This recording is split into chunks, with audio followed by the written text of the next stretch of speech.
It's time. Good day. Good day, everyone. Oh, what's my goddamn shit? I need my water. I need my coffee. I'm not doing things how I'm supposed to. How y'all doing today? You know how we like to start the day.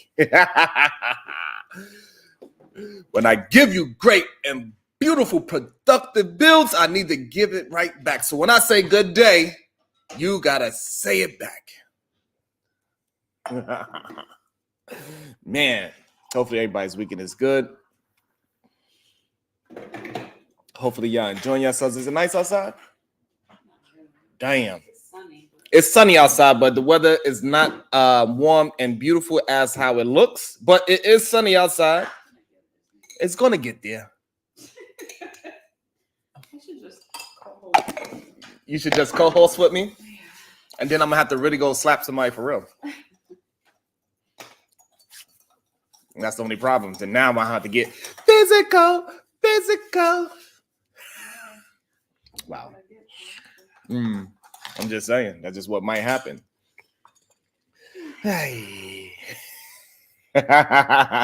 What up, Sugar Bum? Good day to you. How you feeling today on this beautiful, sunny, but cold day on the East Coast? What up, Flora? How you feeling?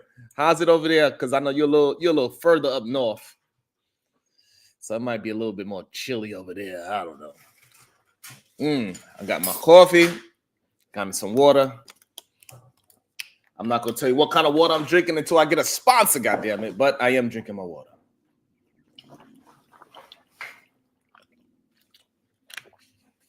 Matter of fact, take the plastic off so they don't even assume what kind of water I'm drinking. Because we're trying to get these goddamn... Yeah. Because we are the solution-based group. We deal in problems and issues every single day. And one of the issues we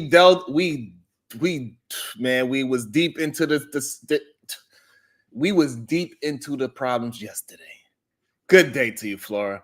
Oh, man, we got down to some good things, some crazy things. But however, everybody's able to hold a point of view. And I think we got to an understanding that, I think sometimes people get mad because I hone in on words and the definitions and meanings of words.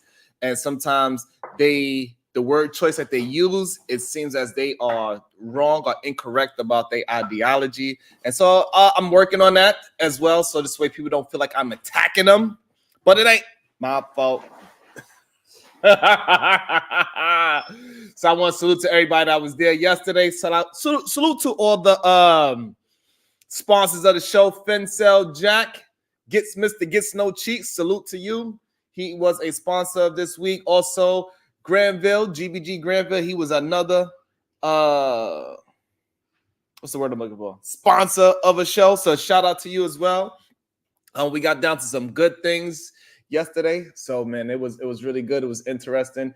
And what was crazy, somebody sent me a video, and it was pretty close to what we were talking about yesterday. I was like, damn, I wish I would have had it yesterday, but I might just do it as a quick, little quick conversation. Just a little quick conversation, but I do want to talk about the goddamn crisis of these damn squatters. It's windy as heck, Flora. Yeah, that sucks. Yeah, but I mean, it's nice and sunny, though. It is nice and sunny. I was going to do something. I was going to keep on doing this. Hold on. Do that. Procrastinators. Who's procrastinating? Damn procrastinators. Who's procrastinating? You. How? How are you going to sit down and then start doing all that? What? What you mean? What do you mean, baby girl? I mean what I said. You mean what you said? Yes.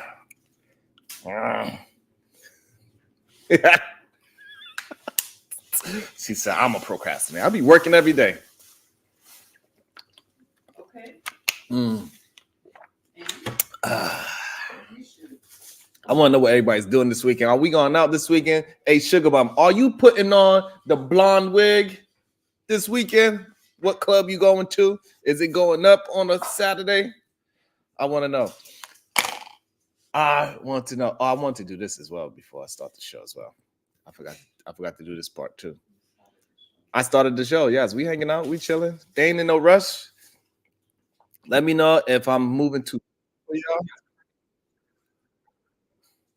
Oops.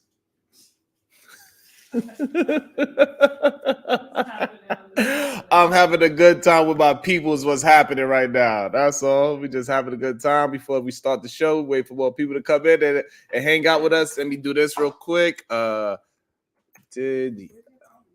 phone's right here. Yes, I need that as well. Thank you. Before we start the show. Don't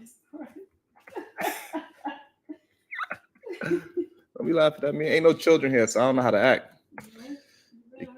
The kids is not here, so yeah, I got a little bit more time to have a good time. So I don't know how to act sometimes.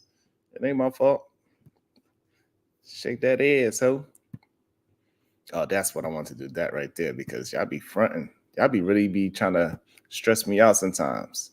So I should put this shit on members only. That's what I should do. Really stress people out. They don't be wanting to hit the like button, none of that. They be just tripping. All right. Oh. I also need to do this as well. My bad. It ain't my fault. It's definitely the wife's fault. That's what I hear on these YouTube streets all the time. Yes. You got to blame the woman. If you don't blame the woman, you don't get no support, is what I heard. Is that right, ladies? Ladies, let me know if I'm right. If I do not blame you, ladies, I'm not going to get any support. That's what I be hearing. There we go. Finally, I did it. Cool. All right. Now we can get back to it. Perfecto. I want to run down. Also, let me drop the link as well. Eventually. And I gotta copy that like that. All right.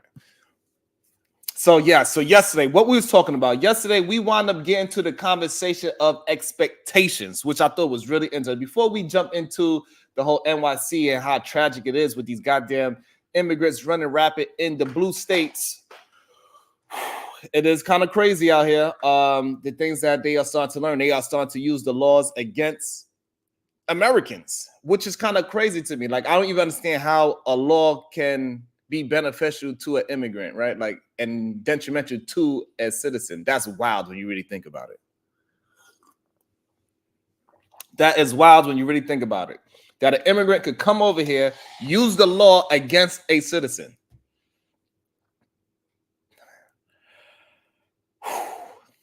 But before we get there, I wanted to recap what we were talking about yesterday about expectations, about a man when he's taking you out, when he's buying you drinks, when you go back to his house, and the expectation a man has in his mind. It is mind-boggling that we are still preaching and promoting these things to young males. That's the wild part. Yes. So something that came up in the conversation yesterday was, if you hang, you should never go to a man's house alone, because when you go to a man's house alone, automatically that man is thinking about the beautiful insides that you might possess, no matter how it smells, no matter if you have an STD. What happened? What sounds gross? Joshua Jones, what's up? DNCers upset with DNC policies? Really? What does that mean, Joshua? I'm just saying. I think it's kind of crazy. I am going to get into it, Joshua, but I just think it's kind of crazy that people that are non-citizens are using laws in this country to the detriment of citizens. That is really wild to me. It is.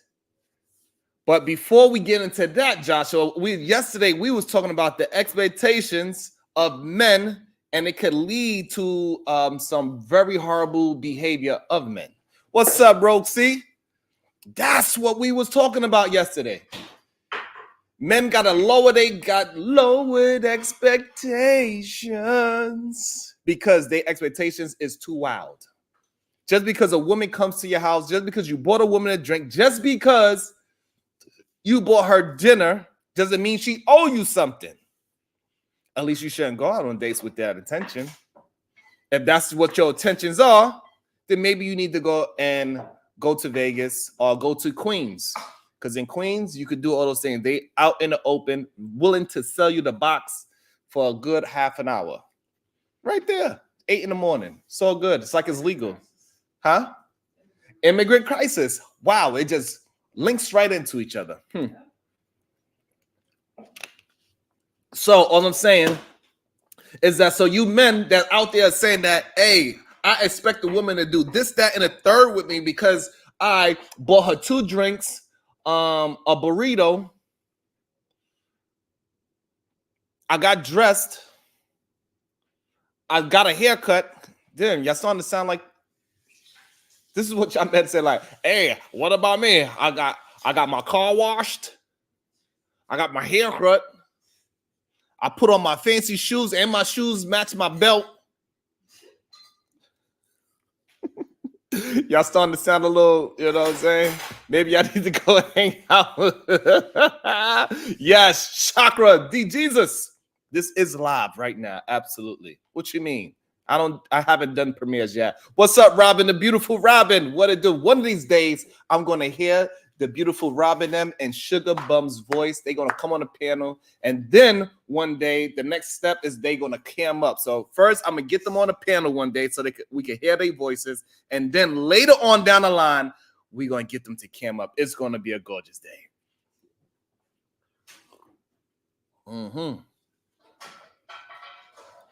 Damn, we agree. No more paid dates for women. Easy solution. Settled. No, you're wrong.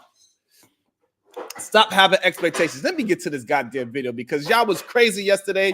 Y'all was absolutely windmill. My wife is going crazy with the pots. It's like the louder I talk, the louder she said, I'm going to bang these pots. She want to be heard. Go ahead, babe. What you want to say, babe? What's up, Crowny Ellie? What it do? Go ahead, babe. What you want to say? You want to say that, so I'm saying, so when we went on our first date, should I have expected some vagina from you? Because we went on our first date together and I said, hey, I picked you up in a nice car because I did have a nice car at that time. I didn't wait for YouTube to have a nice car. I didn't wait for YouTube so I could start talking to women.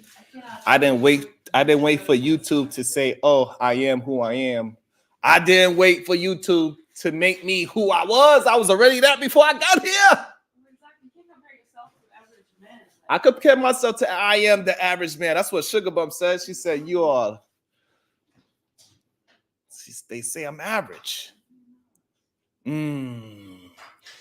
So now with the dating expectations, I think it's horrible for men to have expectations for them to get some vagina after any little, I bought you 2 drinks. I bought you a steak dinner. I bought you steak and eggs. Oh, I got a haircut. Sharon Bracey, it will appear that your wife is not American black. Is that accurate?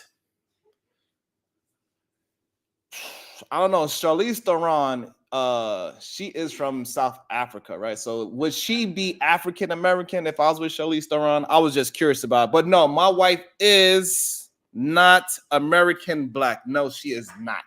Why did you ask that question? I would love to know. Is it a reason behind the questioning?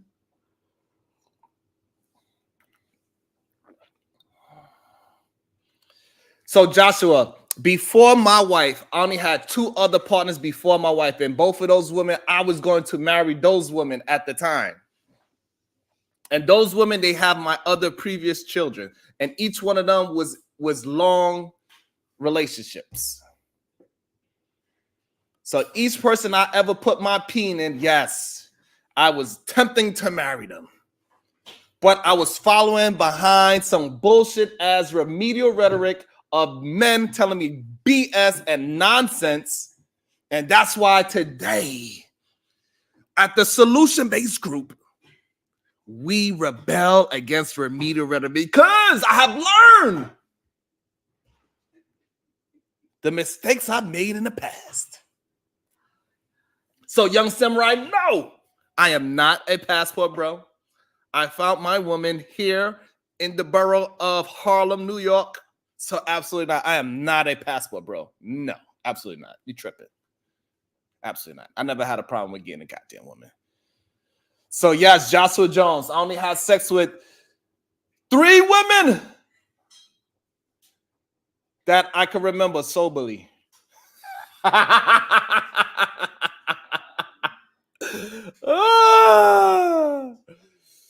Oh man.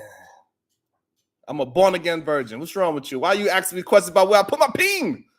So now I would like to know, Joshua, I would love to know, why is it a question of how many women that I slept with physically? I would love to know. Because any woman that I ever had sex with, I didn't expect to have sex with them. I just assume that if a woman do not want to sleep with me, that she's gay.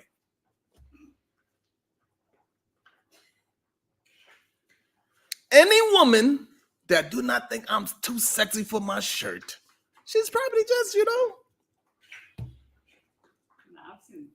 because yes, and that is very true. A couple of dykes asked me to switch them back. Yes, that has happened. I was like, ma'am, we wear the same goddamn Henley shirt. What are we gonna do, ma'am? Man, we can't do anything. What's up, Flora? I'm just saying. Come on, man. I'm just having a good time. I'm just having a good time. Hopefully, y'all having a good time as well. Man.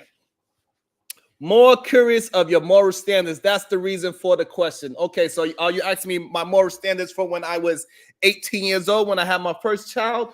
Or are you asking me my moral standards now, which I am now about to be 43 and a 2-time grandfather? That is the question, because it sounds like you're trying to hold me my moral standards of when I was 18 compared to when I was now, which is completely different. My moral standard 2 years ago is different from what it is today. So that's why I was trying to understand why you was questioning. So yeah, thank you for the understanding of my standards. My standards are very high. We know you are not a passport bro. Thank you, even though I do have my passport. Sharon Bracey, but are you saying that all passport bros are men that involuntarily cannot have relationships with women of the USA West? I believe so, because they are adapting ideologies of these red pill rangers, right? All these men that do not have women, all these men that do not have children, all these men that do not have families, all these men that do not care about women, all these men that have hatred for these women. These men are actually believing these men and going to get a passport to think that they're going to find a better woman across seas, where over here in America, we have better divorce rates than the places that they are going to find these said wives. That is the problem I have. So they following the remedial rhetoric, thinking that they're going to find something better than what they can over here, which is not the case. It is a lie. So that's my problem, Chakra. And I just want people to be honest. If you was lame over here, you're going to be lame over there. It's just going to take them a little bit more time to figure it out. And then when they come over here, they're going to look around. They're going to say, damn, you don't got no TV hanging on your wall like Sharon. Damn, I gotta go and work and be on the corner selling goddamn Guinness. Because you know that's what they do. They sell Guinness on the side of the road. I gotta be outside on New York City streets in Brooklyn, New York, right at the bridge selling Guinness while I'm still with you. And they're gonna leave your ass. They're gonna go ahead and learn how to be a squatter. And they're gonna go to Queens, New York and get a job on the stroll. So that's what they're gonna do. Y'all say y'all want to go to the Philippines. But y'all want to go to the Philippines to find your wife, but you ain't going to go to the rice fields to find your wife. You want to go and get you a city girl as well. So the same thing you're going to get over there, you're going to get over here. So you might as well do it over here. To be clear, the lie is that they can find women aboard. No, the lie is that they can find a good wife over there and not a good wife over here. That is the lie. If you are over here and you are dating with intentions, and you put the attentions on you first, and then therefore you allow that same great energy into your life, you will be able to find your person. But the problem is when you're walking around in these New York streets or wherever streets that you are in these American streets, you already have the mindset that there's no valuable women here. So therefore, those valuable women are invisible to you. But for some reason, they're not invisible to me. So that's the problem. So you need to get with other men that do not have problems with finding significant women that have no problem being this whole talking point of fit, feminine, and friendly. Because once you go over there to the Philippines, you're not going to the rice fields to find a good woman. You are going to the city and you're going to find the same type of woman in those cities, and you're going to go through the same thing. And then you're going to start going saying that all women is like this. No, it's you. You the common denominator. It ain't the women, it's you. Same thing for the women. Just so I could be clear and be fair, because y'all always think I'm goddamn male bashing, even though I'm a man. And I got nephews. I got a son. Some of y'all my goddamn sons. Y'all just didn't send me my goddamn Father's Day gift yet. At least give me a card. Motherfuckers. Ooh, wait until I see your mama. Slap her right in her butt. So those passport bros are just internally doomed in relationships no matter where they go. Correct. As if everyone has the same worldview and value system. Would that be true as well? Yes. If you yourself is leaving your country where we actually have some of the best women in the world, clearly, right? If you leave this country, think that all the women over here are bad, and then you go to another country, think all the women over there is good, you are setting yourself up for the okie doke, is what I'm saying. So it's your worldview, not everybody else's, it's yours. So if you cannot find something within your own circle, that means it's a you problem. It's not a them problem. It's you. You got to find yourself a better situation. A lot of these passport bros don't have any value or know what kind of value they have, let alone know how to see value in women. Absolutely, I agree. Next level, moving forward, I agree 100%. What up, Keisha M? Sin 7, how you feeling? How are you feeling? Lots of vets all over the states. What about those vets all over the states? What does that mean?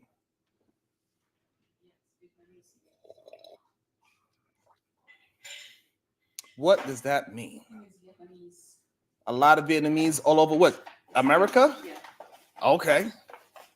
But you don't have to go there to get them. I agree with you. You don't need to leave the state to find you a good woman. You're better off finding your woman here. But to find your woman here, you need to change who you are internally first. That's the thing nobody want to really tell you. They want to say that you have more options over there, but it's a lie. You actually have more options here. Because guess what? You're going over there to buy a Honda Accord that's only worth $10,000, but you paying American money for that same Honda, which makes no sense. So yes, and it's okay. So the beautiful thing about if you start to realize that you are the problem, you could fix you, but you cannot fix all women. So that's the problem that most of these goddamn men that are struggling with finding significant mates. They are not understand that it's not the woman problem, it's you. Once you realize it's you the problem, you can fix you, and therefore now you'll be able to find this woman that you're looking for. That is the issue.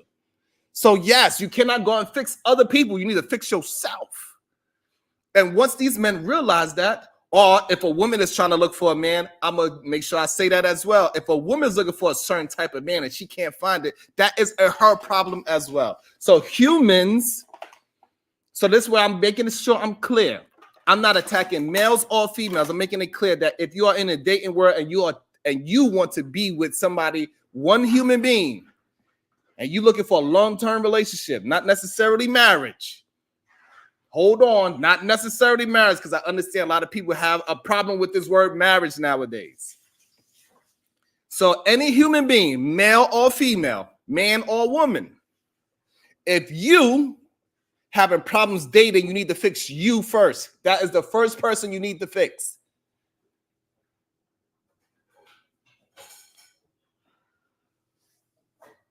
That's who you need to fix.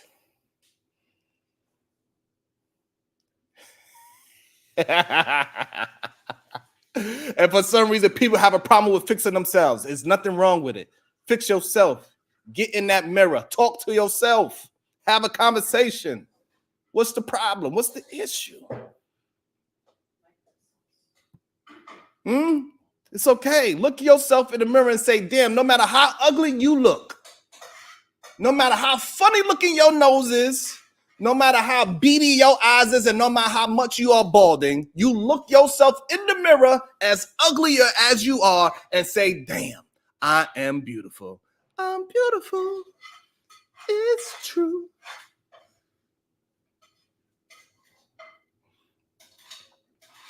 That's what you say.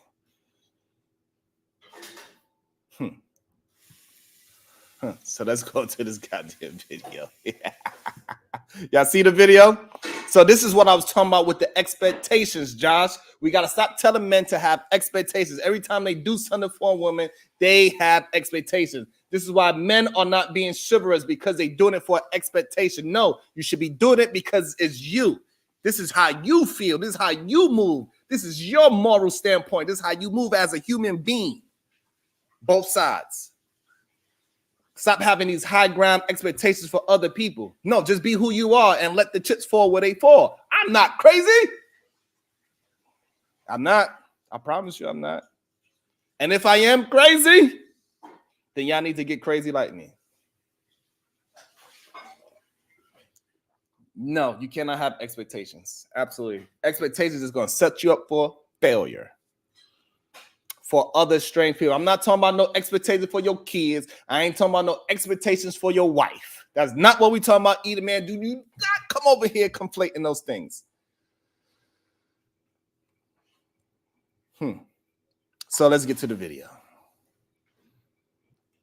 International tricks. Let's get into it. Because I need to go home. Why? Why you want to go home? I think you come home with me.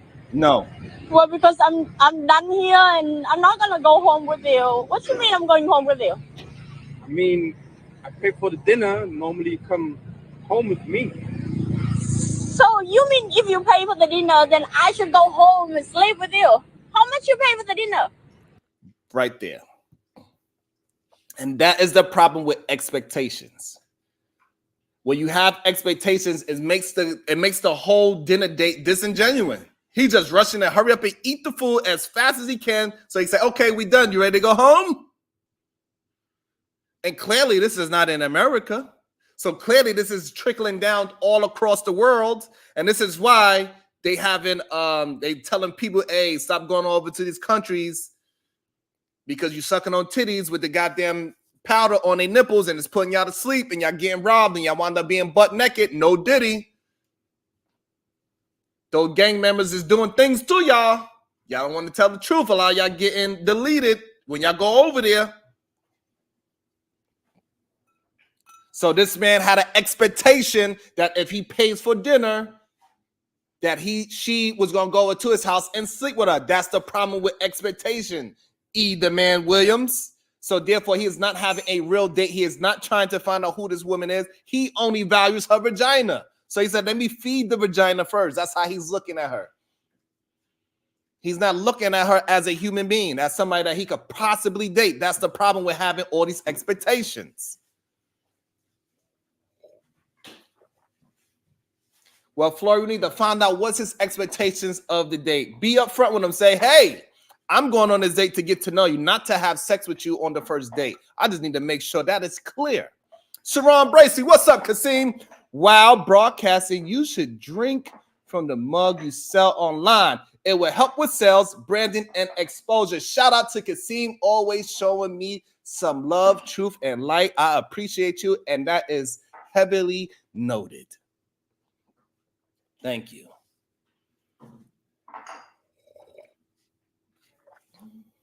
Thank you so much. Had to take a sip to that. Calm me down. See, it takes my brother to calm me down. He should have told her his expectations before they went out to eat. Thank you, eat a man. And that's what we were preaching yesterday. That's what we was talking about yesterday. What up, Nick? That's exactly what we was talking about yesterday. These men, when you are taking a woman out, when you invite her to buy a drink, when you're taking her to your house, any of those things, don't have expectations. Do not assume consent. Because this is what this man did with this young lady. He assumed consent. I'm going to take you out to dinner. It's past 9 o'clock p.m. So he assumed consent. He assumed that she's supposed to know what's supposed to be going down after dinner. Don't assume consent. That is the problem with expectations when you're in the dating market. Men have this ideology. If I do X, Y, and Z, I'm supposed to get, now I know my ABCs. And not necessarily that part comes after. God damn, they want me to calm down. This is me regular. I'm not even excited yet. Y'all should see me when I am excited. Shit. Y'all don't even know. When I get excited, whoo. It's not about the dinner, but I paid like 2.6 million. Oh, so you think that I'm just worth 2.6 million? Damn. I don't say that, but you know, just come home with me. No. Okay, how about if I give you 2.6 million back? Damn. And then I can go, right? I don't need it. Wow. You heard that?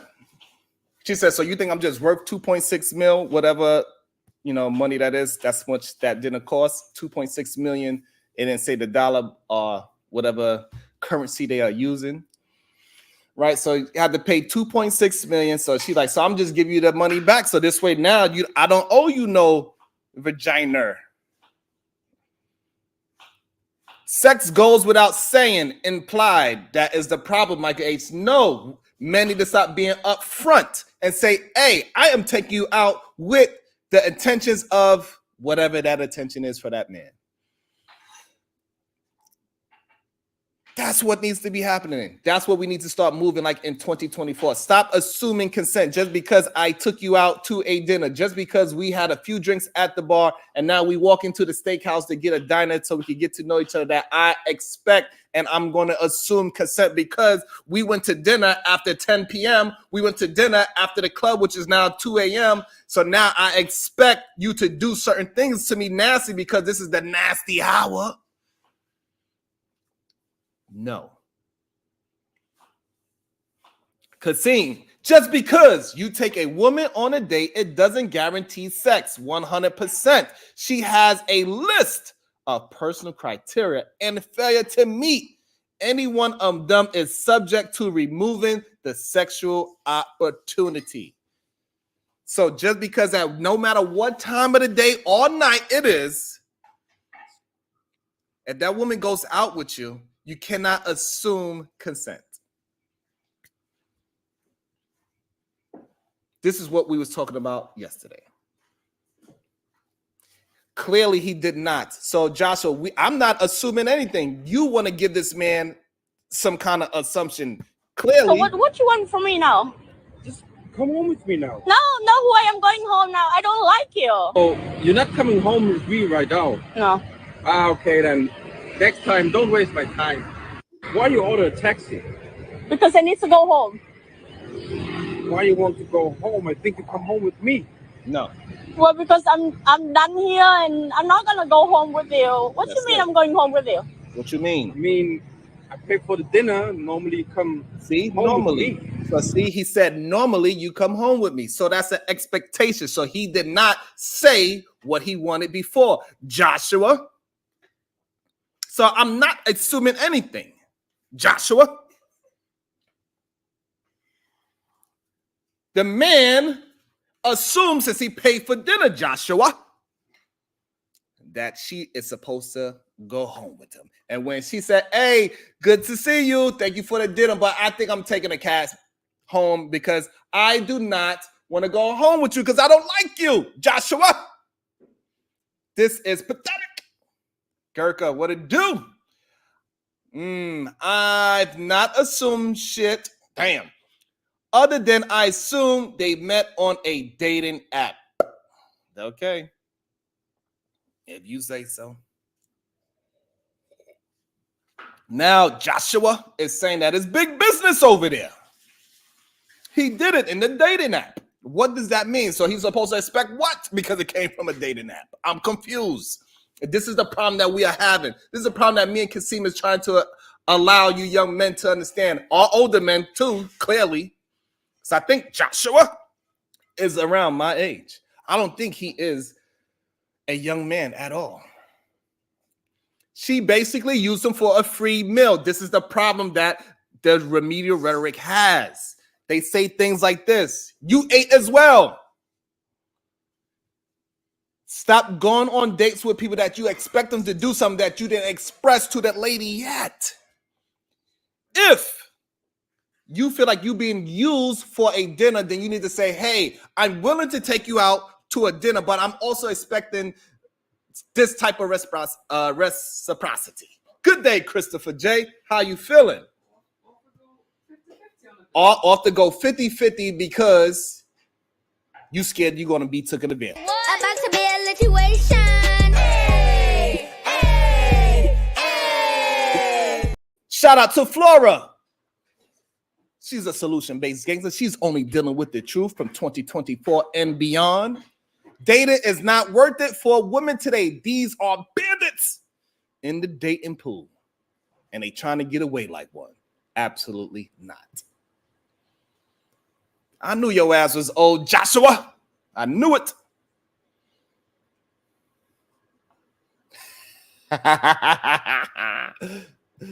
Thank you, Jody.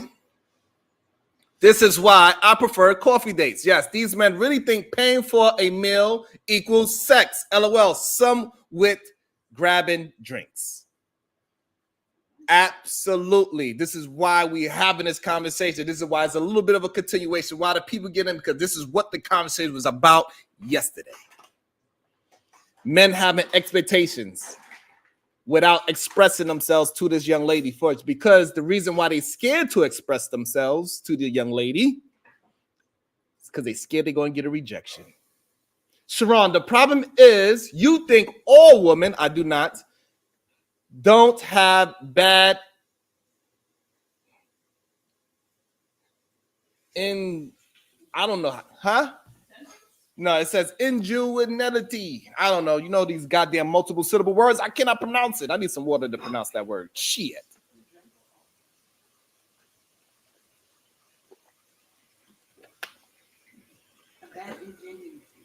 Ingenuity. Yes. So not all. So here's the problem, is not all. So yes, we can say women go on dates in bad faith, because that's what I believe what you are talking about. Can women go on dates on bad faith? Yes. Can men? Clearly, as we can see right now, this example is a man going on a date on bad faith. He had no interest in this woman. That's the issue. About to be a situation. Hey, hey, hey. Shout out to 187 from Canada with the 5 ball. He said, no, my friend, dating isn't worth it for a trash box. God damn it.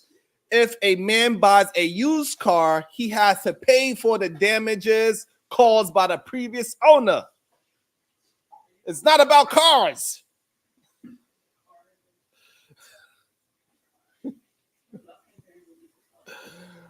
Ah, 187. Thank you for supporting the show. I appreciate it. 187 about my box more than his wife's think.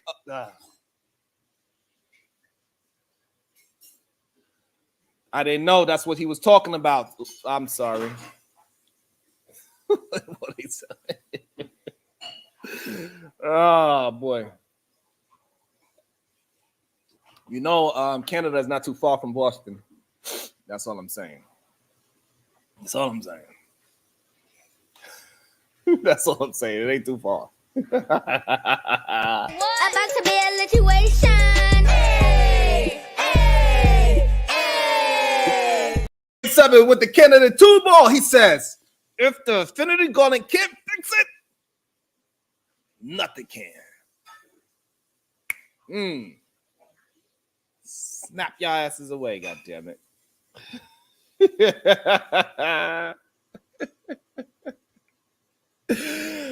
Oh, y'all are a mess sometimes. Oh man, shout out to Lamar Black Attack. What it do? The dude is 100% loser, begging a woman to go home with him. I agree. Big dog barking. What it do? A lot of dudes complain about used box, but don't have showroom bread. Woo! Goddamn. Okay. I feel you, big dog barking. A lot of men are talking about these used cars, but they can't buy it off the lot. I get you. Some people like that old box Chevy. You feel me? Some people like that old box Chevy. They like to work on it in the garage. They like to turn that wrench. You know what I'm saying? They like it sometimes. About to be a situation.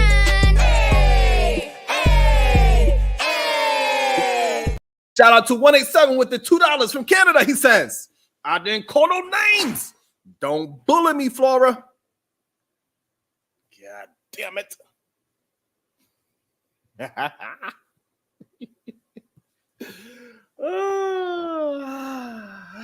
To be fair, used box is largest stats in Asia. Yikes. Don't talk about Asian women. We got people over here that date and marry them all the time. Stop it. It's okay.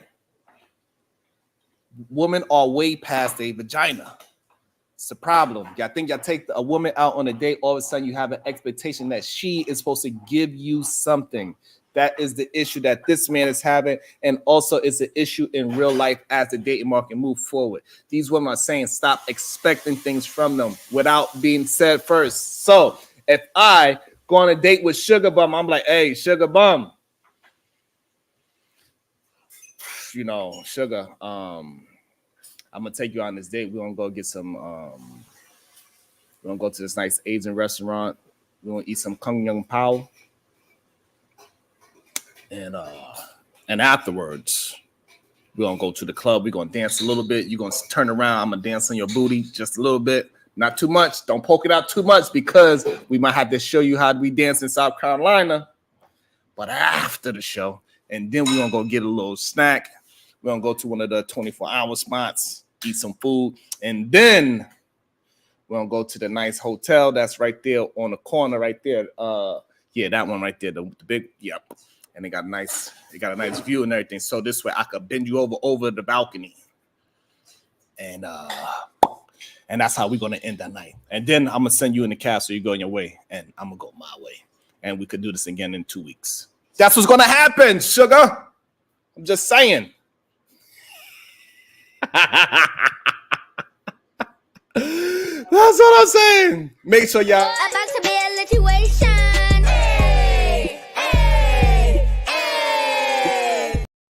Sugar Bub, you like my date plan or what? 187 with the $2. He says, I like Ben's Punani. Not no trash box.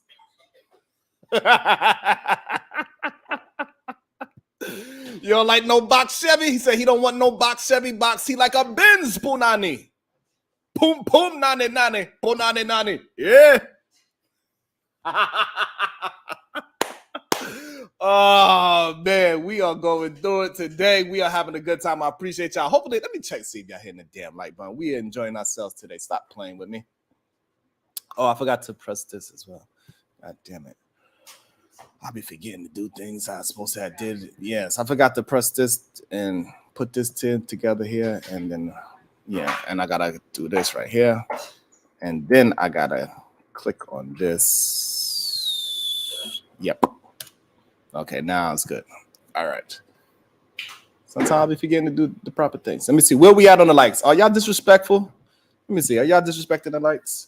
Yes, you are being disrespectful on the likes. Ah. Why? Why? Explain. Can you tell me why you're so disrespectful on the likes? Robin, how can men with camel toe? Men have camel toes? Sheesh. Mm. Mm.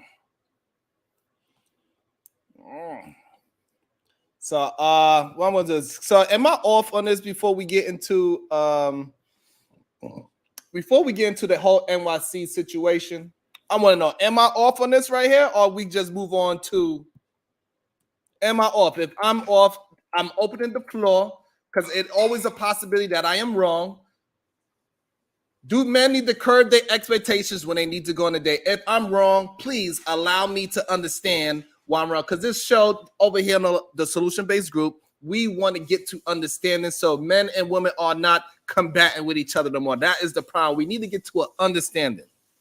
And right now, my understanding is that men need to curb their enthusiasm with their expectations from women. Be upfront and explain to women what you are expecting from her with this union that y'all about to have. Well, if it's 2 a.m., 2 p.m., dinner date, coffee date, so on and so forth. Did I drop the link? Let me see. Let me see if Joshua want to hop up on the goddamn panel. I think not, because he knows he's going to get destroyed. That's no problem, Joshua. I appreciate your thumbs down as well. Thank you, Joshua. Appreciate it. Absolutely, D the Degenerate. It is $25 to buy or remove a yep, you can just send it over to Cash App. Put the name that you want removed. Yes, you can, absolutely. We are capitalists over here. You're goddamn right. We are capitalists over here. So it's $25 to buy or remove any wrench you would like. Do I want you? What you mean, Joshua? I don't want no man. What's wrong with you? No diddy. Do I want you? No diddy, Joshua. The hell? Hands up. Don't you hold on, Joshua. In this day and age, you got to be very careful with your words. You cannot be asking another man if he wants you.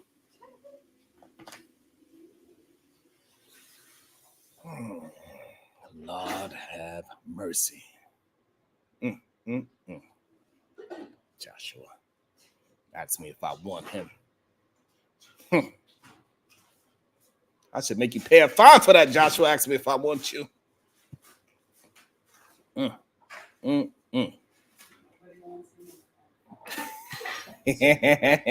So, since I see nobody wants to challenge me on men lowering their expectations on vagina, we can move on to NYC's squatter crisis, and we do a deep dive as New York City is facing a growing crisis with squatters taking over abandoned buildings and properties. These squatters often move in illegally without permission and set up makeshift homes.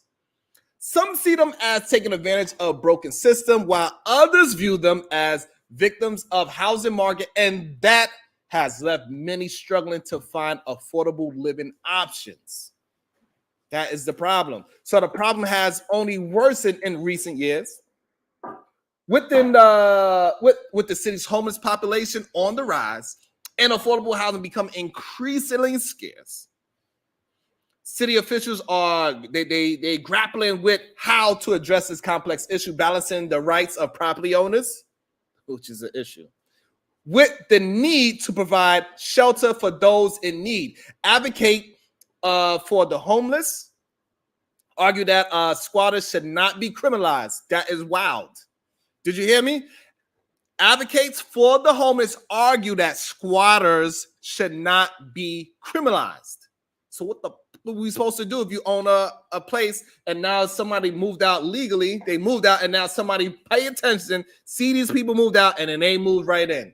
And all they have to do, let me tell you what they got to do.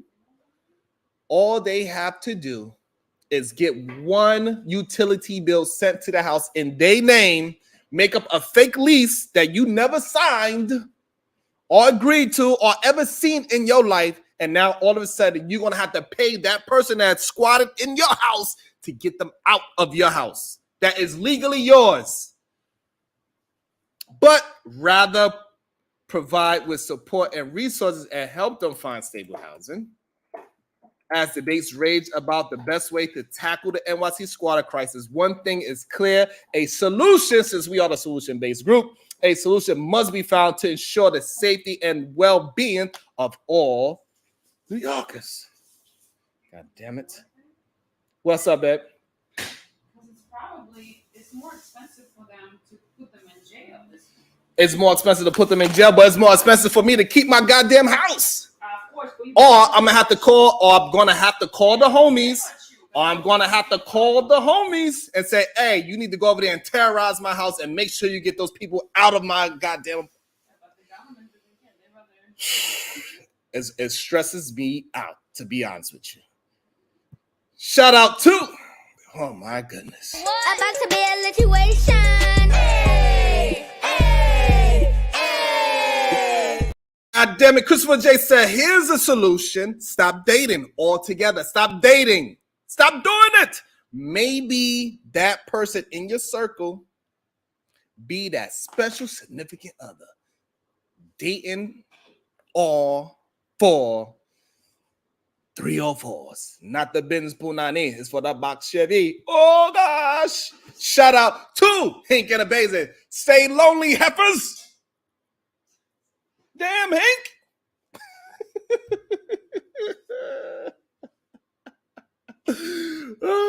Shout out to my guy. About to be a situation. Hey, hey, hey. Aaron, oh, he says, this is for the Carrot Juice Fund. I run the Water Gang, fam. That's right. And I'm working on us getting a carrot juice and water sponsor, goddammit.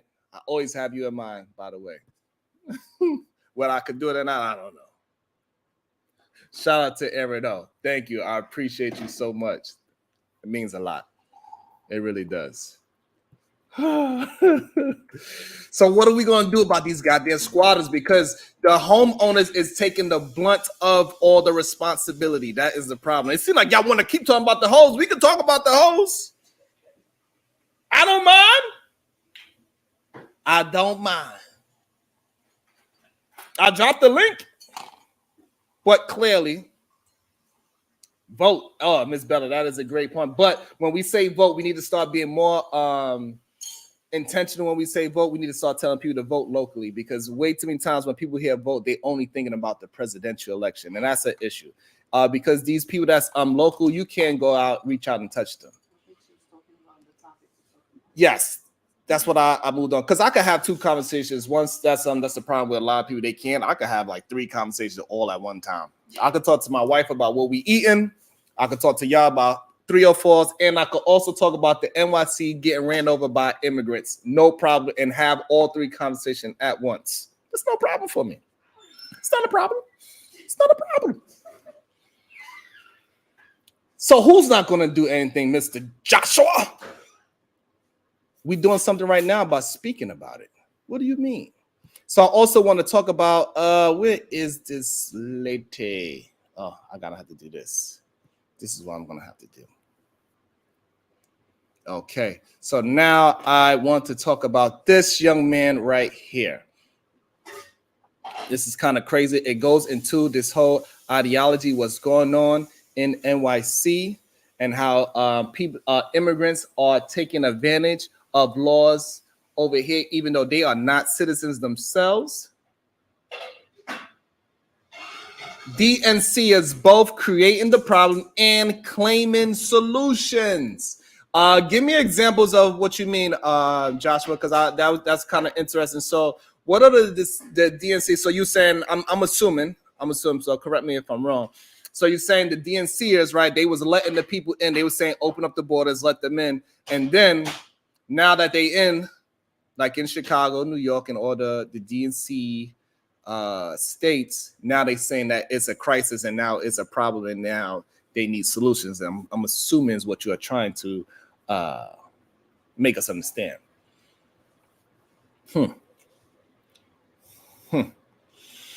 But a lot of times when I hear people talk, they also saying they letting them over so they could work. That is not true neither. you will get a nice hefty fine if you are a business owner and you hire illegal immigrants. So this whole idea that they are free, okay, that's what you meant, Joshua. Okay, I could get with that, Josh. I could understand that point of view because they were the politicians of the border and Chicago, New York, they were kind of playing both sides of the fence with that, saying, oh, they select because all the border states is red states, and so they say, oh, you shouldn't do this and that. So they say, okay, so we tired of fighting them. We tired of fighting all the immigrants trying to get up here. Y'all saying we are being inhumane, so we gonna let them in. We gonna stop fighting them, and we gonna let them go run rampant in your city. So Joshua, I got that. Yeah. So over here, Joshua, I want you to understand. So over here, we are a balanced conversation. So we just want you to be able to hold your own point. So it's all good. So I appreciate you being here, regardless of if you are wrong on most of your points. It's okay. Most people, it's okay, Josh. You're just part of the high percentage of people being wrong. Damn.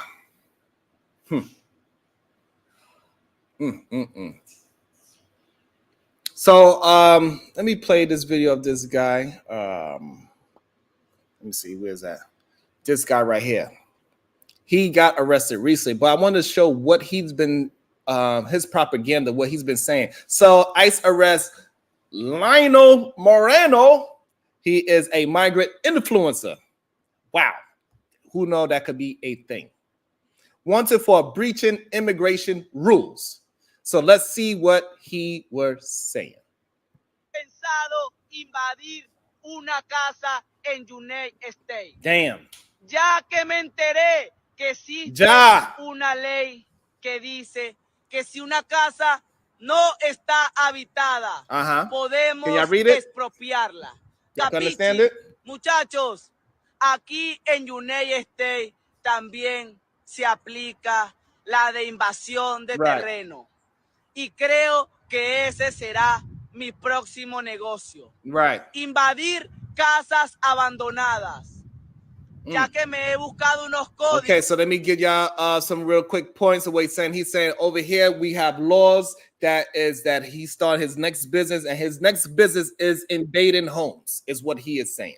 That's his next personal business. Yeah, he said, I got you down low. I'm gonna tell you what he said. What up, 187? How you doing today? Good day. Good to see you. That box is trash. Well, go on, bro. I had to do it. Wow, go on. I'm doing well. What's up with you? Hey, you're the solutions-based gang or group. We are group, solution-based group, because we're trying to get sponsors and they don't like the word gang. So okay. So the solutions-based group. I have a question, yo, because I keep making a comment.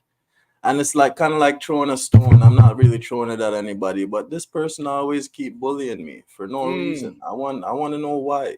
Like, why is she so hurt? Is it that maybe it applies to her? Well, I can't speak for her, but sometimes people do get offense when words are said and it's pertaining to their life. Absolutely, that happens all the time. That's why a lot of people get mad at me. Oh shit! So you're saying that it's pertaining to her life, so it might be true. I don't know, because you ain't tell me no names that you're talking about. So I'm just saying, I'm just going by the words that you're using, since we being very vague and general. All I'm saying is that sometimes when you say words, if it can hit somebody here, yes, they are going to take it a certain way. They're going to believe you are talking about them. It happens to me very often. I'm not talking about nobody specifically. However, sometimes, I get thrown to the wolves. You know what? You the solution-based group. I'm going to take it from you. So, yeah, I'm going to just do me. It's all good. Hey, I got a question for you. Over in Canada, do they have any issues with immigration right now? I imagine they do, yeah. In the last, they actually closed their borders, I believe it was 2 years ago, because the same thing that's happening to you guys now was happening to Canada. where they were going through the states, and I guess they were having hard times there, so they would cross at illegal border entries, like in the bushes and shit. And the RCMP, which is like the Canadian provincial police, they are there to receive them. Or the mounted police, I think they have on the borders. They're there to receive them, and then when they receive them, they put them into a similar thing like a camp, and then they ship them somewhere, and then they give them like some form of status, and then they get welfare or job opportunities or whatever. Yeah, they look after them over here. But in the last 2 years, and there was an influx of mostly Africans, and you get a lot of Indians too. The Indians, they mostly do it illegally, from what I'm finding now, because you have some controversy in Toronto where there's a bunch of students, and they got there based on fraudulent means. Damn.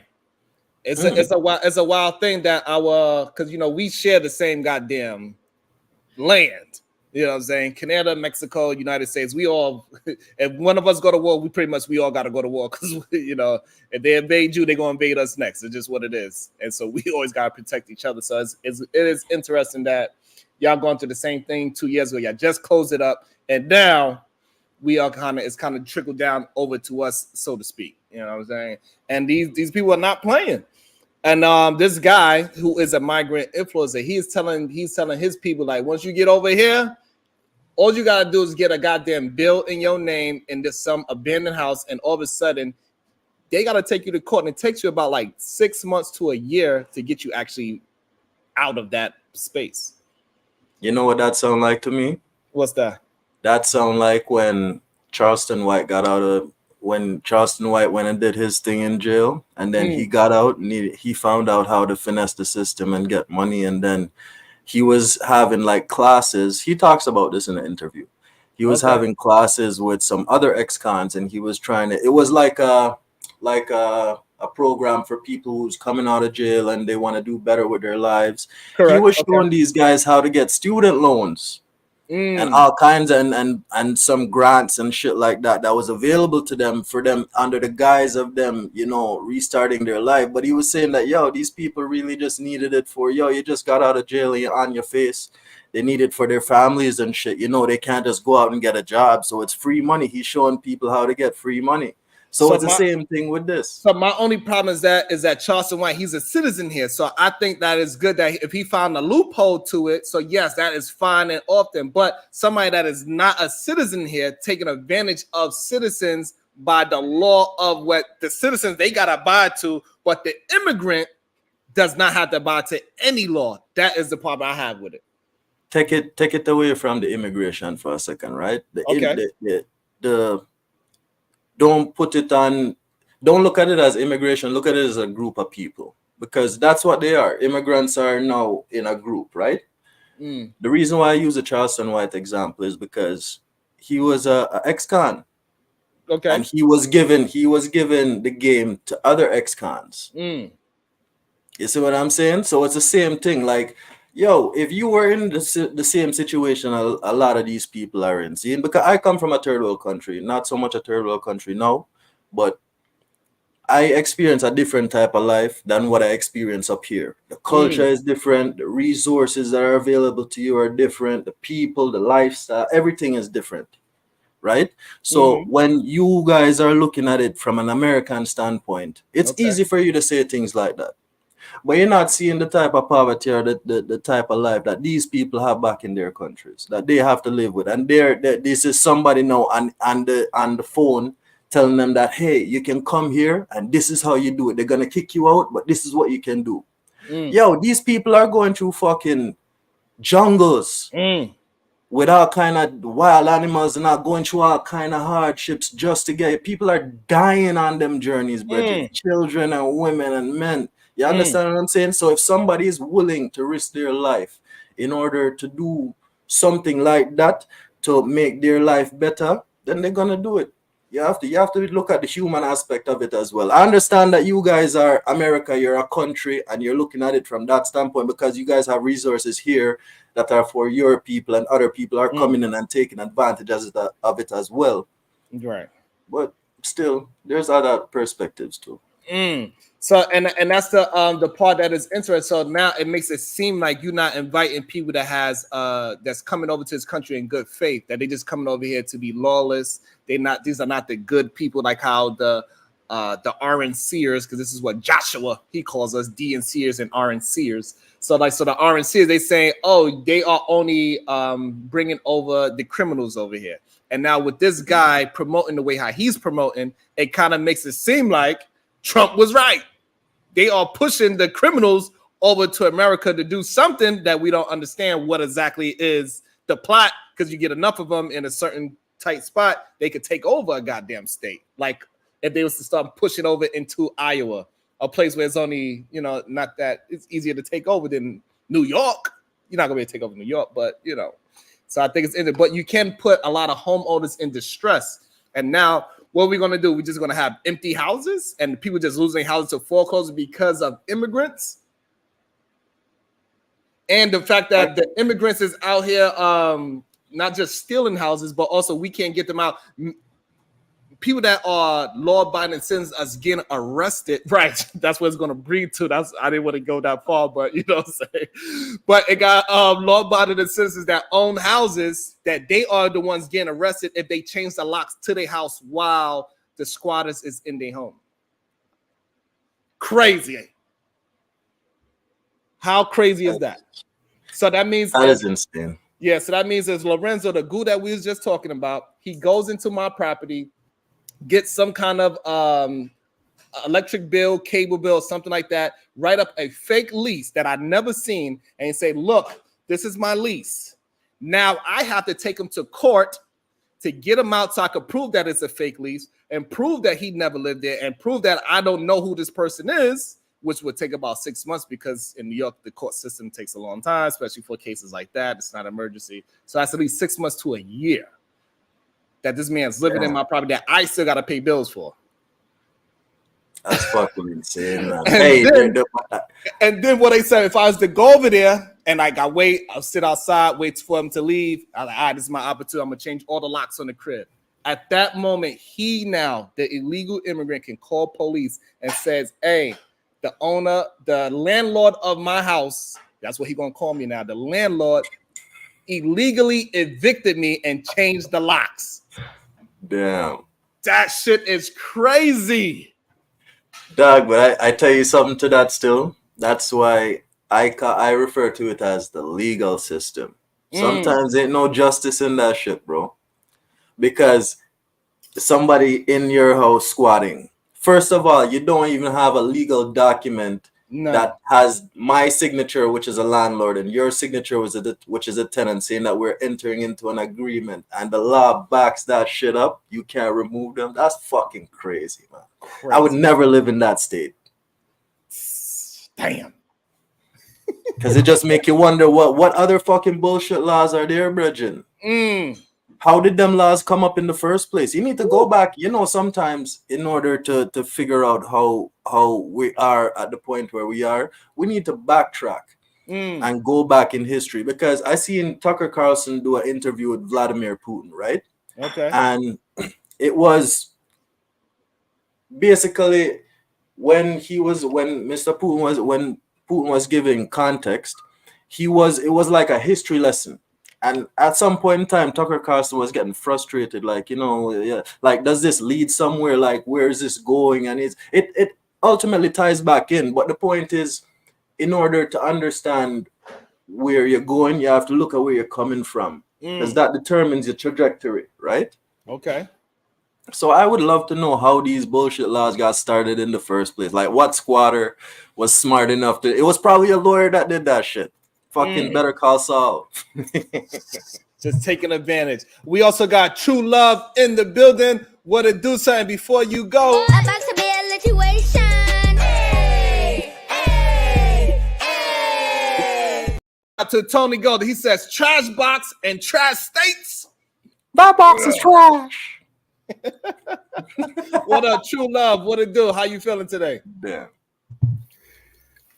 What's up, my dog Ron B? How you doing, fella? I'm doing well. What's good with you? Ain't too much, shorty. Holding it down as always. Awesome to hear. Yes, sir. How's the fam? Everybody's doing well. I just became a brand new grandfather. I finally got a male up in the house. We got a grandson. Yeah. So I'm pretty excited about that. So that's second first grandkid. baby. So I'm pretty excited about that. That's her first baby. Congratulations, bro. So I'm be still in my grandson as much as I can because it's been a long time since I had any male energy in my goddamn house besides me. So that is right. You know the trick to that though. Yeah. Going deep enough, bro. You gotta send it all the way home. I'm done. I'm done. I ain't. If you want that boy, you gotta hit the back wall and bust through that boy.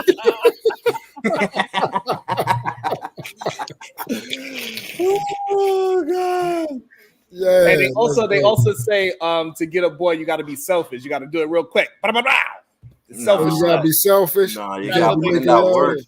Yo, the boy come out. They say when you make the bottom of your back. Hey, what they say when you make the kid with love, you get a girl. Damn. Hey, what's up, True Love? Because I understand you having some kind of a housing crisis over there as well. That they trying to give away buildings away for $1, but they're not giving it away to all the citizens. You got to actually be a part of a program. So this is probably interesting to you too. Do you know anything about that housing situation? Yeah, that's why I actually, when I heard y'all discussing, and it's a shame that it's always loopholes, things that you got to go through where these things, if they was open to everyone, I think a lot more people would be, be part of, I would say be more beneficial. A lot of people, since they're not part of it's a certain program, you got to sign up for it and you got to qualify.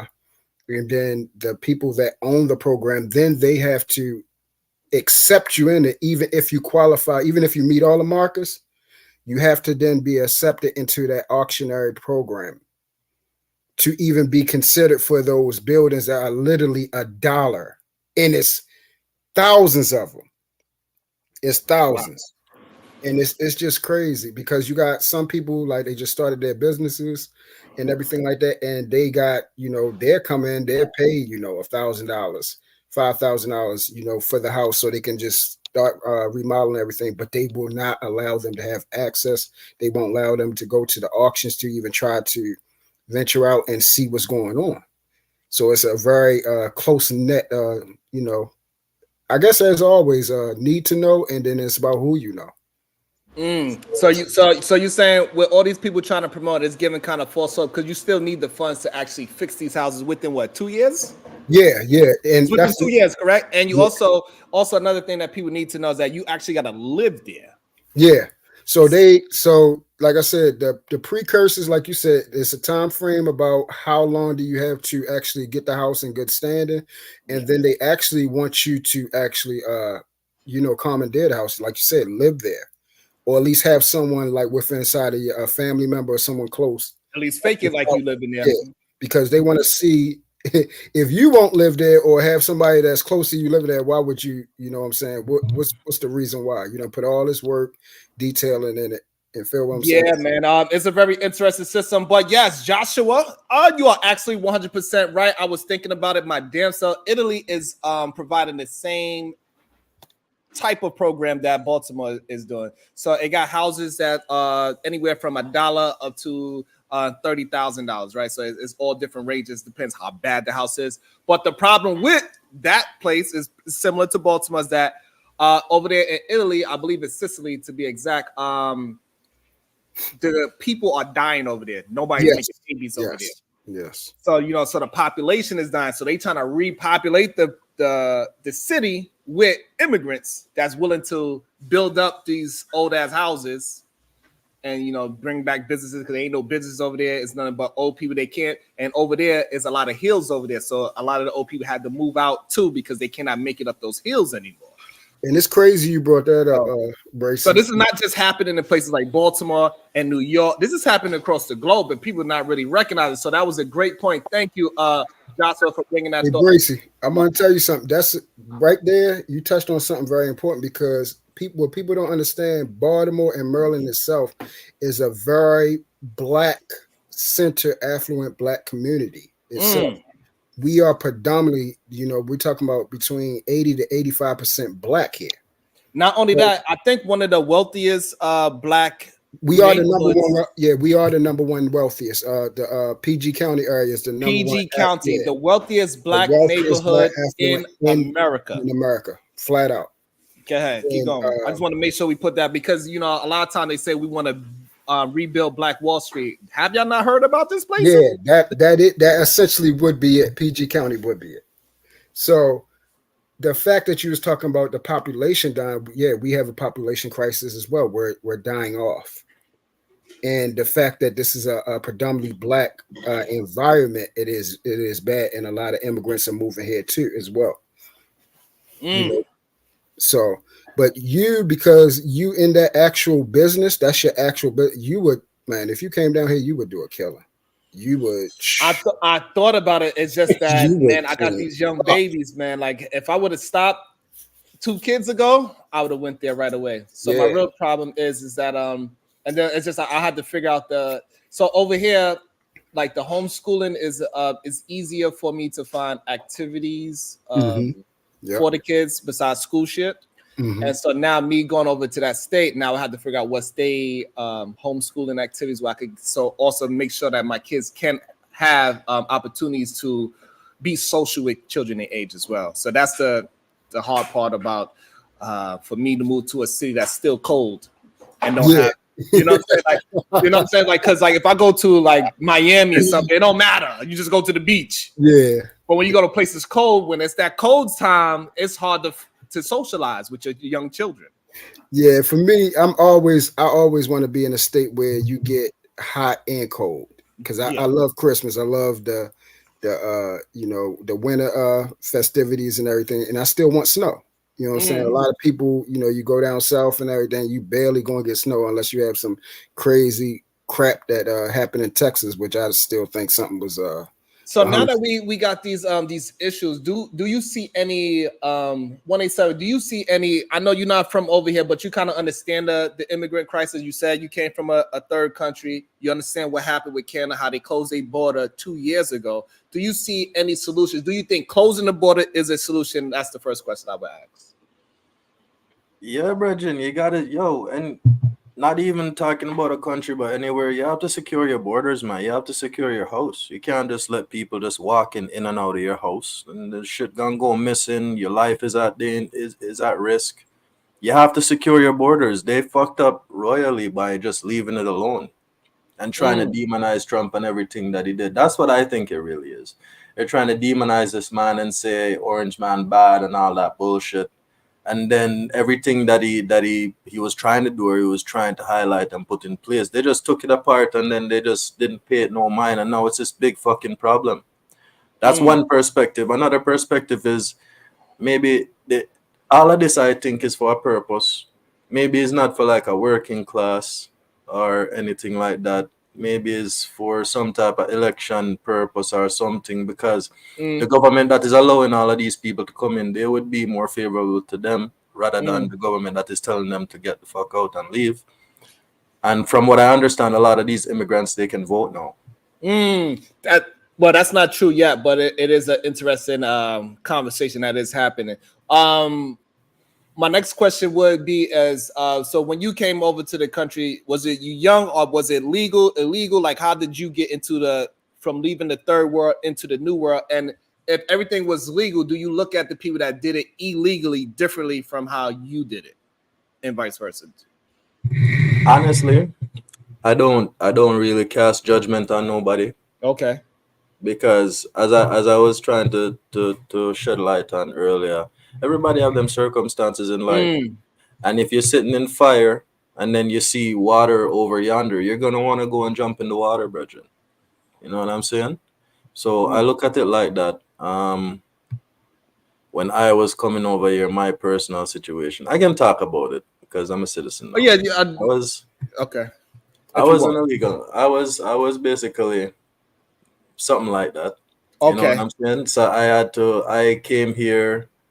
But there's also a stigma that is attached to the person coming into a different environment. It's an unfamiliar place.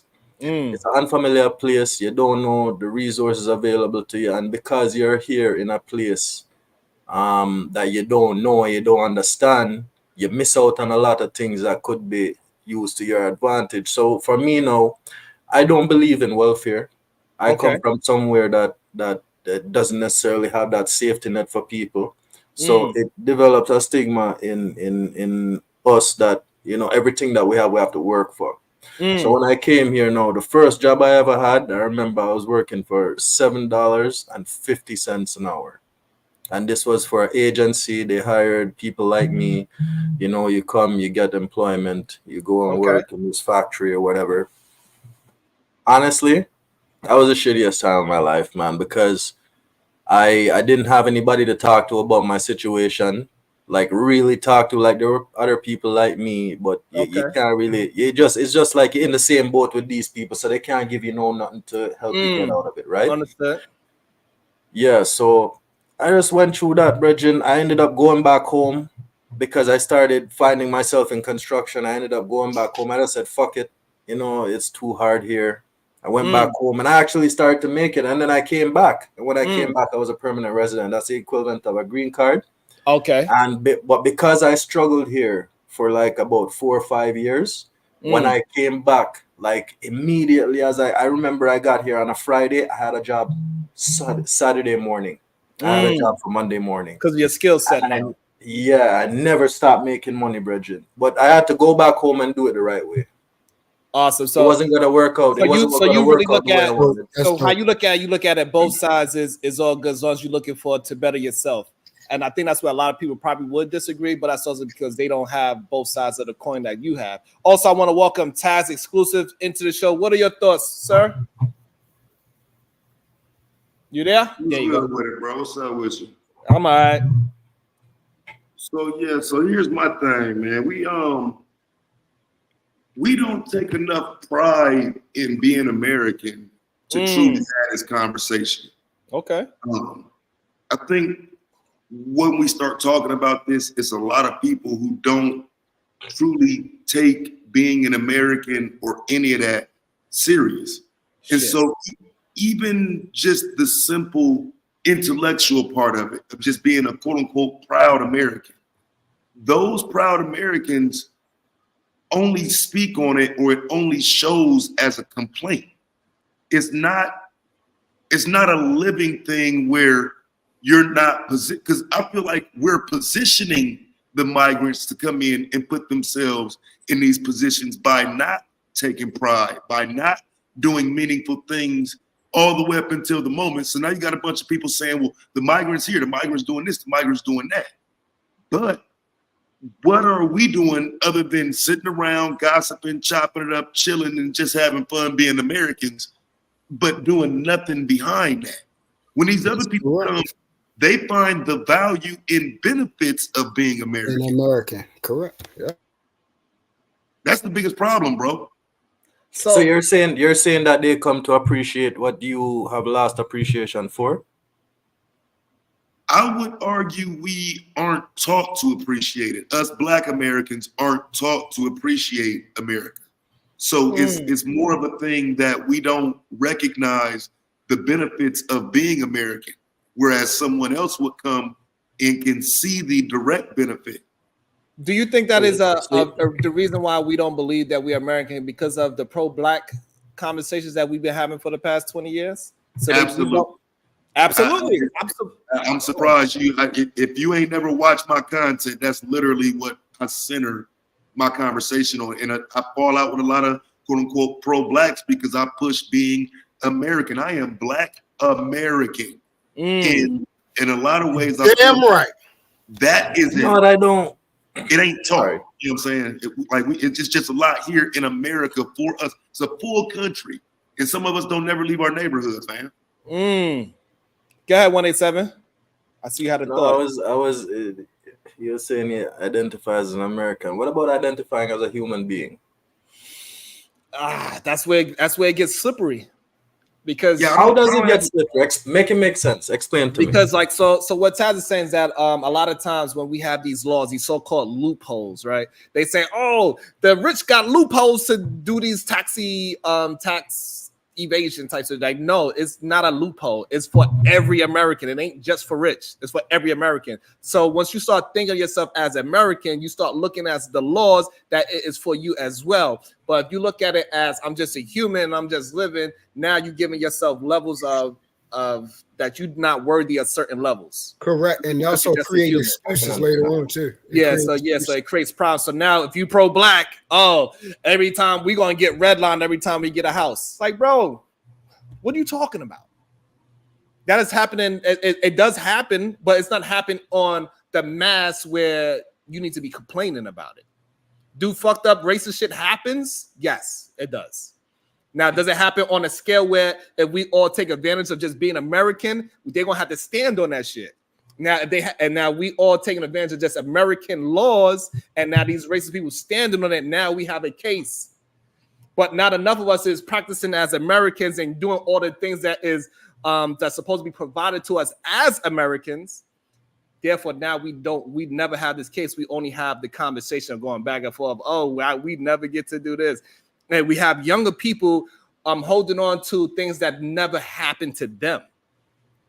They be talking about slavery like they experienced it themselves. Like, yo, you are like 3 generations removed, young man.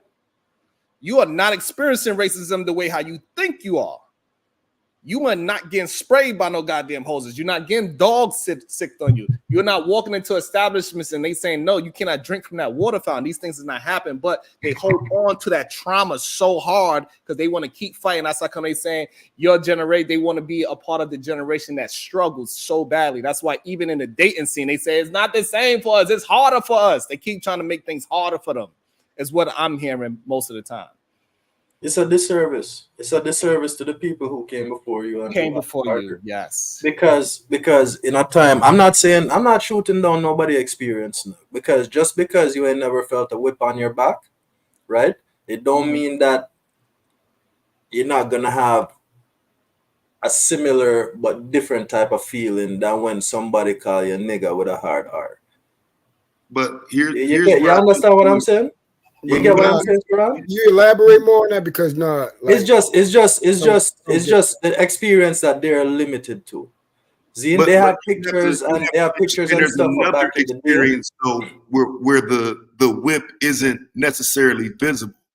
And I do think when some people come here from another place, they may not have the understanding that when I am saying, yeah, we got to fight harder to represent our citizenship and be that, there is a level of having to fight for that though. And for some reason, I do think the people who come here from other places, they ignore that fight, that uphill battle that the Black American has to go through. As you might be going through it too, but it's less visible for you because we've seen it all of our lives in various different formats. So we can see the issues with you, but there are 15 issues we're fighting that you can't even relate to because the whip is somewhat invisible. Well, this is the thing. That's an interesting point. Bringing it back to what we were talking about, realistically, you guys are kind of pointing the gun at the wrong person. Because you're pointing the gun at people who are just making use of an opportunity, not the people who are supposed to be securing their yard. Right, but that's why I wanted to get to the conversation. So that's perfect. Is that like, so yes, those people, most of them, I would say most of them are looking for opportunity. And of course, it's going to have some bad characters with that as well. Like the homeboy that we was just viewing when he was talking this craziness and how he's going to take advantage of the laws, even though he's not a legal citizen here, he's still going to take advantage of the laws and make the citizens hold up to the law while he's taking advantage of the whole scenario, right? That's one of the bad characters. This is what Trump be trying to talk about.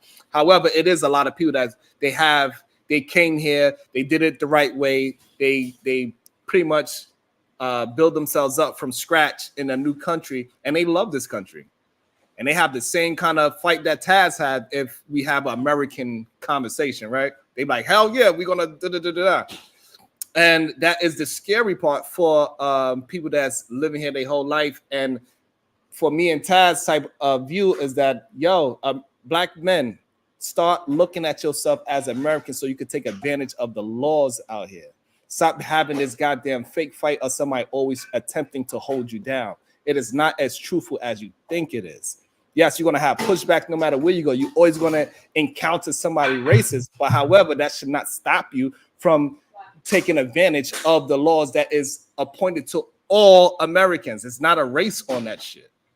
Well, I also think it's kind of a messed up teaching, because I feel like young Black Americans, especially in school, were kind of taught that we're directly tied to Africa, and I do think that puts a lot of sentiment to be away from here. And so with that, I think the plight becomes the struggle of Africa American, quote unquote, African American. So until we're just teaching, hey, this is your homeland, you might have some ancestors, your people might be from there, but this is where your fight is. This is what we got to make happen. I do think we teach from a global perspective. Pan-Africanism is a global perspective. Slavery a lot of times comes from a global perspective. We're not teaching much nationalism, and nationalism doesn't have to be militant, if you will. Nationalism has a positive angle to it from Black Americans, but we don't try it, we don't teach it. I like that. I like that a lot. Man. So what do you think about how we are going to get down to a solution of teaching Black Americans that they are just Americans? Like, what is the first process to that? Is it our school education? Do we start there? Do we start in the houses of building each household up to know that, hey, we got to stop this pro-Black shit. We need to be pro-American shit, so you can start taking advantage of all the advantages America takes? Like, what is the solution to get people to realize that it ain't about being pro-Black, it's about being American, and then you can do whatever you want after you take advantage of all of the things you can be? Well, see, I think the first hurdle is always going to be getting that understanding across that you're going to have issues in America. Like, I think we have gotten to a point of crybabying about some of the issues. Like I say, I'm pro-Black all day, but I do think the cohorts that would also claim to be pro-Black make a lot of excuses for why we're not getting ahead, for why we're not seeing growth.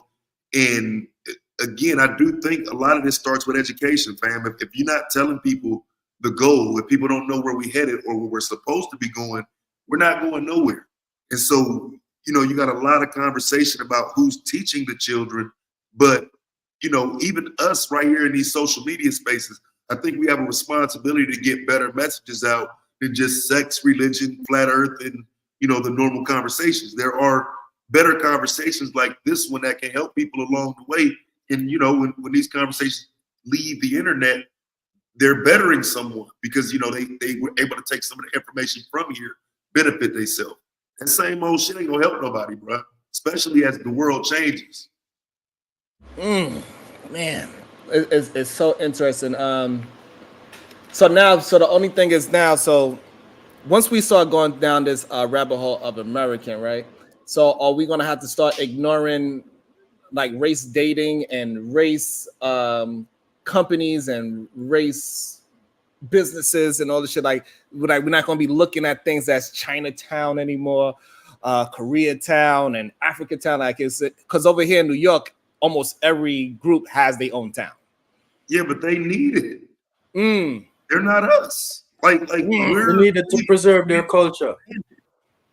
We've expanded out of those spots though, fam. I don't live in nigga town or the hood or on the block no more. Like, you know what I'm saying? And a lot of times when you look at a Chinatown, those are the lowest economic people of their race. So they're living.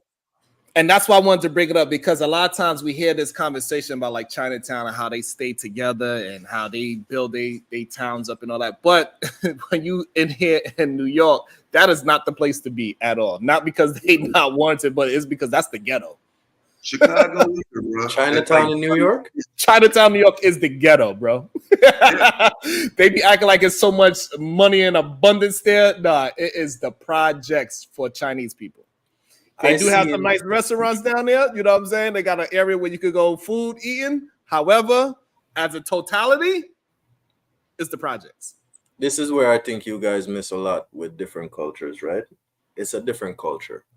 That's true. They don't operate the same as you. See? In Jamaica, you have a lot of Chinese people. When I was going to school, there was a house. This house was a 2-bedroom house, right? The rooms were about, you do construction, you know measurements. It was about 2 10 by 10 rooms.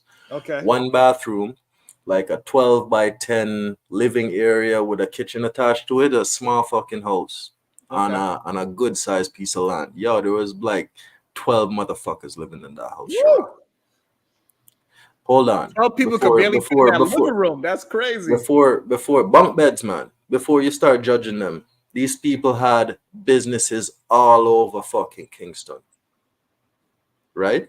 It wasn't until like a good 10, 12 years of them doing what they were doing, they started to go out and buy houses. They start, and not only just buy a big family house, they buy, everybody have their individual house, everybody managing a business, and then the family members that coming over from China, they have one store, right? They put you in that store, and then you run that store, you make your bread, you get up, you go buy another store, and then you send for your cousin. You put him in the same fucking store you started in, and then so on and so forth. 10 years down the line, everybody have fucking stores and houses. Right, but that's also a scary thing because they make it seem like they make it seem like they're poor and they're impoverished and they don't have much. They're simple people, bro. They're a simple fucking people. You have to understand the mindset of the people that you're dealing with. So the only problem is like, so why you don't do that in your own country is the issue. Because the resources are in America. You guys have all the fucking resources. You mine and you steal it from everywhere else, and you haul it all in your little box. And the resource you're talking about is capital, right? Yeah. Whatever resources, Bridget. Yo, let me tell you something. I'm just because I want to have just an honest conversation, not point to just have this honest conversation. And before you go into that, I also want to acknowledge Reaper Rails with 9876499. Many would say Americans are lazy, but validate illegals coming over and stealing resources and tax revenue. And it's kind of like what you was kind of hinting towards, right? Because you're like, hey, they will all live, it'd be 12 people in one house, where the house is pretty much built for 3 people. And they would do that, and then they would go put all their resources into one, and then now they got 2, 3, 4, 5 stores and so on and so forth, and they move out. But it sounds like the resources you're talking about that they are taking from America is financial resources, but not anything else.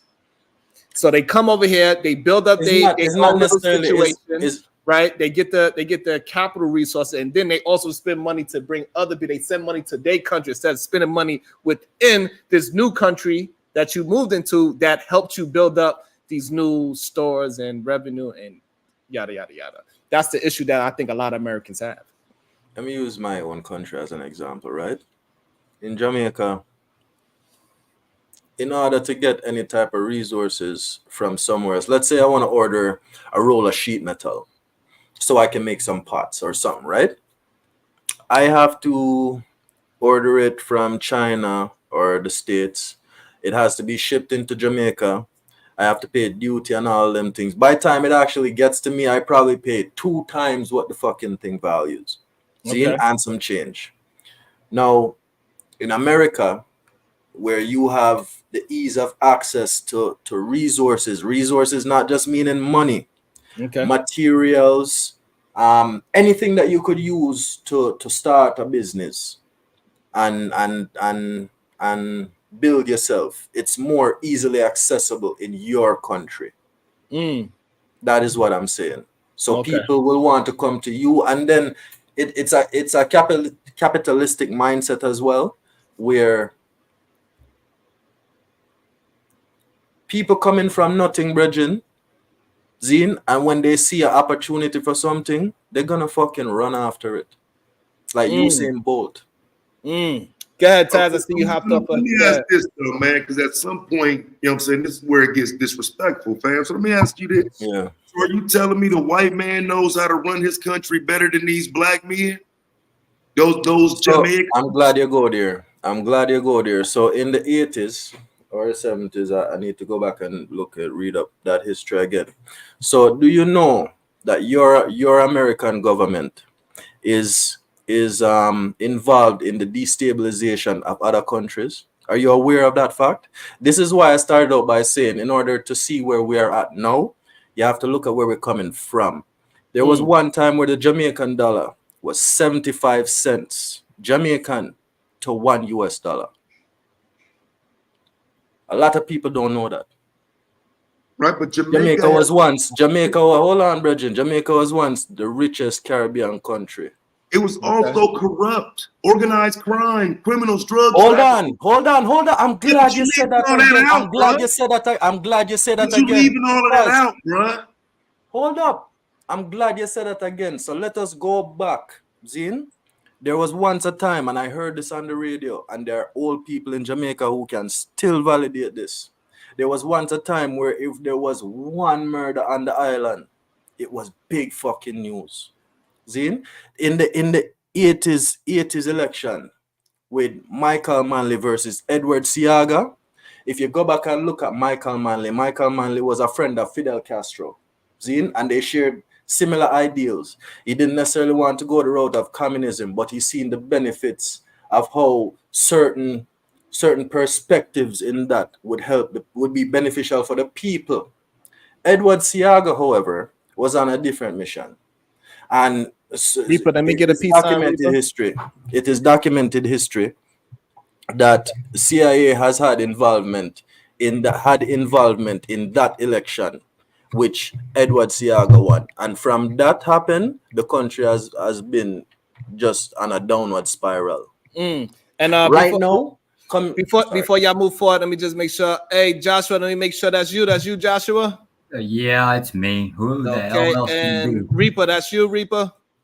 Yes, sir. Okay, that's everybody. All right, go ahead. So you're coming from 75 cents to $1 going to 150 something Jamaican dollars to $1. Okay. Nobody wants to take blame for the destabilization of other people. But when they want to run away from that problem now, is a problem. Well, hold up. Well, we agree that there's a problem with devaluation. The question is what does Jamaica produce? What's its main industry? Agriculture, tourism. Tourism is the top one. How much in agriculture? I don't know the stats. He don't know exact numbers. He just, okay, so you're sugarcane, all kinds of ground provision, all kinds of food, right? So all kinds of spices and shit. Where do you export to? Everywhere. Just everywhere? Do you think sugar cane is the same price everywhere? Where are you getting at, bro? Well, you're talking about the devaluation of your currency, right? Jamaica's main industry is tourism. I'll give you the agriculture. There's going to be a decent amount of agriculture. The question really comes down to is who are you selling to? Right. So but go ahead and make your point. So this way it won't be. I don't understand what you're trying to say. But like just come with your statement instead of ask a question because it sounds like sure. It's real simple. If you don't have production of value, naturally things are going to decrease, especially in value. Now switch that around and talk about where are your imports coming from. That's not really a fault of anybody else. That's a fault with the country. So, but do you believe that? So what 187 is saying, Josh, he's saying that America had a hand in destabilizing that. Do you agree with that or disagree with that? Within Jamaica and their attachment to Cuba, yes. Big man, you agree with that? Yo, yes. You see, in the time of that election, there was an influx of guns coming into the country. Sure. Where them guns come from? Well, I have no idea. I would assume that if we have any part in it, it's going to come by a third party. Hey, it's all good, bro. You got it. All right. Hey, Reaper, what it do? What's your thoughts on the conversation so far? Sorry, as soon as everybody in the channel just came through. I just want people to keep the same energy they have for African Americans when they call African Americans lazy, don't work hard, but yet they validate illegals coming over here and stealing the hard work, the tax revenues that's supposed to be going to them, and they validate all that shit. Because I've seen it. The same people, the African Americans make so many excuses, and yet you got a bunch of countries where I agree with. We could talk about all the activities that, the neo-colonial so-called powers, America, UK, France, have had a hand in destabilizing these countries. I agree with you, right? We could talk about that. But then on the flip side, when it comes to African Americans and the lasting effects of certain policies and actions this country is taking on African Americans, they say, oh, just pull yourself by the bootstrap, you're being lazy. But when it comes to them, it's let's talk about excuse. We can talk about a lot of these countries, and let's be honest. Were there power vacuums created when many of these powers left? Of course. But it's still, those people in those countries are 10 times more corrupt to their own than over here. Now, granted, we don't have a nation here, a black nation. But you look at a place like, say, Nigeria. There's no reason why Nigeria, I believe the 6th largest oil producing country, should not have a whole utility setup. Motherfuckers. Who mining the fucking oil? So put it like, who own it? Y'all Who been owning it? People in these same countries that come here and talk shit about America. Y'all are just as bad to your own people. That's why y'all leaving. There are resources in many of these countries. Haiti has resources. But it's the IMF. France has fucked up Haiti. France has fucked up Haiti, Bridget. It's them. They allow it. So I'm just saying. What do you mean they allow? Oh, slavery was a choice now, right? I didn't say that. I didn't cut into. That's what the fuck you're saying. Because France has fucked up Haiti, Bridget. The reason why Haiti is deforested is because they're cutting down the trees to send to France to repair debt. I stayed quiet during your whole set, bro. Yeah, let me get it out. Corrupt leaders get into power, and Haiti's a different story, but still, in many of these other countries, y'all people are just as shitty. So I'm just saying, just keep the same energy when y'all talk about African Americans. So what you're saying is that what you want to see is just the same way how they say it, Black Americans are lazy. So you saying that all these criminals that's come, because we're talking about the criminal version of the immigrants, right? The one that's coming over here and trying to take advantage and steal houses and not pay any rent and not pay anything but a utility just so he can stay in the house. This is what Reaper's he's talking towards. I mean, so he want those people to gonna travel through the jungle.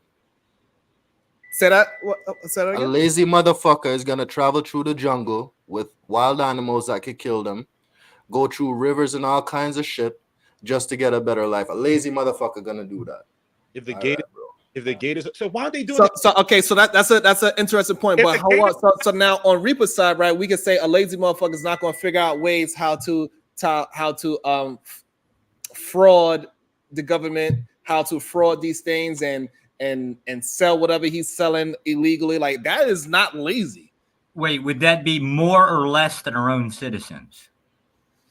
So no, what I'm saying is that 187 is saying that are we going to say people that is crossing the jungle? Yeah, you're not going to be able to throw that. You're not going to be able to throw that standard on him when our own people do the same fucking shit to our own government. Thank you, motherfuckers. Hold up. Motherfuckers will cook crack 14 hours out of the day. Correct, right. They're not lazy. Tell them, yo, why don't you go and get a job? Why are you being lazy? So a motherfucker go through the jungle and go through gay side. Now you have agents who are literally cutting the wire fence for these motherfuckers so they vote Democratic. So then validate our so-called drug dealers, our trap boys, all the people out here doing scamming. Motherfuckers know more about computer science than I do, skimming for credit cards. Yeah, that's not hard work. Hey, Sharon, can I ask a question about that?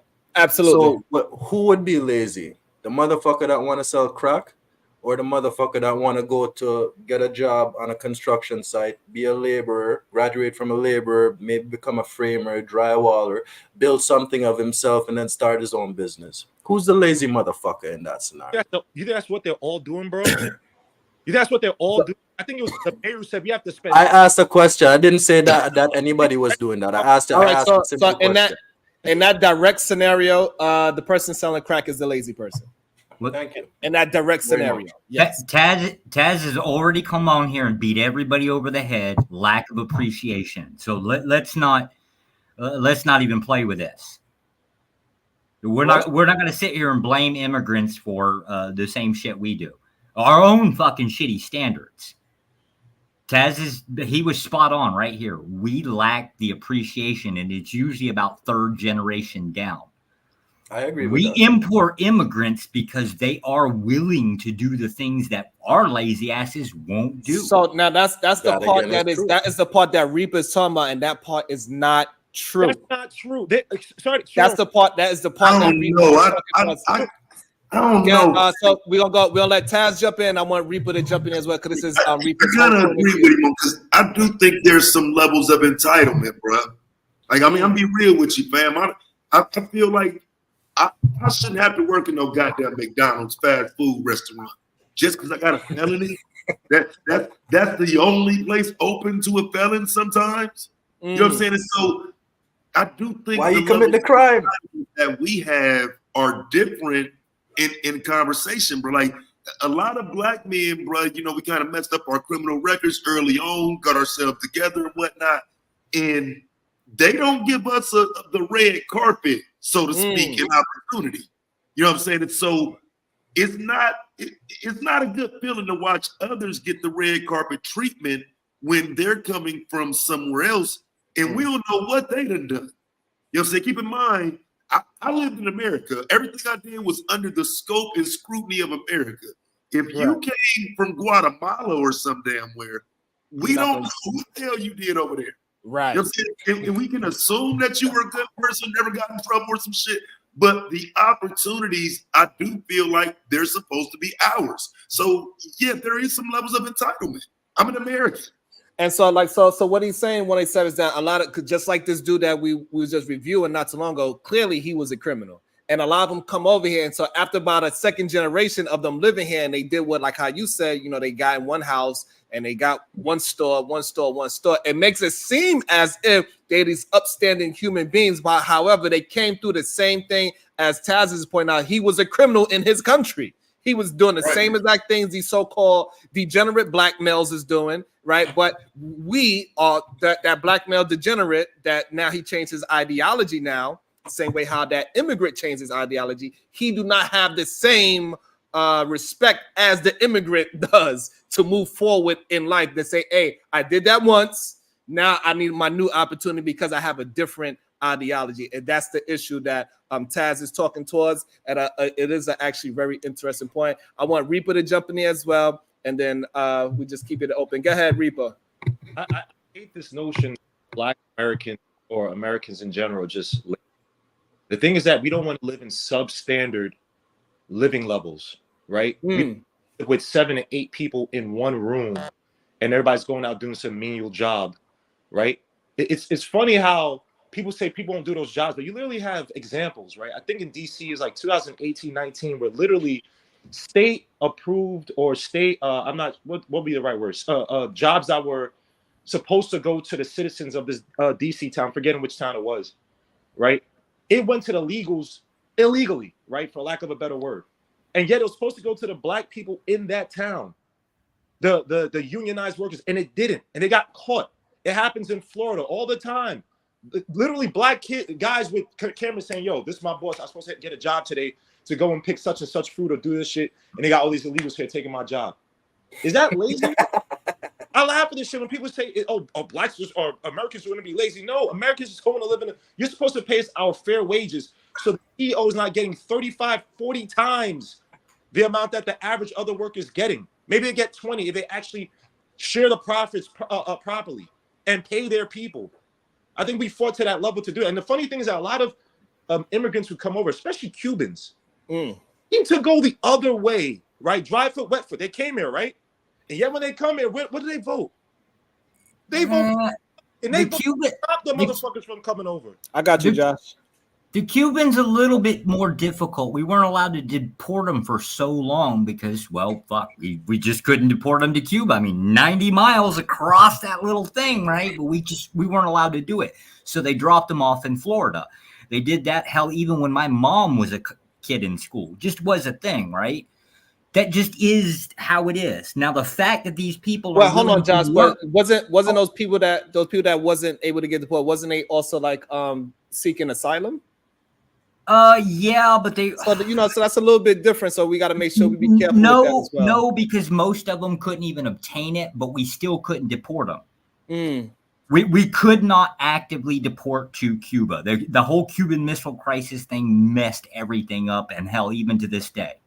However, what they ended up doing was dumping them all off in South Florida, which is a huge ag industry. So he brought up Florida, so this is what we'll go for it, right? You got oranges in Central Florida, I think sugarcane in South Florida, going back however far, right? But they're willing to do the work while our domestic workforce is not willing to do the work for the same price. This is where I disagree with that point of view. I hear a lot of people say, but it's just no. That's just they trade. So just like the Asian community that do nails, we gave them the ability to do that trade. So now it's just something that's right. Can I add something real quick? And we cannot go and say just because this is a part of their trade or what they do that, oh, Americans don't want to do it. No, this is not a part of our trade. We didn't grow up raised in these kind of conditions to be bred to do this kind of skill. I want 187 to jump in there. Sean, I want Sean to go out there, and Joshua, please finish reiterating what you were saying, please. So 187, Sean, and then Joshua. So a lot of farm workers get brought to the US and Canada to do farm work. I just wanted to put that out there. Say it one more time. Like a lot of Jamaican farmers are brought to Canada and the US to do farm work. Right, so that's just a skill set, right? So so we cannot say Americans don't want to do the job. No, these are people that have certain skill set. If 187 have a son and he teach him how to do electricity, that's going to be his skill set. Now, if I'm doing HVAC and I try to push my son into electricity, it's going to look like my son don't know what he's doing, right? Because he's not bred into it. So I think that's a very dangerous way to say Americans don't want to pick strawberries, for example, when those are farmers. Farmers are just coming over here to farm because that's a better opportunity for them to farm here versus farming in their own country. And it's not fair to say Americans don't want to do the job. No, we just not bred to do that job. But at the same time, it's fair to say that. Pushback, Sharon, just right quick though. Okay. Because you're speaking to it as a lifestyle, but correct. I was more so speaking to it as a simple job, a 9 to 5. Okay. And I think if we look at it as a 9 to 5, I think you can. I mean, I can only come to the conclusion that we don't want to do that. Like, you know what I'm saying? I used to live in Florida, bro. I've never heard anyone even willing to do it. I think that's a terrible conclusion. I think so too. Go ahead, Sean. Go ahead, Sean. And I also want to get let Sean get his thought in. It was Joshua after Sean and Edaman, but go ahead, Sean. I gotta go, guys. You have a good day. Thank you, 187. I appreciate you, my brother. Thank you. Thanks for having me, bro. Taz, I got a question for you. Would you allow your child to go to college to work at McDonald's if at the rate they currently pay? You say after he graduates? Yeah, you get your college. What if to become a MIG manager they was paying $150? Would we then allow our child to go and work there? $150K. Oh, hell yeah. At $150K? Hell yeah. Yeah. Right. So what y'all are saying is not that I disagree with it. I think the value proposition is the problem, which is what Reaper was saying. If these weren't shitty, low-paying jobs, then we wouldn't mind. I worked at McDonald's when I was a shorty. If I could make, 6 figures working at McDonald's, I'd shit. You know what I'm saying? Like, who wouldn't do that? So okay, these are shitty, low-paying jobs. Yeah, these are shitty, low-paying jobs. I agree. I got you. I agree. Yeah, I think because what you're saying is true for sure, but there are lots of lazy people, Like, and I know Josh, you kind of talked about, how lots of Americans are very lazy. It ain't just black people. It's a bunch of fucking degenerate white people that's lazy as fuck too. Oh, I was talking mostly about white people, but yeah. yeah, I know you were. But yeah, it's a bunch of lazy motherfuckers, right? That's true. But then, people don't want shitty jobs for shitty money. Like it can't be a shitty job and pay shitty money, and you're gonna treat me like I'm like shit at the same time. And so with me working in social services, you see a lot of people who really do have to make that choice long before the pandemic. The choice of, is it worth the mom going to work because they got multiple kids and she's not going to make enough money to make it make sense in terms of daycare. So now it's just like, damn, somebody has to stay home. And so she may look like she's lazy, but she just made some life choices to where it just kind of makes more sense to not go and make $11 an hour. Strawberry pig. You know what I'm saying? Like it just doesn't necessarily make sense. And so what America does, we export a lot of things. We export democracy. Oh shit, it's a fire in front of me. We export democracy. We export a lot of things, but one of the things that we go, it's right in front of me. I'm in front of City Hall's a fire right here. But anyway, one of the things we do go out and look for, we love saving money on the workforce. We do. And so when you talk about lazy, then we have to have a real conversation. The big corporations who export all of their labor to sweatshops and things like that in China and shit like that.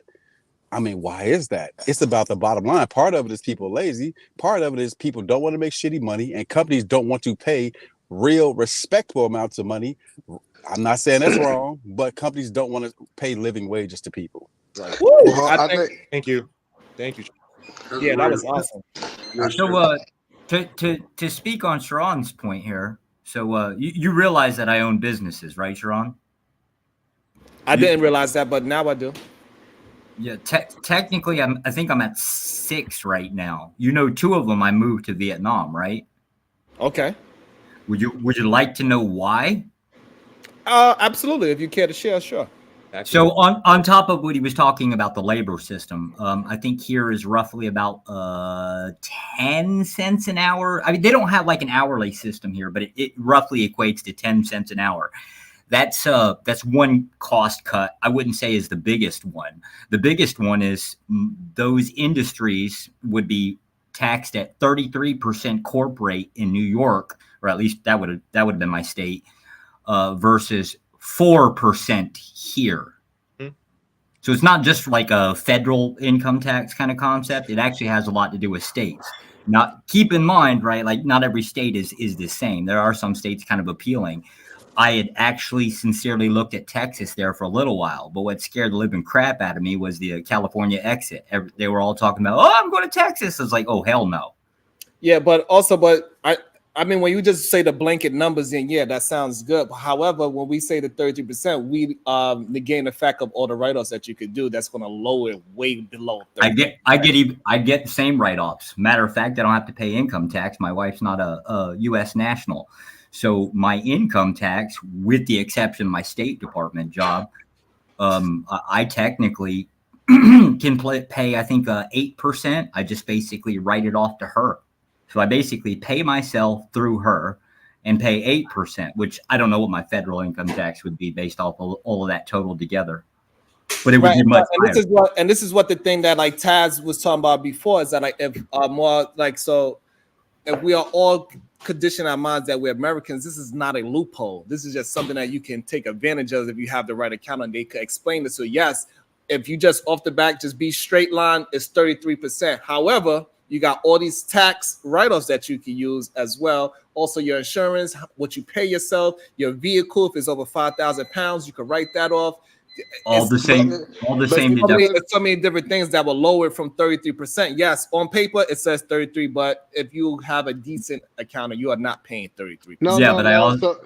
I also get tax deductions here. It's not like it's all one-sided. Yeah, I think what we have to understand in America. Your mic is a little low, E. Is that better? Yes, it is.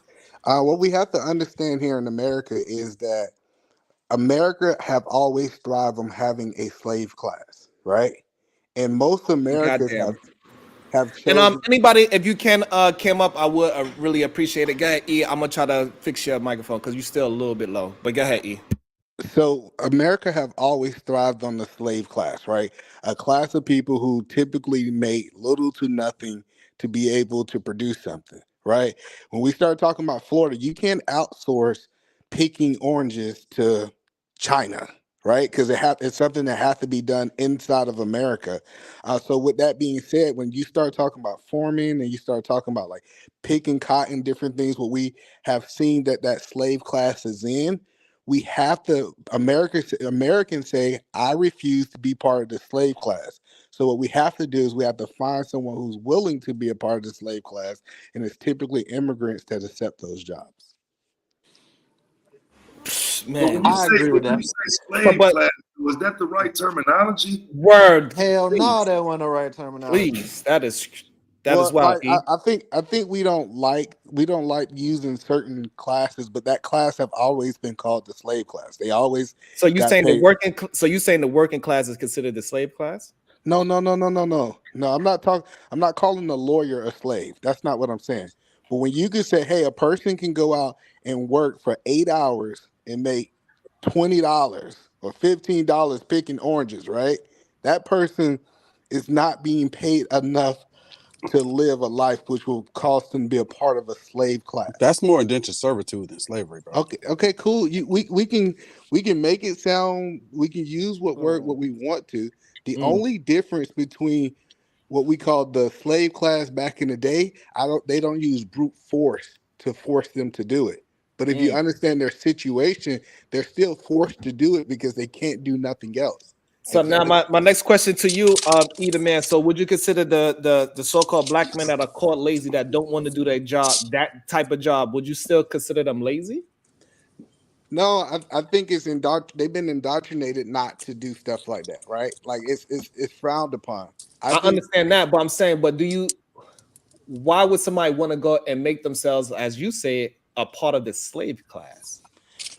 Well, I don't look at them. So that was never my stance that they're lazy, because you got to understand that we have a safety net here in America, right? See, America says if you don't work, we will give you food stamps, we will give you housing, we will give you medical, we will give you all those things if you choose not to. Most immigrants, I kind of get now, but if we go back 10 years, most immigrants didn't get access to all those things, so they either it was almost like work or die.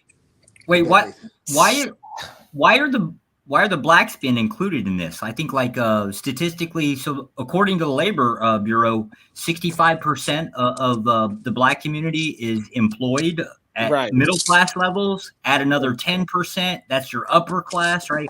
We don't even know how to parse out the children from this group, right? Great point.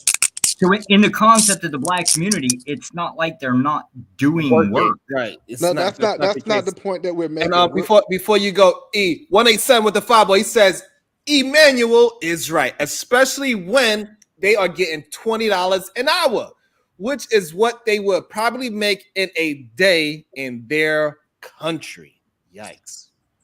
Well, look, this is where the other conversation got to come in about the economics of the black community, though. Because if you're telling me that those are the slave jobs, I'm telling you, I'm not working that slave job, which is how I ended up selling weed and crack. I wasn't being lazy. I wasn't going to be nobody's slave. Chaz, so now we got to go back to a little bit to where we were saying that only the lazy sell drugs and shit. It's not just being lazy. Opportunities are that minimal. Exactly. Now think about it, right? Think about what Taz just said, and Taz is right on point with that.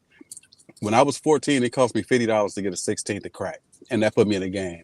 The barrier to entry is low, and off that $50, I got $100, and from that you work your way up. You go up from a 16, you get an 8-ball, and you keep working your way up.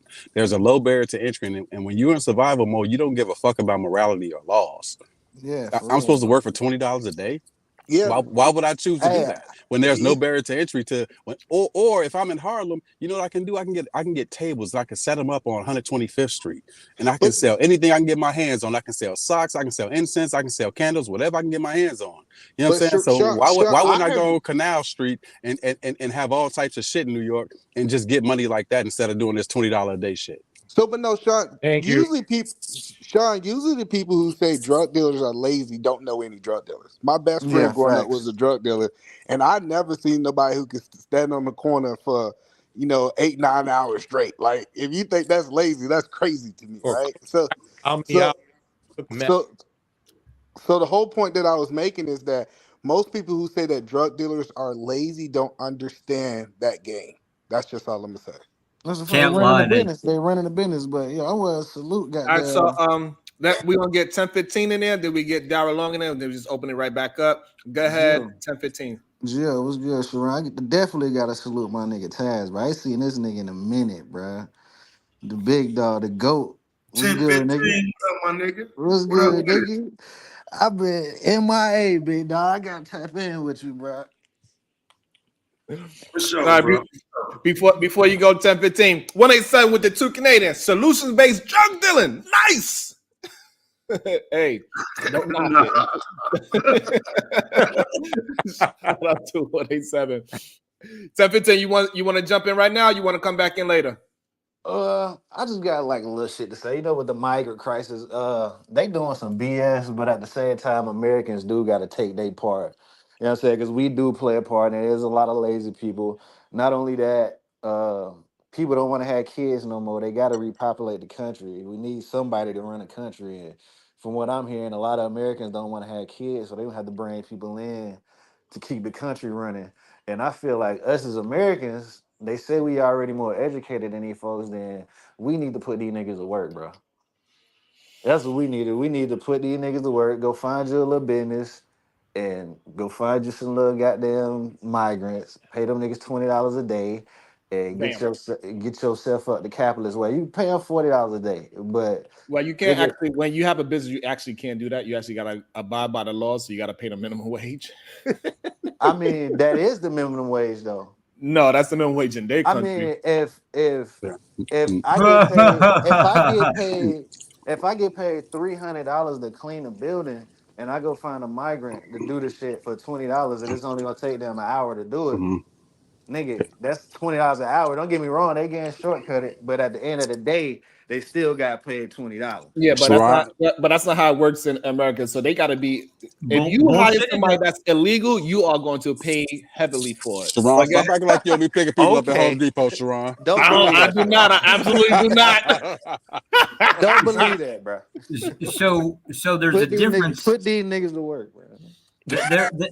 There's so many loopholes to this bullshit. I don't know where you come up with this. Like everything's hourly wage. Absolutely not. I ain't paying nobody hourly, my nigga. I'm saying it equate to that shit. Yeah, predominantly an example would be in the ag industry. Let's just say like pine straw. You're actually paid per bale.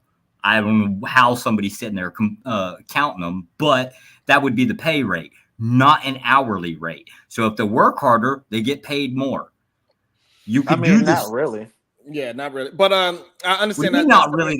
That's entirely entirely how North Florida operates. Yeah, but also we gotta understand that most businesses cannot operate to just pay people cash.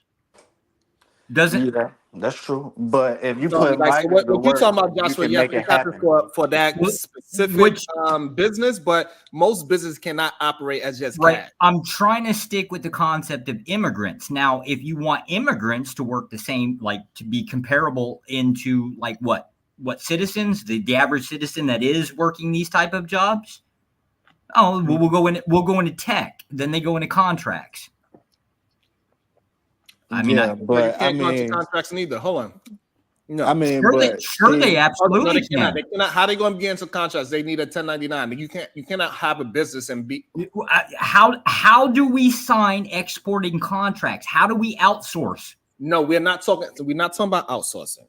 Outsourcing is completely different than hiring somebody that is not legally here. Have you been to Silicon Valley? So first of all, to hire somebody on 1099, they got to have their own insurance. You saying that migrants? So now you saying if we're gonna have the conversation, let's be genuine about it. Because now you're talking to somebody that's just like you, have a business, right? So you cannot hire somebody on 1099 if they don't have their own insurance. So how are you gonna be an immigrant and have your own insurance? You can sign contracts for just about anything, the same way that you would get on the internet and sign a digital contract to do some type of agreement over somebody in another country. So again, you're talking about two different things now. But they are not on the book. We're talking about somebody that's in this country. The person that you are given that you hiring somebody in India is a different kind of contract where you hiring somebody here. Sure, it isn't. And so, but what I'm saying that immigrant that's here, he's gonna have to prove some kind of paperwork. He got to pay some kind of taxes. Yeah, he got to have it. And we're gonna hire him as a contractor. You would think so. He have his own insurance. He got to have at least the bare minimum, some kind of work visa or some kind of fake ass social security card. You would think so. You as a business owner cannot just, especially in New York, you cannot just hire anybody. You know that it's a penalty for that. You can do yes, it there are penalties for not doing something if they're geographically located on that same soil. How are you going to prove it? Because hold on. The way how you got to prove it, because you, the business owner, got to prove that you've been paying this man $300 a week. Where's this money going, and who's it going to? Oh, they absolutely don't want to pay our income tax rate. All right, so all I'm saying is that, so like what I'm saying, Josh, is that like people are just saying that you could just hire these immigrants. It's not that easy. People do it all the time. It's nearly impossible to enforce. There's not really much of a mechanism to enforce. That is a lie, Josh. That's not. People are not. Hold on. Hold on. No. People are not. The only people that can hire these immigrants is people that's doing cash business. That's how come when they come over here, they got to go over to Queens and sell a goddamn hot box. Okay. The reason why they can't get a job. The reason why what government branch regulates it? The reason why they are being strippers and all that is because that's cash business. The reason why they are out there trying to steal houses because they can't get their own. So What government branch enforces it? Taxes. Okay. The people that I'm not business do paying not want to go. taxes. The people that's within business do not want to go through the hassle of hiring somebody that they gotta pay double for, because now you won't get fined. So if you paid somebody $30,000 for the year, you are going to pay a crazy amount of money on why you had to pay for this person. Right. And also you're going to get fined for unemployment insurance. Also, you're going to get stop. Don't sell the people that they can just go ahead, start a business and hire immigrants. That is not true, bro. It is true. Yes. Bro, I just moved back to Atlanta from Houston, my nigga. Damn near all them businesses in Houston is operating like that, bro. Them niggas is illegal migrants, bro. Because there's no enforcement. Hey, look, you from New York, bro. So I don't know what y'all got going on out there. The same bullshit you guys. Same bullshit you guys. Hey, Saran, look at the article in the back. If you can't go easily hire migrants to work for you, then it's not the same shit we got going on down here, bro. It's the same shit, bro. Yes. No, it's not. Bro, whatever. Go. In New York, do you live in New York, bro?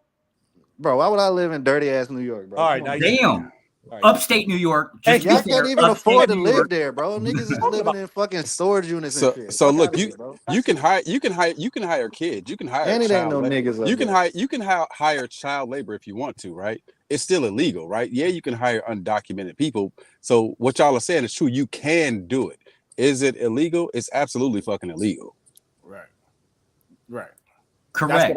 I just put an article in the back that y'all can all see. It's from ICE, and you see a Texas business. You see them getting fined because you can't knowingly do it, which is why what Saran said is true. People do it under the table all the time, or it's all under the table, nigga. You are not reporting to any federal agency that you've hired undocumented people. So yes, you can do it. You also can hire a 10-year-old, right? As long as nobody knows. Correct. The question this Texas company, Joshua, they had to pay a $3 million fine to doing the shit that you are talking about. Correct. Well, I don't know if it's 3 million. There are some that get hit with some pretty nasty fines. But the question still stands: what enforcement agency enforces that? And look at the article. It's right there. The article in the back. ICE ended up busting immigrants outside of residency, right? But they're not the ones searching out for labor contracts. These businesses are getting busted on consequence. Josh, let me ask you a question, right? Let's say Sharon saves up $50,000 and he starts a business with his family and he scales that business to where it's now a 7-figure business. Would you, Josh, the seasoned businessman, would you advise him to hire illegals? No, I would never advise anybody to do that. Right. So while you can do it, if you're a responsible business person, you can get away with anything. Absolutely, you can. But if you get caught, now the shit that you did to sacrifice to build, that shit is going away. Like, is that worth it though? Like, maybe when you're small and you're underneath the radar, but when you doing numbers, that shit ain't worth it, bro. It's the same concept as like you would whoever it was that just stated the idea that it would be more beneficial economically to be a drug dealer than it would be to. It's the same thing, just at a higher scale. But look, but no, that's I hear what you're saying, but that's wrong. When you're a drug dealer, like I said when I was talking about that, you're not thinking about morals or laws. Business, right? As a business owner, me being a multiple business owner too, I think about those things. Why? Because it matters. Why? Because I'm building something of a legacy for my family who had nothing. You know what I'm saying? So that matters to me. When I left illegal shit behind, I left it behind. If I was still going to do illegal shit, then I would be laundering money. You feel me? Right. That's what it would be. It'd be laundering money. Exactly. Yeah. I'd be taking this legal money and then putting it in the streets. And then, you know what I'm saying? I would be doing that, but I'm not doing that. So I hear what you're saying. You can do it, but should you do it is the real question. So, well, it's not. See, I don't think it's not about the would or should. The concern here is we're talking about immigration, right? There's no enforcement or there's no screening or enforcement mechanism in place for it. So, Josh, that's where you're wrong. The emplacement is you going to have to pay heaven fines. So nobody that's in business to give away money. So you don't even have to have an agency because most people are trying to do business where they can save money, not spend money and get their business in a uproar and all these legal situations going on because like I know, the New York State is not playing with you. Well, I think one thing that we're not talking about is most of these companies don't hire immigrants directly. What they do is they contract with a company. Like we see this with cleaning companies all the time. They will hire a contracting company that hires illegal immigrants. And the only reason they're paying those contracting companies to do the job is what they're saying is that we need you to take the liability. And those people who have those contracting companies, what they do is they shut the business down, file for bankruptcy, open another cleaning company. So I don't think that the business owners are taking it directly. They just use a third party to be able to. So, but the problem is that business owner is taking it directly. That's why he got to close up, file for bankruptcy, and do it again. File bankruptcy, close it up, and do it again. So yes, whoever is running that business that is taking the risk on hiring these illegals, he's going to have to close up his business, file for bankruptcy, and do it again.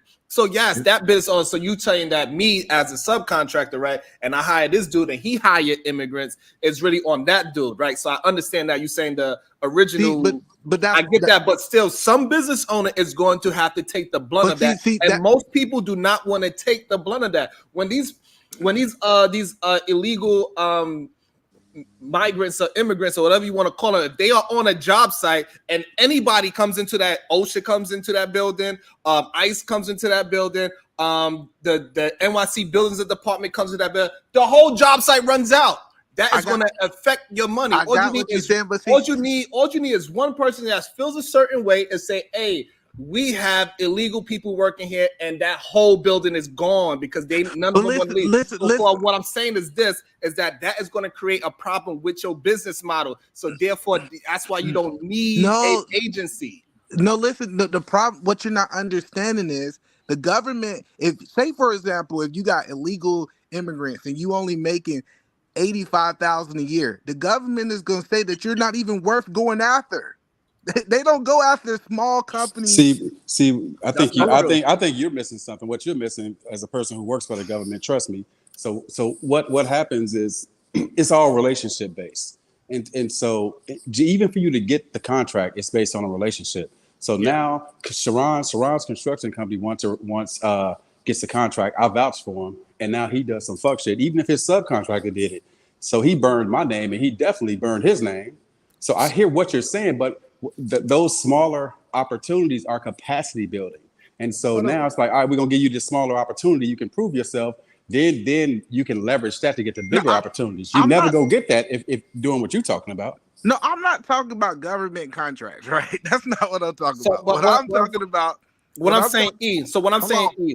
Let me finish what I'm saying. No, because we understand what you're saying, but you're promoting the wrong type of information. That's what we do on YouTube. These people are not going to be. What I'm saying that these people that are opening up businesses, they are not going to be able to open up businesses where they could call a staffing agency and have illegal people doing their business for them. That is not a thing for people to mostly do. That is for criminals to do that just happen to start a business. Okay, cool. We can call them criminals. We can call whatever we want. But hold on. What it boils down to, Sharon and Sharon cousins ain't going down to Florida and pick no goddamn oranges. And you know what? Sharon, he's a vegan. He want oranges on his goddamn table.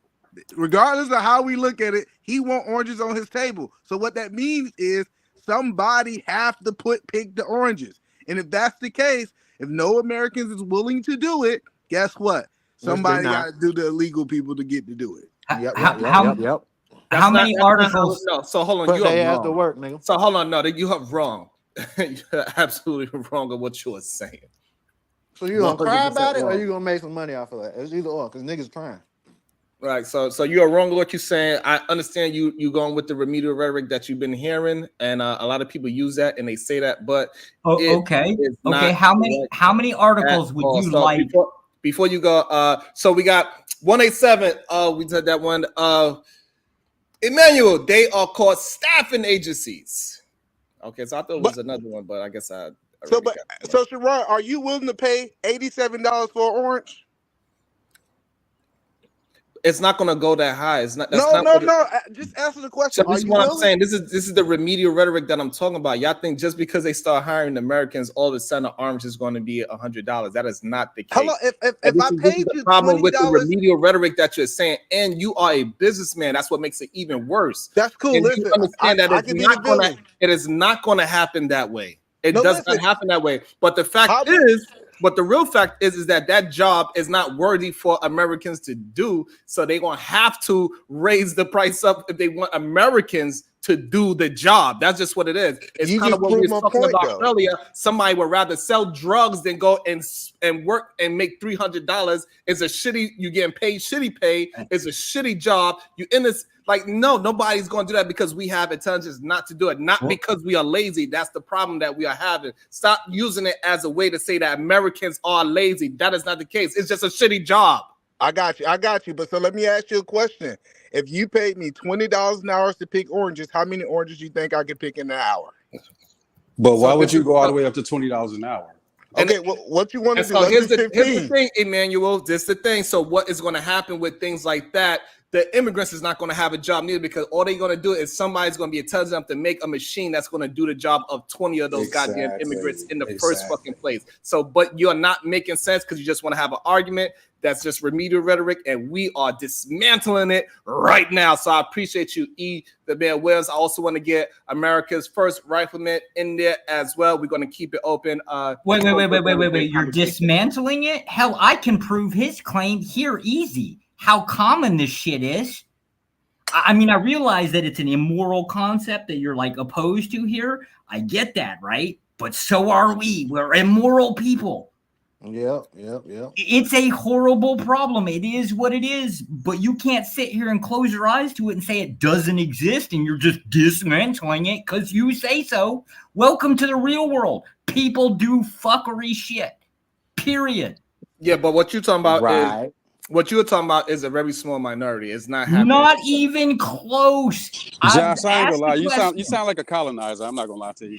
You sound like a colonizer. I'm not gonna lie to you. I got you. Thank you for your patience, AFR. I told y'all ain't no real Americans, nigga. How many of those? So Joshua, are you saying that the majority of businesses is doing what you are saying? Well, I don't know about majority. So that's what we are. That's why.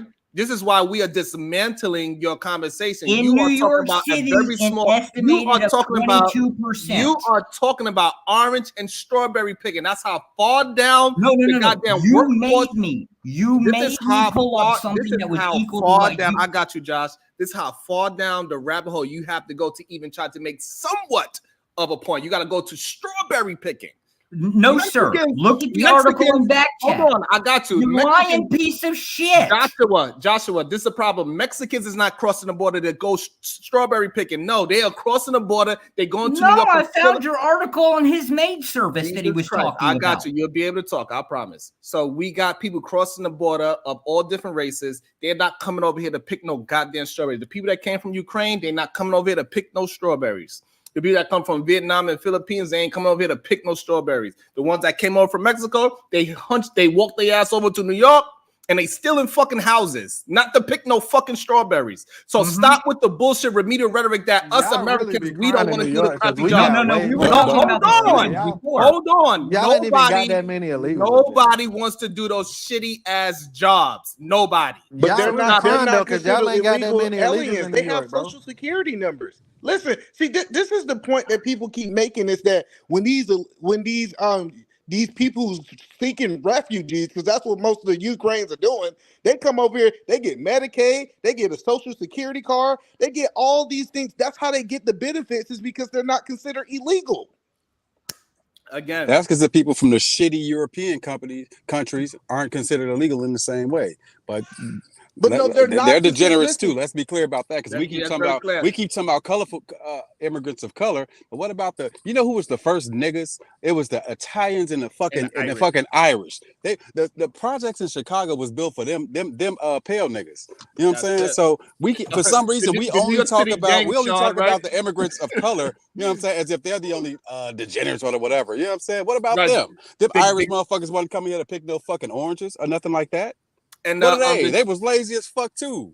And the New York City gangs, they started with the whole Irish and Italians. That was the very first real gangs out here. So let's be careful about what we're saying. Let's make sure we are not just saying remedial rhetoric. Please, you're gonna have to stand on your words. And right now, your words is losing badly. We are kicking your asses on your words. I got you, Josh. I got you, Josh. I want to bring in AF4. No. You ain't gonna talk shit, you motherfucker. No, you're not going to sit here with this bullshit. Get his ass, Josh. Get his ass. What is that example in the back chat, you piece of fucking lying shit? It ain't my fault you losing. It's okay. There ain't no losing. You need to get better at substantiating. At substantiating your argument. Right now, your argument is falling down faster than the goddamn Baltimore Bridge. Post in the back chat. I got to it, and I will address it in a second. Go ahead.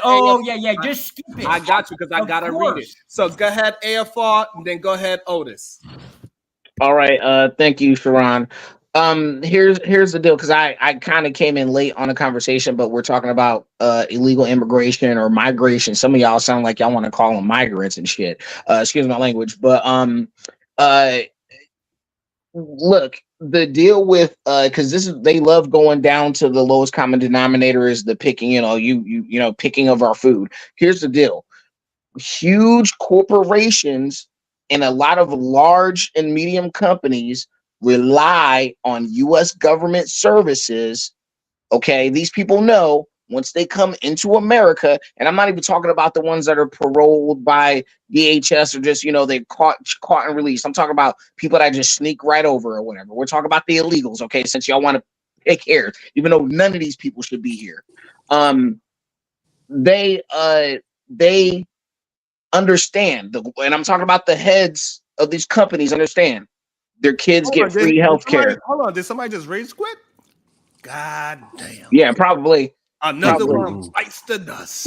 I know. Well, they want somebody. I just want to say, I'm sorry to interrupt you because you've been very paid, but this is what I do. When people cannot substantiate their remedial rhetoric, they have to rage. Well, because see, they want to be like white people and have cheap nannies in their house and their lawns cut for $50. That's why. Yeah, okay, hold on. Let me finish, Eda, man. I understand you want. Never mind. I'm not even going to start with you. Shout out. Who was that? 1015. Oh, 1015. Oh, okay, sorry. Thank you. That was you. Okay, you sound like that nigga. Anyway, so salute to you, Eda, man. Damn. Here, like they know, the corporations know when they bring their kids over, they get free health care. They can't be turned away. They get subsidized housing. They get they go into schools and put pressure on the already pressurized situation at a lot of schools. They have lack of resources, especially they go to black and low black and brown low income neighborhoods. They don't go to the middle class or upper middle class white neighborhoods. So they already put existing pressure on existing services that they don't even have enough. So they understand when these people come here, they're going to be subsidized so they can make it livable enough for them to go to that field and pick it for 5 or 10 or whatever dollars they're getting. Okay. So Americans pay at the front end by lost jobs and in the back end through loss of service. And also we have to pay for them because you see what's happening in New York, where they're literally paying billions of dollars for the care of these people. Okay. And they can't get turned around. So what I'm saying is y'all can keep saying, oh, y'all too lazy to pick it, or y'all carrots and stuff are going to be $100. That's the biggest lie ever. You know why? Because you pay. Okay, I'm okay with paying a bit more for my lettuce, but it'll equalize. The free market is going to because the best farmers are going to sell regardless. Okay, even today. So they're going to be able to pay their workers or local workers a wage that's good for that area, because a lot of these rural places, cost of living is still nationally lower than a lot of other places. So there's a way to get Americans into the fields. No, it's not. Because the thing about it is, like, even before massive waves of illegal immigration came and started doing those jobs, most of those jobs were done by us and white and poor white people. So y'all business no, not for owners, stop. Get it in Atlantic. Go ahead. Yeah. Okay. Not for free. So don't bring up no slavery BS and try to derail the conversation. Okay. They that was just what people were into. They were into carpentry, the trades, and agriculture. That's what black people did.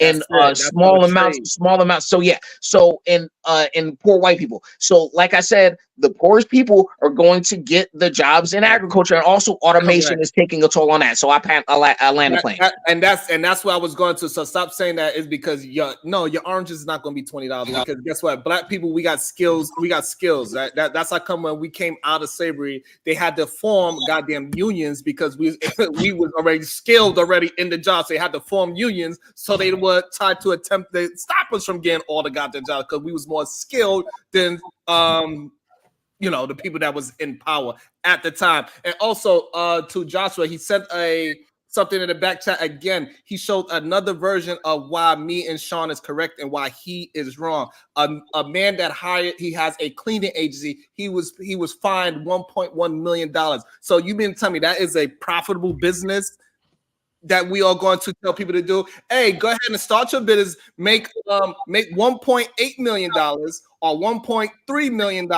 but now you got to pay back $1.1 million in fines, and then you got to go to court. It's mind-blowing how far down the road they will go to lose. I expect to see him, man. I expect to see him, man, eat a man on an episode of American Greed. Are you insinuating I want Otis to jump in there as well. So Miss Space with the 5 balls, she says, "Good day, Sharon. Panel in chat. I thought Joshua was America's first rifleman." No, he is not. He is a rage quitter. We made that man quit. Maybe because he's too lazy. I have no idea. Well, I think what we got to really come to the honest is, if you look at it, the percentages of businesses that actually have to pay the fine, it's like maybe 5 or 10 that's actually doing that stuff. Like we say, the 90% that get away with it, we gonna base our business off 5 to 10%. And I think business owners are used to taking risks, and some people are willing to take that risk.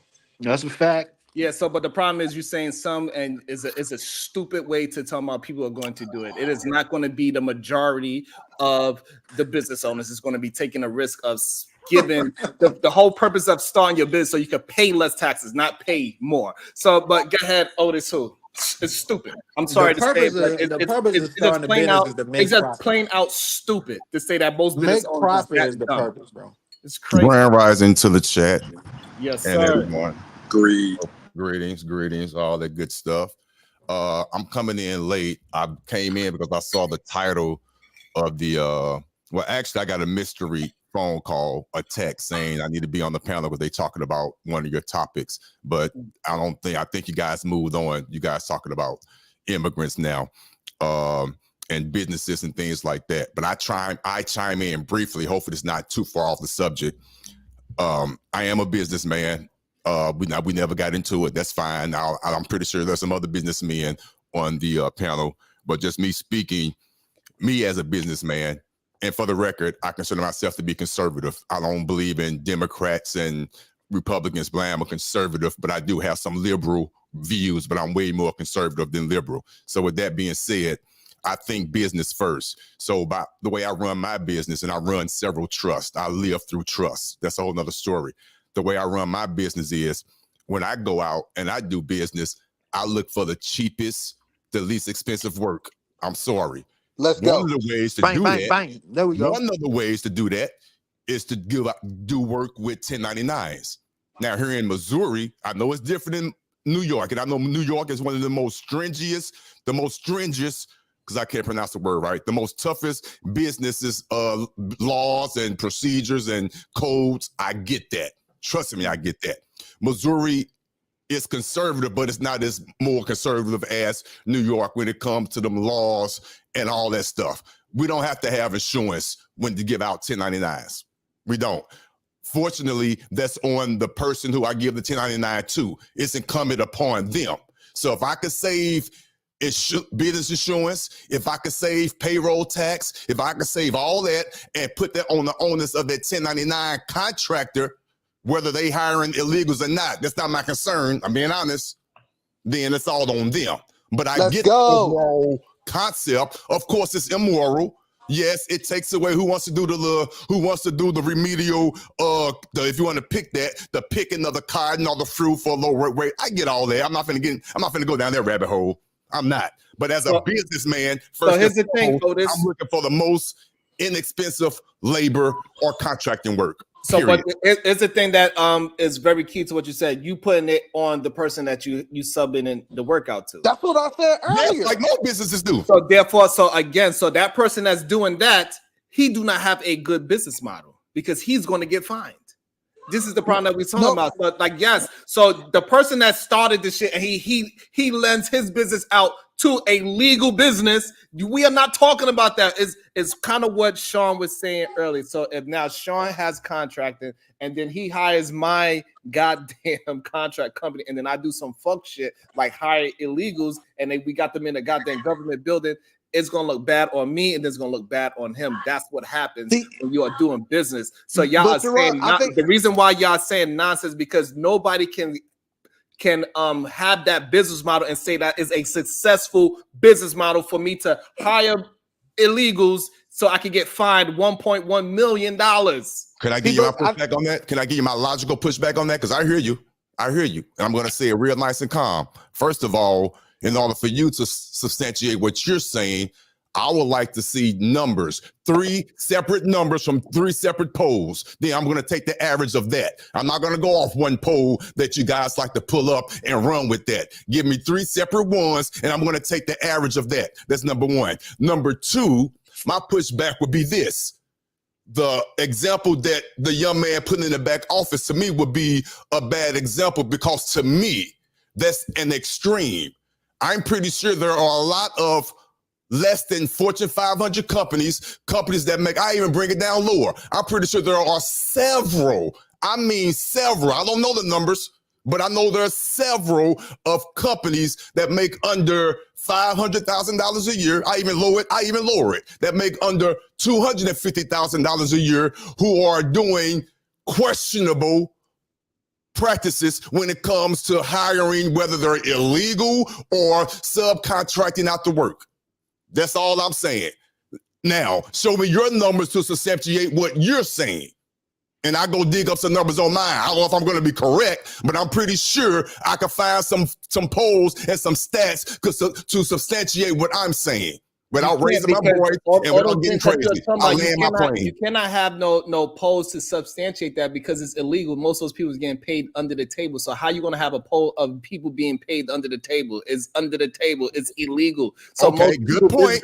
Most people businesses is going to be ran legally because you have to run your business legally. You got to file things. This is why all the people that did those PPP loans is going to jail. They made up fake businesses. It's not going down the way how y'all saying. Stop having this goddamn ideology that people are just coming across. This is insane to me. And this is coming from businessmen trying to say that, yes, we can hire illegal immigrants to work. That's crazy. Hey, Sharon, you know, you can spin it all you want. I said what I said, but you can sit here and I'm not finna argue with you. I promise I'm not. I'm gonna stop talking, and then you're gonna proceed to spin it, and I'm not gonna respond anymore. I said what I said, and they could go back and hear what I said. But now go ahead and proceed to spin what I just said. That I'm promoting illegal workers. Go ahead and spin that.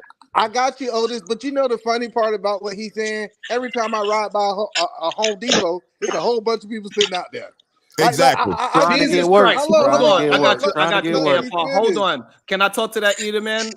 Go ahead. Yeah, go ahead. All right. So now let's get this clear. The people that's hanging outside of those goddamn Home Depots, they are going to somebody's house to do something very small and they make about $50. That is not business. You don't think they to clean a building?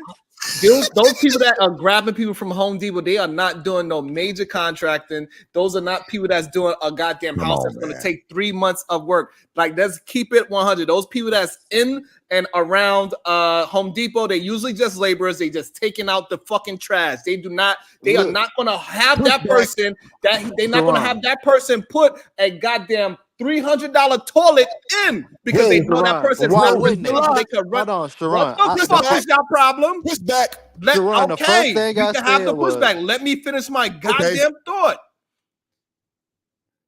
Those people, like nobody that has a real contracted business is going to Home Depot, pick up and say, hey, put this $20,000 unit up in the air that he is liable for the next 2 years. If it falls out the ceiling and kills somebody, he can go to jail for murder. Nobody's gonna hire no goddamn Home Depot immigrant to do that. What the fuck are y'all talking about? But bro, the first example I gave you was hiring them to clean a house. Can I respond logically? We're not talking about 300 toilets. I know for a fact them people that you just described are putting on roofs on people's homes, $100,000 to $300 homes. They're putting on roof shingles. They're up there taking them off with the dumpsters in the yard. I'm seeing it. So come on now, we could do this all day. No, we can't. So the problem is you are talking about a very small minority. Again, if I wanted to jump in there and 1015 wanted to jump in there as well. Go ahead. All right, a couple of things. What you're talking about, and I'm rocking with you today, Sharon. Listen, all that because I know these people. I work around them on a daily or not daily basis, but anyway. I do a lot. I got you, brother. But this is what I see. A lot of those people, they're semi-skilled labor at best, not skilled labor. Not skilled. Semi-skilled. I'm talking about people that can maybe read a ruler, like small stuff, like light carpentry, like literally above sweeping a floor. Let's just be honest. Laying a roof tile is not skilled labor. Okay, that's semi-skilled. Look, that's not the point. So it's dangerous, but it's exactly. Hold on. Let me finish. Let him finish this thought. 1015, you go next. And by the way, Sharon, you cut me off half and finished. I apologize. I apologize. Thank you for your patience. We'll let you talk about how you're gonna have your whole empire of. Sorry, I was about to say the S word, but listen. The last thing I'm gonna say about my prior point about how the reason why people like Either Man are cool with these folks coming over is because the corruption from the top of corporate corruption, like that type of governance from the top, has trickled down to the small business owner. So they think it's okay for all of us tax money to go to these illegal immigrants to make them viable workers for them. They can blame the federal government, say, well, they're coming over anyway, so I gotta get ahead of it. So instead of advocating for, I don't know, big employers like big corporations saying, hey, you guys don't have to pay for health insurance anymore, or you guys don't have to pay these onerous costs that the government mandates them to pay. That's why labor costs are through the roof in America, and people don't want to, and they say America's too expensive. Like, instead of advocating for stuff like that, that literally would set our economy, like supercharge our economy overnight, and have more money in people's pockets so they can make choices with what money. No, you're going to just be like, we can't do nothing about it, so let them all in and they'll work for me. And so either man can have 20 vulnerable people from Central and South America working for him and all that other stuff. It's a whole grift, and it needs to stop. These people need to go back home. And I land the plane. Go ahead. I just want to get Eden Man to finish his. I want Eden Man to finish his thought 10:15. So after Eden Man finishes his thought, I want you to jump in there. All right, go ahead. I'm gonna close it out with this. If I close my eyes and I hear people like American First Rifle speak, he sound like that old white man in the South. Send these blacks back to their country. You know what I'm saying? We don't need them. They're taking all these jobs. It's crazy part about it is a lot of Black Americans. America first. They have taken the identity of the same people that they despise all these years. You literally exploit people like the white man. What are you talking about? They don't have the floor. Obviously not. Hold on. I got you. E. Let Eden Man finish. And again, this is what they want to talk about. They want to talk about the small minority. 23% in construction is undocumented. This is what they want to talk about. The very small minority. This is not something good for business. Go ahead, Eden Man. And I'm going to land on Sharon, because Sharon, you should be ashamed of yourself, right? Damn. You should be ashamed of yourself, because when we start talking about companies like that can pay their wages to the Americans, that was not the conversation. The conversation was the companies who do not have enough revenue to pay Americans and jobs that Americans don't want to take. So this idea that you tried to make it about the guy who's building a 10-story building and he got a $5 million contract, of course he have enough money to do it. When I was talking illegals, I was talking about the people who don't have enough revenue to pay the American the wage that they supposed to. But I appreciate you having me, even though you be full of crap sometimes. I definitely gonna come back next time. Thank you. I appreciate you. And based on what Eden Man said, to back him up, there are more companies like that. I witness them on a daily basis where they have contracts that they got approved for. Sharon, stay with me. You in this field. They have contracts that they approved for, but they don't have the payroll or the finances or the revenue to support their contract as of yet. They got to take out payroll loans and all that type of stuff. So there are more companies like that, correct? No, it's not. So hold on. The problem is, no, it's not more companies like that, because once you get a contract, you put in the beginning of the contract how much money you need to start the project, and then you get paid certain stipends as the project is moved along. And if you get a government contract, for example, you could go ahead and go to a company and say, hey, I got this government contract. That government contract is worth more than fucking gold. Absolutely. You could go to any company and say, hey, I'm going to get paid 3 months after the job is over. And a company is going to say, okay, we will wait until 3 months after the job is over. They'll go and do the whole fucking job for you. You don't have to lift up a fucking finger. And that job will get done, and 3 months later, you could pay them. So no, you are wrong. People are not hiring, people that's actually trying to do real business are not hiring illegal immigrants. Like I said before, all you got to do is maybe not in New York, but yeah. I'm not taking on that argument at all. But you don't think that you are, but that is what you are taking the argument on. Yes, RHS, give me a second. I want to get 1015 in there. He was waiting, and then we go RHS. Go ahead, 1015. I'm not taking on that argument. Yeah, you can hear me, bro. I'm driving through the suburbs right now. You can hear me? Yes, I can. You don't remember when that governor in Florida, he passed the bill? It was like some illegal immigration bill to where like you could just like randomly ask people for their green cards and shit. And if they ain't got it, you can arrest them. And they all ran away. All right, so you don't. All right, so they all ran away. So did you see the job sites down there? They was building communities. They was building all types of construction shit, bro. All the construction sites were empty. Do you think they arrested the people who owned those companies that employed those people? No, bro. Those people are still working. They just had to go find Americans. Stop right I there. mean, but hold on. What I've said is, bro, we seen full job sites of people just quit on the site just because he passed that bill because they were illegal immigrants, bro. That's not a small scale. And I know that shit is happening in Atlanta as well because I was talking to one of my clients last week. He a house painter. And, I was just like, how business going, bro? He was like, man, I ain't gonna lie, business ain't been doing too good because when they passed that bill in Florida, all those people left Florida and came up here and started businesses. So these people are getting employed, and some of them even doing their own thing. So like, where you getting this idea? You getting it from? The idea that I'm getting from is that they cannot start a business. You have to be somebody of a citizen or somebody that is work authorized to start a business in America. You cannot just go out and just do whatever the fuck you want to do when it comes down to business and taxes. Well, what about all those people on those job sites in Florida? What about them? Jesus. I don't know why y'all talk about shit y'all don't know nothing to fucking about. I mean, what about them? I'm telling you what the man told me, bro. Like, this dude was an immigrant. I'm telling you what the immigrant told me. Like, you know what I'm saying? He told me that his business slowed down.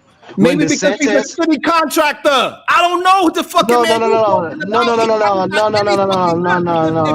Any kind of a good contractor, somebody that is a fucking illegal immigrant is not going to steal your job just because he's cheaper. It doesn't work like that in the construction world. Whatever, you know what you're talking about. So what about the people? What the fuck are you keep talking over me for? But you are wrong. You're not in the field, so you need to learn how to talk about the things that you fucking know about. And if you don't know about it, you gotta shut the fuck up. How you know what I know? Because I can hear the words that you're using, the vocabulary that you're using. He wants you and I can hear the stuff that he wants you to substantiate your argument. That's all Sharon asked. I mean, I just substantiated it. Look, I just told him I was talking to a fucking immigrant. He's a house painter. He have his own company. He works for Section 8 right now. I asked the bum ass nigga, how was business going?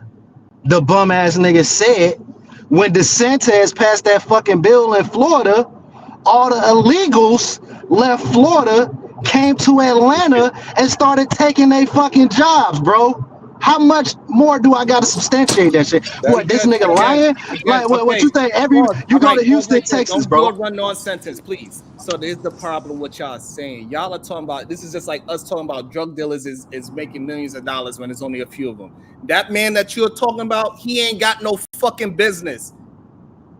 He ain't got no fucking business. He's making. You missing the whole point is the illegals are getting employed. That's the whole point. Let me talk and shut up and listen. He don't have a business. He has a job. Those are two different things. He has a job. The whole point is they're getting employed, bro. Christ. He has a job disguised as a business. That is a problem. And y'all are not smart enough to understand this. No. He's not employing anybody. He's not employing anybody, Sharon. He's not employing anybody. The point is they're being employed. That's the fucking point. They're being employed, my nigga, on a large scale. Like I said, when they passed the bill, why are you yelling? Because y'all niggas is yelling and acting white and shit, and fucking acting white. White, come on. Yep. I said it. And look though. Enough. So again, what we are talking about is business. What you are talking about is a job. Those are two different things. And the problem is, I'm talking about to the majority of people how they're going to have to structure business, and you talking about the small minority that is doing some illegal shit and possibly getting away with it. What I'm trying to tell you is not a small minority. If it's a small minority, explain all those job sites in Florida, bro. Can I say something after he's done? Job sites in Florida, them shits was vacant. We talking about going from thousands of workers to fucking like 50. Explain that, bro. If they not getting employed, niggas is getting, hold on, bro. If people getting locked up for employing these people, explain those job sites, bro. We saw this shit. We saw it. So don't try to make up some bullshit. We saw it. They passed the bill and thousands of people fled fucking Florida. And those job sites were left empty. So that means, hold on. So that means, all right, but that means, hold on, all right. Hold on. We don't need you to keep saying the same thing over and over. You said it 3 times already. No, I was about to say, so that means those people. I heard you. Relax. I heard you. You don't have to say it 3 times. I heard you the first 2 times. I heard you. No, I didn't say the last part. The last part I said was, so that means they're illegal. Because y'all niggas is acting. So go. Say what you gonna say. Go. No, y'all dangerous, man. Hey, some of y'all. Let me. Hey, go ahead. All right, just explain the job sites in Florida. Explain the job sites in Florida. Nah, hold on. Sharon, let me go hold get on. in here, man. I don't.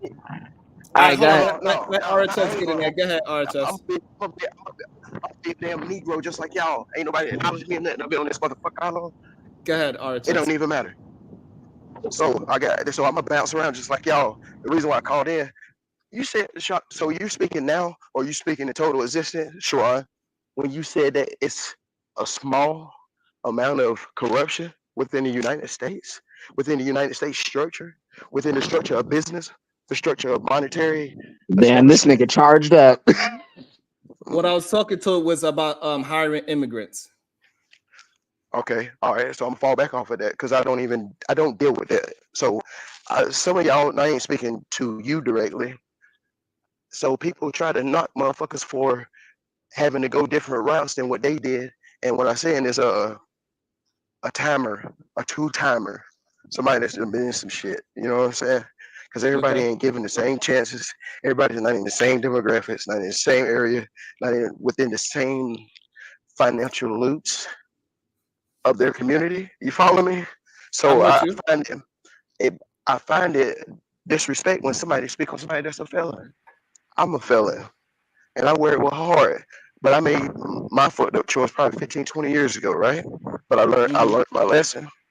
The thing about the system is there, the system is in place. You can't beat the system, but you can work the system. Orange Man said that.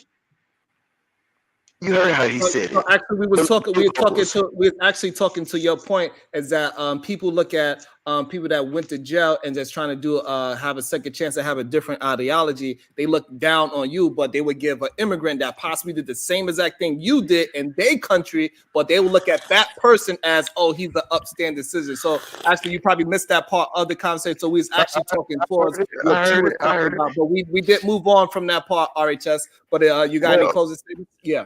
No, I ain't got no clothes. I'm about to pop off. So here's the thing. So the whole immigrant thing, I don't really speak on it. The reason why is because they should be happy to have their own country. We don't have a place to call our home.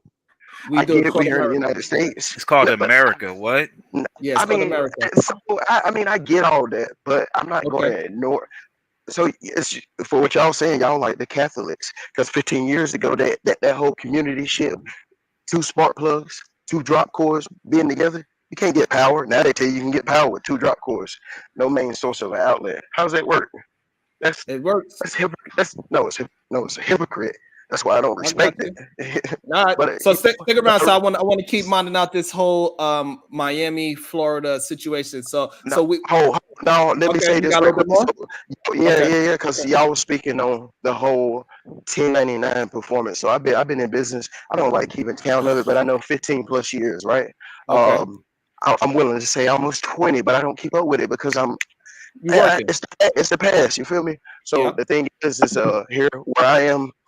From my understanding, it's once you cross a certain monetary value, I think it's 12,500, then that's when things have to turn over to another table to where I heard you say something about a contractor, somebody that's contracted, they have to make sure that the other person is covered and everything. From my understanding, it's really on them if they ain't got their shit together. You know what I'm saying? Correct. That's why I was talking to us. Correct. It's not all right. All right, yeah. All right. So we all in. So all right. So go on mute because you have some background noise. Hey, unlikely, you was in there. Hey, Sharon, I wanted not to conversation. Sharon, good job.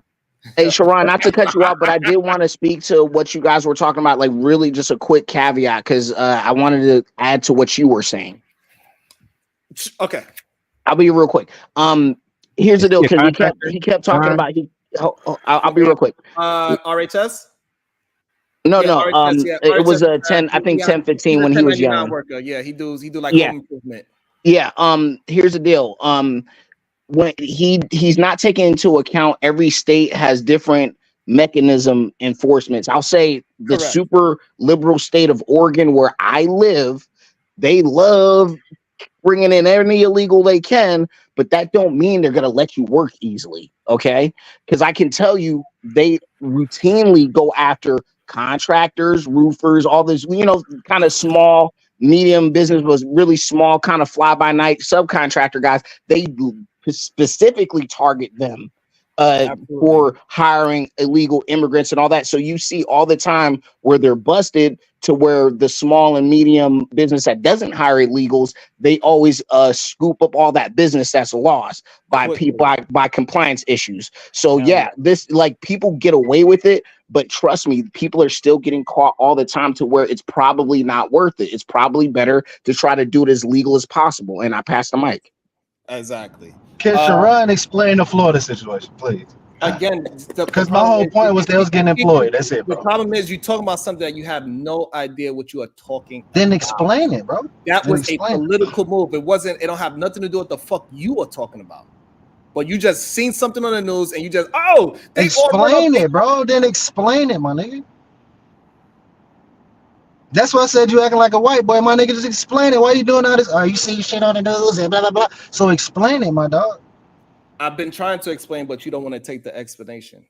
I'm listening, my nigga. White. I'm listening, my nigga. Go ahead. All right, look, bro. You from Oregon, bro. Like, because y'all are trying to argue that that is so many. I'm listening, bro. Explain why they all left, please. I don't think your IQ is very high, sir. Then explain why they left so I can know, my nigga. Damn. Y'all the smart ones. Y'all tell me, why did they leave? Because that bill was passed. Were they illegal? Like, were they? So why did they have to leave? So you're not saying enough. They're about to explain it. So they got again, the problem is that you are not understanding what actually happened in Florida. A lot of those companies that these people left from, they ran out of money. And that's why those fucking places had to shut down. It ain't necessarily because of this fucking bill. The bill just added to it. But those the places that shut down. Those companies ran out of money. They couldn't pay the fucking people because they couldn't afford to pay Americans. That's why. So the day after the fuck up. That's why the fucking construction companies went down, because they couldn't afford to pay. They underquoted the job. So now when they have to pay Americans the money to finish the job, they couldn't afford to pay it. So they wound up losing the contracts, and people from other states had to come in and finish the contracts. And the people that didn't finish, they got to pay a fine for not bidding properly. You dumb motherfuckers. Stop talking about shit that you have no fucking clue about. Please. That's a lot, because those companies didn't go out of business. This nigga is dumb. I'm sorry. I apologize. I know the companies didn't go out of business because they still had workers, nigga. You just said they ran out of money. 15. I did not say those businesses went out of business. I said those businesses underpaid. They underbid. This nigga said they ran out of money, bro. How can you listen if you always talking? You wrong though. Okay, so tell me what.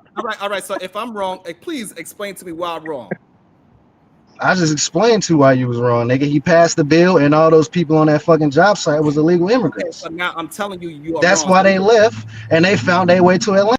Goddamn, why you got to keep reiterating the same thing over and over? Because you asking the same question, bro. I done told you plenty of times why I said what I said. Shut up, please. This is where you agree to. This is where y'all agree to disagree. This is where y'all agree to disagree. Again. So when he passed the bill, just going back and forth. These companies, they underbid the contract. So now when they passed the bill, now he has to pay Americans the regular pay. So now those companies cannot afford to pay those workers regular pay, and that's why the construction company didn't have the workers on the job site anymore. That's a lie, but go ahead. Somebody else can go. I know it's a lie, but go ahead. Okay, so how do you know that's a lie? Why It's does a it lie, matter? All right, it's a lie. Whatever. Look, Lee. This is the whole point, big dog. This is the whole point, my nigga. That these people are getting employed. That's my whole point. And ain't shit happening to the people that's employed.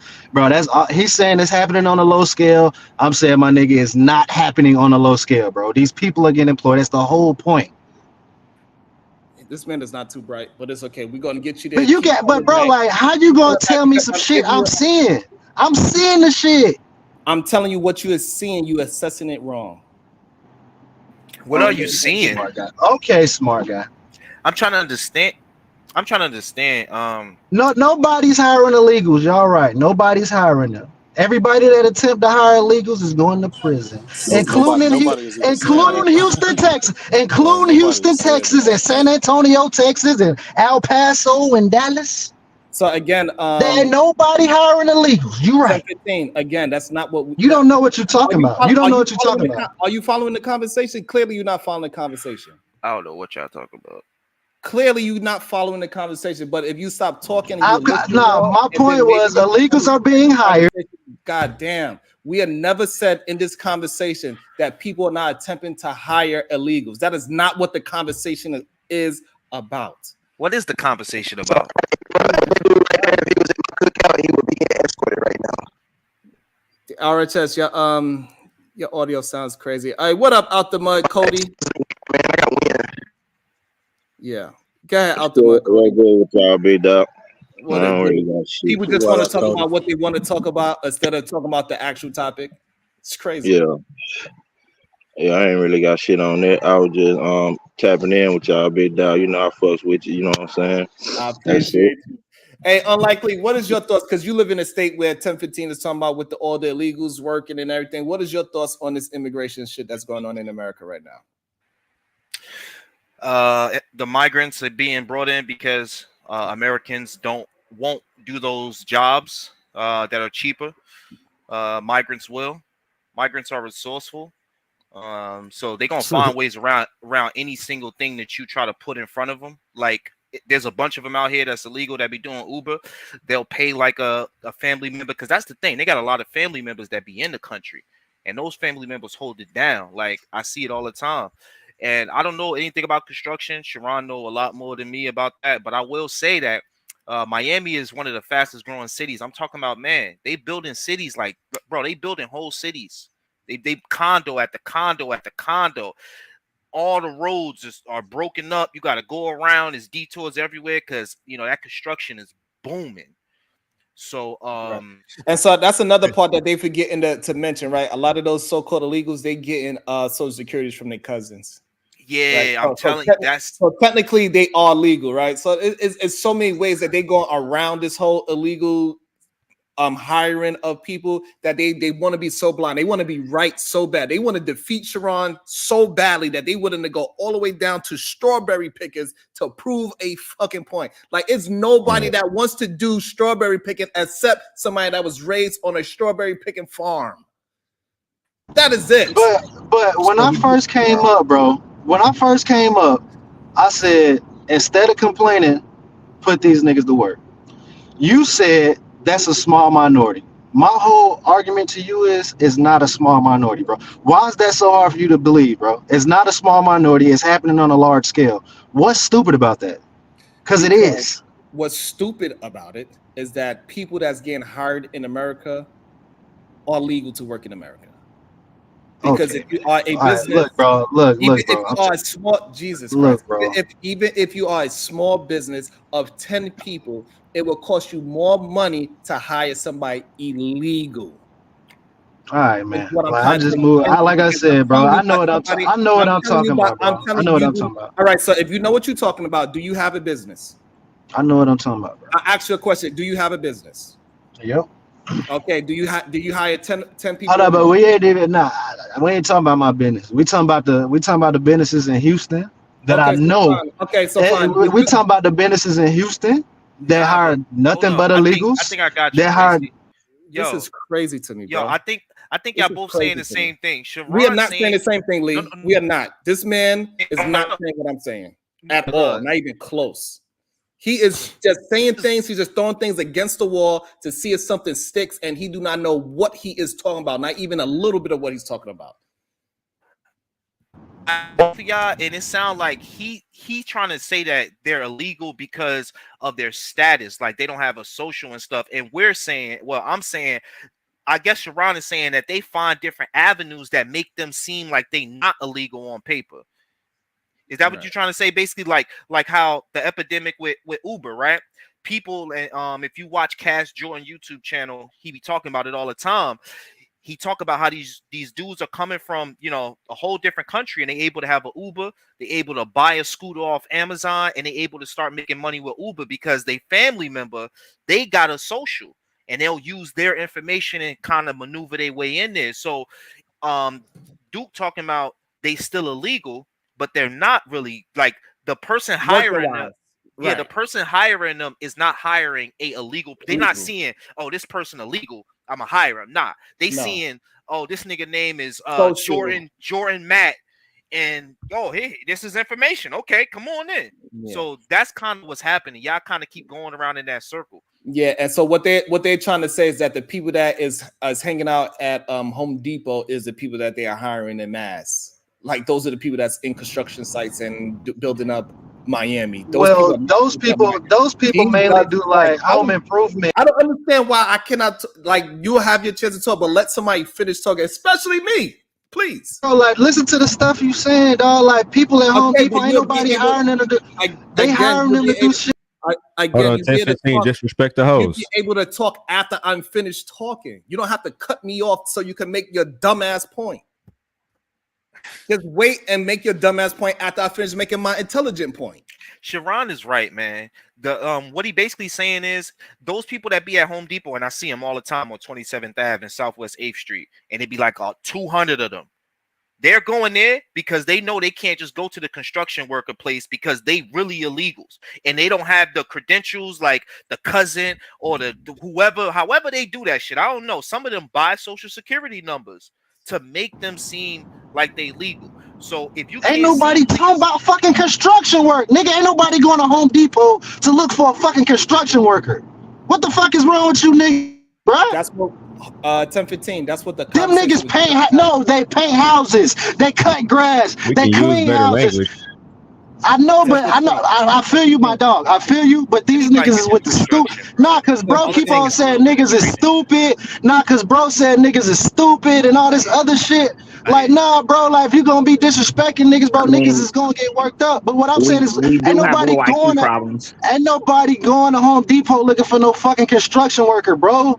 Thank you. I appreciate you saying that. So now we can understand that Otis was making up a fallacy then, right? Because Otis said no, they do other shit, bro. They cut grass, they clean houses, they do shit like that, bro. There's a lot of other shit they can do besides construction. They paint houses, home improvement, bro. It's more shit you can do than going to a fucking construction site. Right, people make hundreds of thousands of dollars cutting grass. Okay, people make hundreds of. All right, go. So those are things that are just paid cash. Those are not. And they make. That's what I'm talking about, bro. And that's what I'm talking. Yes, but that obviously that is not a majority type of field, is what we are trying to explain to you. You paying somebody $50 to cut your grass is not the majority of America. Yes, it is. That's what I'm trying to tell you, bro. You live in New York, y'all don't even have grass, nigga. You gotta go to fucking Long Island to find a fucking yard in New York, nigga. So I got you, Cody. So here's the thing. So usually when you have property that has grass, you hire a company that has a contract that has yeah, that's not true. That has insurance. Definitely not true. Just in case they clip something that they ain't supposed to. Because guess what? One fucking tree that you plant is about $500. So if you cut my fucking $500 tree, you don't have to pay me back through your insurance. If you fucking cut a sprinkler, you have to pay back my plumbing to get it fixed. So people are not, if they have a $700,000 house or more, they are not going to go to Home Depot to get that man to cut their fucking grass. All they doing is cutting grass. You from New York, you think grass cutting is fucking rocket science. Nigga, they cutting grass. Well, then that's why I know you probably don't own. You know what? Cool. You're right. Cutting grass is cutting grass. I know I'm right. I know I'm right. Okay, I know cool. people. Okay, you just Look, want my neighborhood. Jesus Christ, brother. Please stop just trying to cut me off. I do not understand what's your issue, my brother. I'm talking. Every time I start talking, you want to start jumping in every two words. We got to have a conversation, not just you screaming and yelling. And then you get mad when I call you stupid. You are pushing me to the fucking edge that we cannot have a conversation. That's why. I really don't mean to disrespect you, and I apologize for it. Because that's not what I'm attempting to do. However, you are pushing my fucking boundaries of patience. So I apologize for. But is it possible? Is it possible? Is it possible that you only looking through shit through your eye? You ain't never lived in the South, have you, bro? Have you ever lived on the West Coast? I can't tell niggas how niggas getting busy on the West Coast. I hear a lot of shit about Cali, how them illegals is running shit over there. You basically trying to tell me how shit going in the South and you don't live here, my nigga. I know I live in the neighborhood. I live in $1 million house, nigga.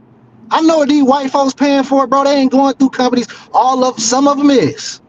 But there's a lot of grass cutters down here, nigga, that don't work for companies that give you better price and they will use their ass, bro. You saying it's not happening on a major scale? Like, where's your evidence of it? Why are you saying that? When I'm telling you, I'm seeing it. Of course it's not being reported because they illegals. 10-15, can I explain? Because trust me, I'm on your side, and I'm going to give you two things of advice. One thing is this. I'm majority of the time, I'm always outnumbered. I'm going to say my point twice, and I just shut up. They're going to say what they're going to say. Sharon going to have his belief. I respect him as a man. To me, he's wrong like a motherfucker. But I'm going to say what I say, and I'm not going to keep going back and forth. They could come back and rewind this video. Number two, let me help you out now. I promise I'm about to help you out, and they finna lose their damn mind because I'm on your side here. The difference is we have a discrepancy in what's a normal, traditional, everyday business. That's the problem we have. Sharon thinks that this is not happening on a more larger scale, and I totally disagree. And I'm gonna agree to disagree. But here's my backup behind that. For every legitimate, I'm not gonna say for every because words are important. I know personally, legitimate lawn care companies who have their true business licenses with several work trucks and all that. They legit. They do a great job. But a portion of their staff is illegal. A portion. Now, again, you can put your hand in your head all you want. Again, I don't know what specify what you mean by illegal? I don't know what the numbers are. I don't know what the numbers are, but in my opinion and what I see on a regular basis, I believe that number to be more than above normal, that a lot of companies, especially those who are immigrant-owned companies who got their real business licenses, have employees working with them that are illegal. Now, you could call that micro or macro, and I'm going to stand on that. I don't have numbers to substantiate it, and you don't have numbers to substantiate yours either. And I'm going to land my plane, and I don't even want to talk about it no more. I just believe what I believe. That is what it is. So it is the problem is what you're saying. Again, you're talking about cash businesses. It's not a bunch of cash businesses out there. If you want to go, again, that's why they went to the strawberry pick, and now they want to go and put it into the landscaping business. Say that it got it could be any business, right? I didn't say. I said lawn, but take lawn off the table. It could be any business, not the contractors, not lawn, not the cherry pickers. You pick the industry. I don't care what industry you pick. I'm going to apply my same strategy to it. So don't just pick an industry that I chose out my mouth and belittle it. You choose the industry, and I'm going to apply that same thought process to what industry you choose. And I promise I won't say nothing else. Shout out to non-consenting Jack, the Dusty Fincel. He got $1 million house. Oh, he got money in my Ricky Williams voice. I'm broke and homeless. The migrants can have my residence and job. Shout out to you, Fencer. I appreciate you. So again, what you talking about is a very small minority of people paying cash. Most business owners is not going to be paying cash to nobody because they want to get the taxes back. Because if you pay somebody cash, you got to prove that you paid that person that, and then it doesn't benefit any decent business owner to pay somebody cash, and then now you got to pay double for that money because they want to know where did that money come from.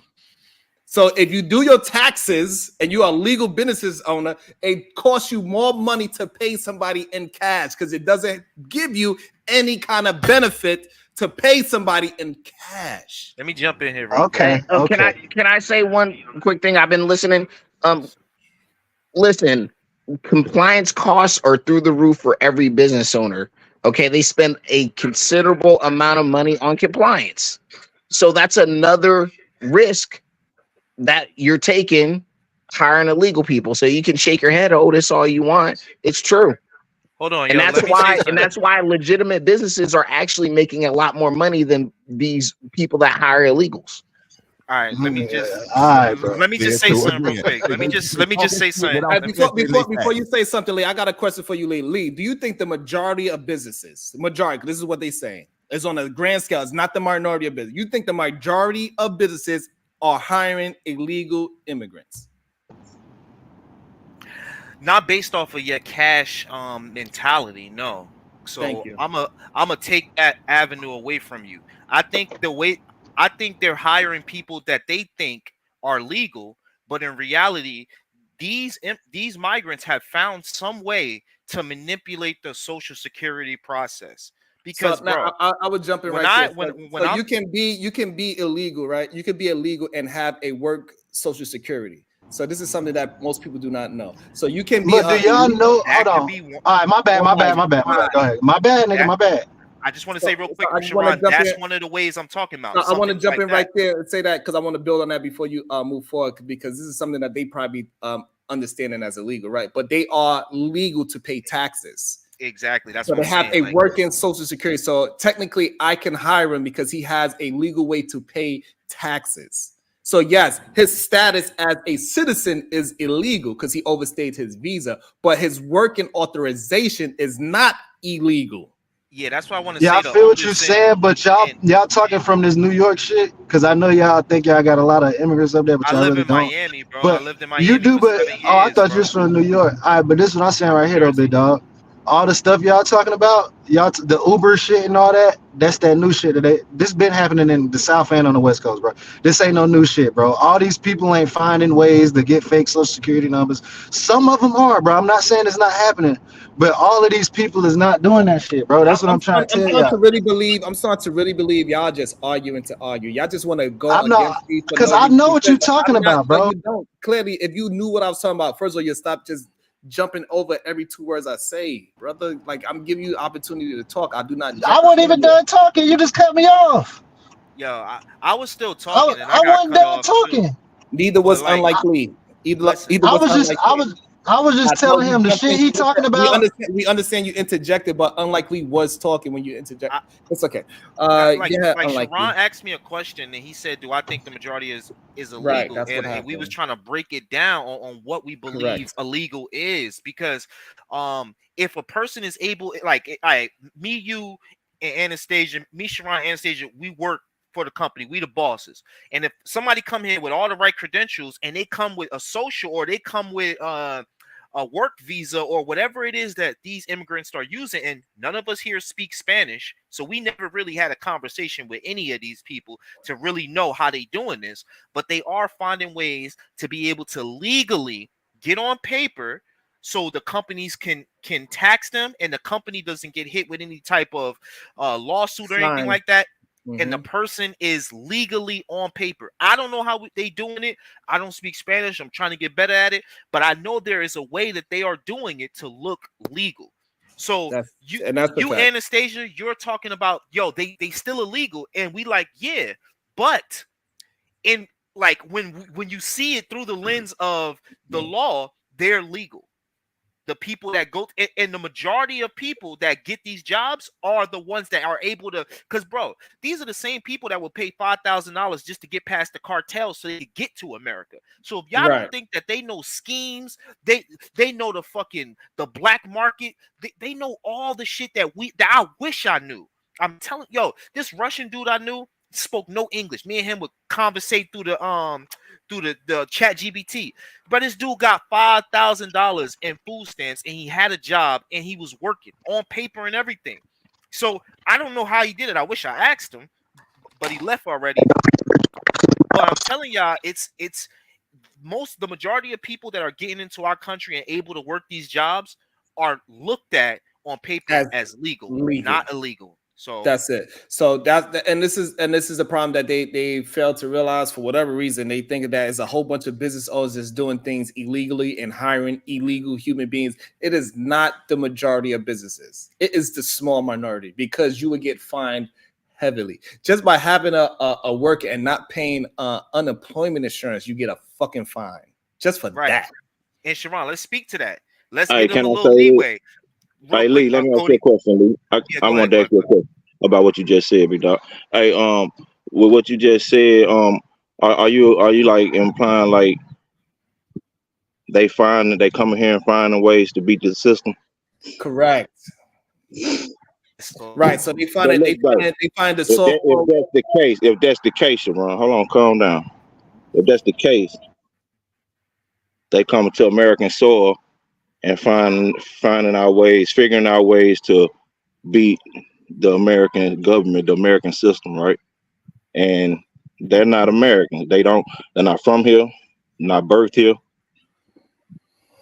For some strange reason, I'm looking at motherfuckers that look like me. That's cool with that. But when a nigga from American soil birthed in this motherfucker really went through what the fuck black people go through. That's why I don't like to say black people, because everybody jumps under that fucking banner. You understand what I'm saying? That's why I like to say nigga. That's why you got to say Americans. That's why. But nigga stands for America. Nigga stands for American. Bottom line, there's no way around it. So listen though, what I'm saying is this: come on up, Miss Beauty. When our kind figures out a way to beat and win, we scums and we trash and we ain't shit illegally. But these people, the people you just mentioned, Lee, are illegal. They just figured a way to be viewed as legal. Correct. So they're cheating the system, right? Yes. Now, when a motherfucker from America find a way to beat the system, just like that Russian you talk about was getting $5,000 with a job on paper. You understand what I'm saying? And food stamps. No, and you like, damn, I wish I knew how he did it. And that's an accomplishment to him, right? Correct. But when an American from America's soil, who done motherfucking put in the blood, sweat, and tears on this motherfucker, went through the old walked these paths of these same motherfucking crackers, white folk, whatever the fuck y'all want to call them, big dog, and been treated and watched others be treated. You get what I'm saying? These motherfuckers just came and jumped in the middle of a motherfucking program and reaped benefits, big dog. A program that ours went through and motherfucking marched for and got water hose down, surrounded the water hose you was talking about. Ours went through that, not theirs, huh? But they able to come over here and cheat our system and our government and figure out a way to win and beat this motherfucker. But when our own motherfucking kind figure out a way, we against them. They the scum, they trash, they bullshit niggas, they're niggas, they're pookies, they're Ray Ray. They lazy. But these motherfuckers is pookies and Ray Ray, just like Sharon was just saying 2 hours ago. They come from they motherfucking country with goddamn ex-cons, nigga, and come over here and all of a sudden upstanding citizens. Correct. Hell fucking no, nigga. The game don't work like that, big dog. Sound like Lee, you having some mic issues out the mud. Cody, great example. This is what I am fighting for, even though they want to try to put it on some minority immigrants making money, which is insane to me, because we all know the minority of people doesn't really count. They can't vote. They're not making enough money. They cash people. They strippers, they prostitutes, and they lawn carers. And they work at Home Depot. They doing painting jobs in a little small 5x5 bathroom. I don't even understand why we're even having a conversation. I was trying to entertain it, but it got ridiculous to think that people actually believe that it is a majority of business hiring illegal people is insane. What's up, HQ? How you doing? I'm doing great. You guys hear me? Yes, we can. Yeah. There's a lot of people who think there's an immigrant problem, but they only think it's an immigrant problem when it's on the southern border, but not the northern border. Because the Canadians speak just like us. and they don't even know if they're in the country or they're not. So they always have a problem when it's the Mexican border, never the Canadian border. Okay, if you want to make sure people stay out, you need to make sure they stay out the northern border just like they stay out the southern border. That being said, I'm done with that. Second, there's a lot of legal Mexicans or legal people who come from different countries and they get their families in. They believe, they really believe in family. I remember working for a company where the two not foreigners, but they were here. They were born here, but they were cousins of somebody. But they had their cousins on the payroll. They had their mother on the payroll, and the mother didn't even work at the company. Okay, they had the mother getting a check. They were hiring in illegal people, but they had them all set up for Social Security numbers and everything else. You see how they network work?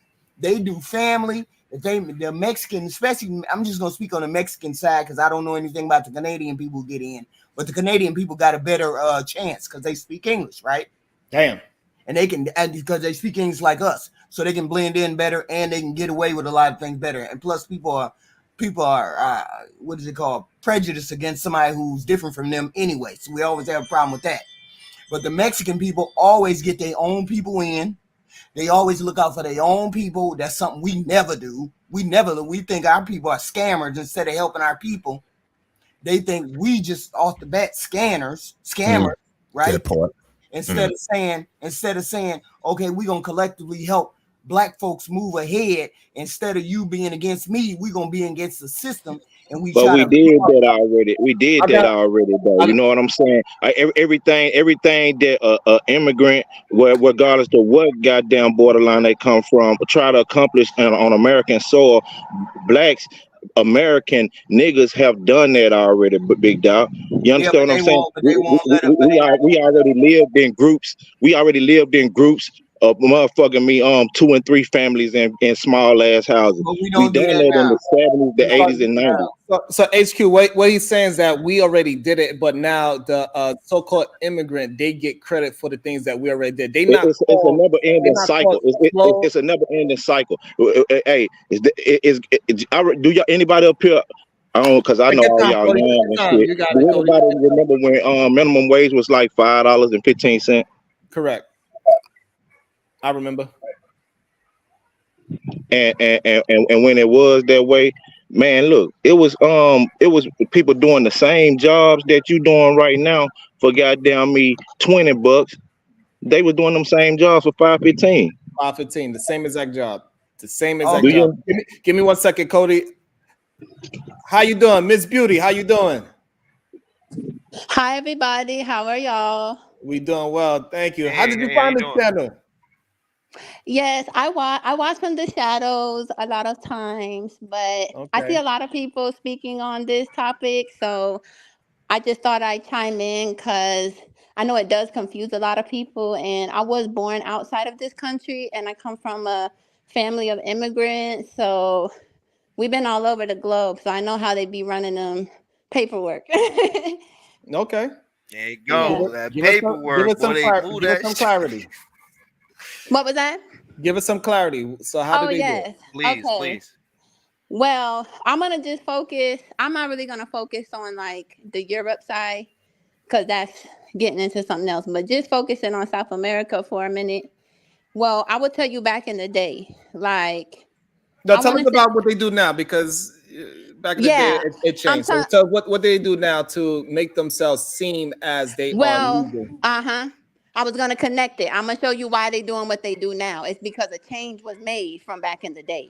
So back in the day on the border, right? I'll say around 2000, around there, even before it's even more. And when you say border, what border are you talking about? Okay, I want to say Mexico and California. Okay, let's go.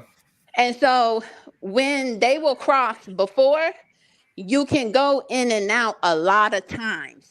You don't. It's so the process of doing it. I'm gonna tell you how they did it, but you can't do that anymore. That's what I'm trying to say. Okay. Because it doesn't work like that. We're on another level of corruption now. So. And so you also gonna tell us how they do it now? Yes. Okay. So that's why you're seeing people go through this lens. You know what I'm saying? Like they have to go through these lenses because before what they will do is they will pay what's called the coyote. I'm pretty sure y'all have heard of that. Yeah. That's just basically a drug lord. Let's be clear. Damn. And the problem with the coyote is the one that is walking them through all these desert lands and get them across the little swamps and oceans and the little rivers that they got to get to, correct? Yes, and it's not just one of them. Because keep in mind, these people, Cartel. the way that they live is not how we live. So how we kind of got rid of our ancient lands, they still have ancient looking towns, like it's dirt and nothing. So they can't just get out of that town. A lot of them, they do not, and it doesn't matter what country, all countries, they're all the same. They don't have transportation like we do. So they're operating off of flip phones. And also, this trip that they got to take with the coyotes, how many days does it take? Do you know? Yes. So How many days? Now you can't go the same way. Back then, you're going to be walking and traveling for anywhere from 2 weeks to a month. Whoa. You're not just going to, it's not bam sham. Like first, you need to get out of your town. And that's easy for us. So you're saying it's going to take maybe 3 weeks to a month to take this travel. So you got to pack your own food because I'm pretty sure there's no food on the way of this route, correct? Okay, so when it comes to the food, and I'm giving you firsthand accounts because my family is not. I have family who's involved, but when I tell you, like most of my family is not dumb enough to do some stuff like this. Now, when I tell you it's dangerous, first of all, with the food, you can't bring much stuff because keep in mind, the first thing you're dealing with people that are, like you said, cartel. They're not in their right mind. Only thing they care about is meeting you for that exchange of the money. So whether you get safely across the border or not, they could care less. Sometimes you'll get killed intentionally on some like ritualistic type of situation. They don't even have a reason why. Just I feel like killing today, and you don't know who you're dealing with. These people are not your friends.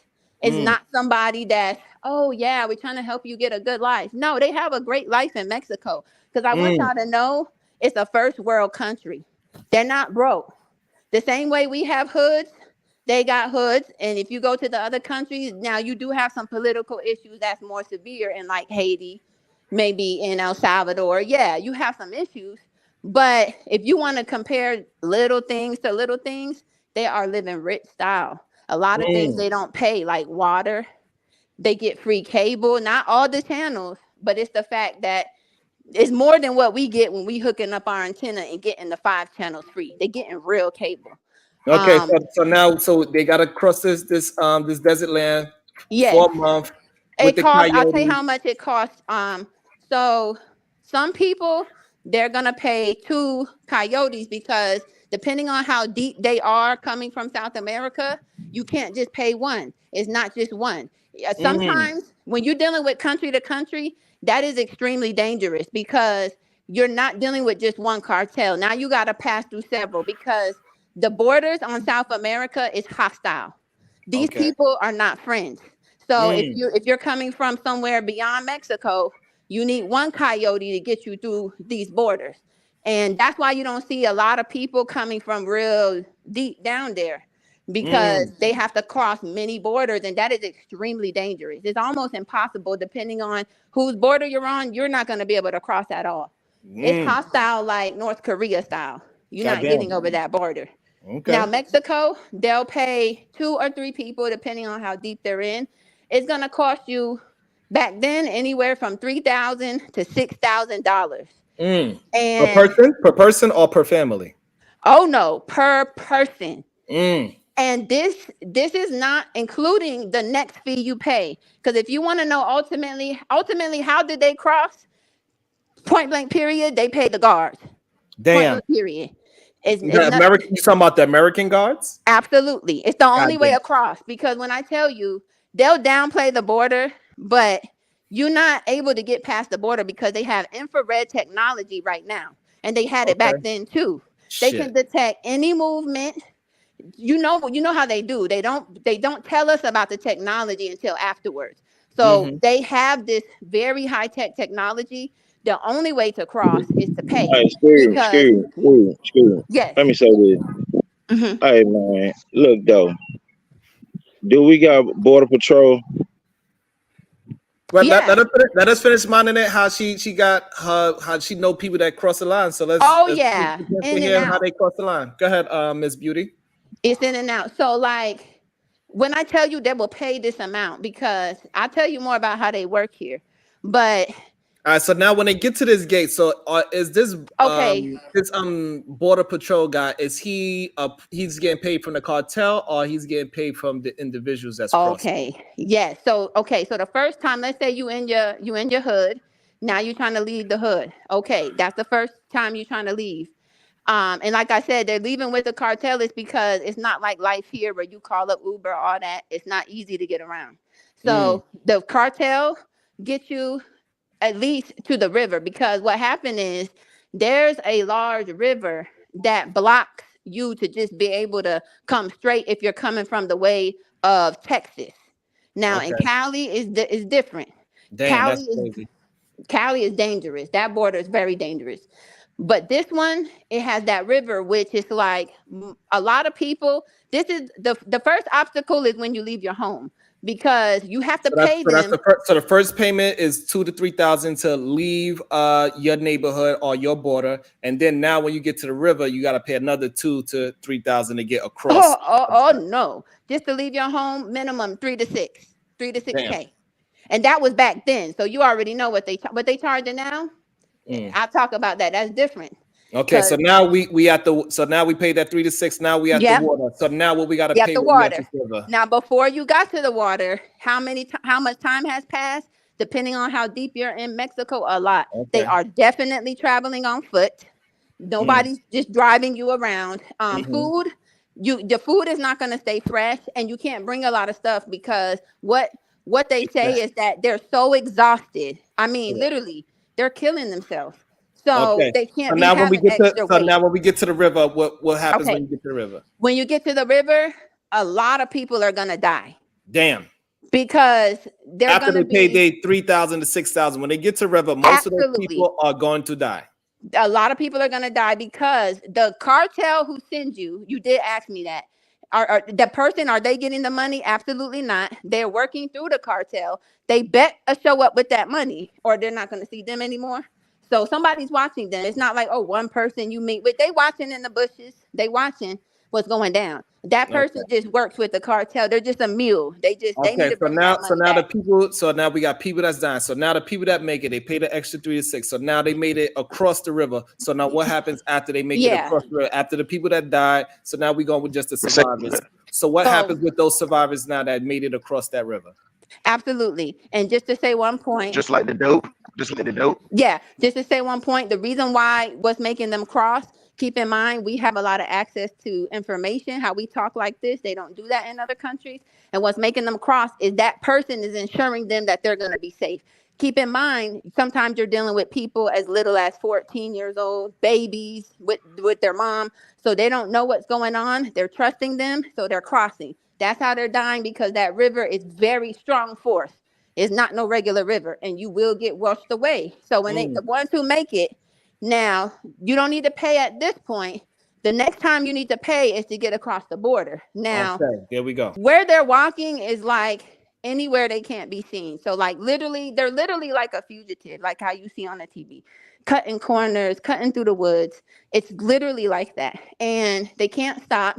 Got to keep going, just because that's the system the cartel set up. I mean, honestly, you could stop if you wanted to, but they have to go through the system, because you can get through the river, no problem. Okay, so now, so how much are you paying at this boss? So now, so was it that you already know what gate you're walking through, and you already know who's this guard that's going to be there already? Like, how does that part work? So because we already crossed the river, so go ahead. So the now cartel, we are walking up to the gate, like they already know what part of the gate we're supposed to go up to. Yeah, so you, by this point, you can also be switching out the mules who's taking you. Because keep in mind, just because you're exhausted don't mean they finna get exhausted. They'll go get somebody else in there and take you the rest of the way. So switching out people. And then when you get to the border, okay, this is what they do. Now, this is the point where it's all set up. The border agents know what they're doing. It's just the same way as the Hollywood celebrity corrupt, same thing. They're fully aware of what they're doing. and they're being protected also by our government. So the government knows what they're doing.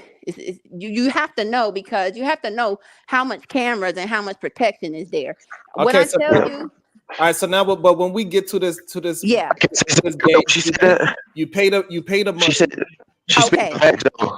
Now you need to pay again. So this is the game that the cartel plays. The reason why, obviously, is so that they want to ensure that, you know, they're getting their money. It's not going to be any issue. So they'll take a little bit, but when you get to the end, that's when they know they got you, because this is the risk you're taking. You're going to give them another amount of money. Now this amount varies because every cartel going to charge what they want. I mean, they can change the price from day to day. They're wicked people. So they will put you in a car at this point. When you ultimately go to cross, you got to be in a vehicle. Now, okay, so hold on. So when we get to the gate, we're not actually climbing any gates or climbing any gates. Oh no. So they actually putting you in a car from that point on with, I'm assuming, American? Yeah, so you're in a car with, now see, you not crossing with an American, that is irrelevant. These people who crossing is cartel. It's cartel to our government. Like, it's triangulated. They don't care if they cross or not, by the way. Nobody cares if someone comes on that border. That's just stuff they use to distract us. People cross all the time between. So this cartel person, what they have a passport? They don't need it. It's not about the passport. It's just really, essentially, it's just about the money. But here's what they do. Okay, so the cartel has a understanding with what line that they're gonna go through. Exactly. They have an understanding, like, y'all just not about to come over here and play. But you know, everybody's in the know. And so what happens is, when you're at that border, I don't know if any of y'all have ever, I personally have, if you're like physically walk on the border, it's very hectic. You have people trying to get in on buses on your left. You got people coming on the right trying to walk in, sneak in. It's like vultures everywhere. All right, so now we got it. So you go to lane 4. They already know, the guard knows who you are, what car, blah, blah, blah. You get it across the other line. So now when you're across on the other side, how do you now become legal to start finding jobs? Let's get to that part. So you come across, you gave the money to the coyote who gave it to the guard. And then this is anywhere from 2 to 6K. Like I said, they be price gouging. You went across, you made it across. You still are on foot at this point, because what they will do is, and this is actually for the protection of the cartel, you can't just cross and go where you want to go. They do not work like that. Oh, so they actually give you a city for you to go and have a safe haven, supposedly, too. Safe haven is more like you come into the house that we hoarding y'all in for a certain time, and then we release you. Okay, so now what happens when you in this house? Or do you get to do whatever you want? You go look for jobs? Like, what happens when you're in this house? I'm so sorry. Can you still hear me? Yeah. I can hear. Hello? Yes, I can hear you. I think we lost her for a second. Hopefully she didn't get snatched up. She might be talking about people that already got deported, or people that's like on a list that ain't supposed to be here. Yeah, well, my experience, they got a rotation. I'm sorry about that. I should have put the do not disturb on my phone. Okay, so when they're in this house, no, they're not. Okay, you are being held captive, and you're also not. You are and you aren't, because the purpose of this, honestly, it's one of those things. First of all, if you made it to this point, because some people have died of hunger by this point, they're not eating. So someone can go a lot of weeks and not be eating. It's that serious. Okay, but Miss Beauty. So now when they get here, they go through this house, and they got to be there for a little while under somewhat of a forced situation. So now, to make sure they don't snitch, basically, they don't want to run in quick to the cops, basically. So now, how do they go ahead and start working? Yes. Okay. Boom. Now, some of them do have family. A lot of people do. Now, if they have family, that's one way. If they don't have family, it's another way. So you want me to start with if they did have family here? Sure. Yes. That probably be easiest. If they have family here, now people do talk about the buying the socials and all of that. Now, it's getting harder now because keep in mind, I want to clear up something about that social that you discussed. The work that is called a ITTN. It does look like a social. Yes, It it does. has all the digits, but Yep. I want you to know it's not an authorization to work. Only thing that does, it says, let me take your money. That's all it is. It's not the best thing for you to have Right. would be a green card, permanent resident card, which is same thing, or Yeah. you have the work visa. But those are interchangeable because you would never have a work visa and not have the other because they're Yeah. gonna lapse together. Right. So when they come over here and the ITTN number, I want you to know what that's about. And I know it sounds crazy because being from America, nobody would do this. But because they're also being brainwashed, they will. They get the number in hopes because they're being told that if you get this ITTN number and you pay these taxes in the event that we do an amnesty or anything, you can say you were being good and you were Yeah, you can paying say your you're paying taxes. taxes. Correct. So Yeah. it's a scam because they're probably never going to do amnesty for them. And if they do, it won't be this generation. So they're just giving out money and not getting any benefits because they can't get Medicaid. They can't get anything. Some states What they will let could, them. what they can get in return is to work, so they can make money. So that's what the exchange is with that TTN number is for. They can make money. And no, they can't make money with that. So in order Yeah, to they work, can't. So the they reason need why, the work visa. But the reason why that is only to pay taxes. When you file taxes, they that's what use I'm saying. that So the number. TTN number, people are willing to hire you from that, even though you will get as a Oh business. no, You can still get Yeah, fined for. they Americans can't use hire that from number. that number. They don't. No, When no. some What I'm saying is that you can hire somebody from that number. It's just that it's a little bit more difficult to pass off to your accountant. But you can hire somebody from that, but it's just not really worth it. But well, you when you can hire hire somebody from them, that you because it's not. hiring. The problem is that when you file Mhm. for your taxes, it's not recognized as a social security number, and then now they're going to question and saying, "Are you hiring illegals?" So that is what happens when you do hire somebody with that TTN number. So Exactly. it's not an easy thing, but I'm saying that you can get around it because if it's somebody that is attempted to be illegal, you can say, "Oh, they married, they getting a green card, such and such." So it can be worked around. However, it is very difficult at the same time. So yeah. Exactly. So Like again, keep on going. So now we got to the TTN number. So you can use it, but it got to be in the sense that that person is doing it towards either he married the local or he's about to get the green card. He's in the process of it, and they will allow you to keep paying taxes. So now, but though that is one form of it. So now, what is another way to how they steal, or how do they get the chance to work? Yes. Well, to be clear now, like you said, if anyone does hire someone on ITTN, they didn't do anything because we passed a law years ago, which is called I-9 verification. Just because the companies don't use it doesn't mean it's not a law. They're just not using it. Everybody's supposed to I-9. And when you I-9 the ITTN, it's not going to come back clean. So they can hire these people if they want with the ITTN. It doesn't mean anything at all. You still hired someone that was undocumented. But let's say if they take socials, sure, someone can take someone's social, but the majority, they don't.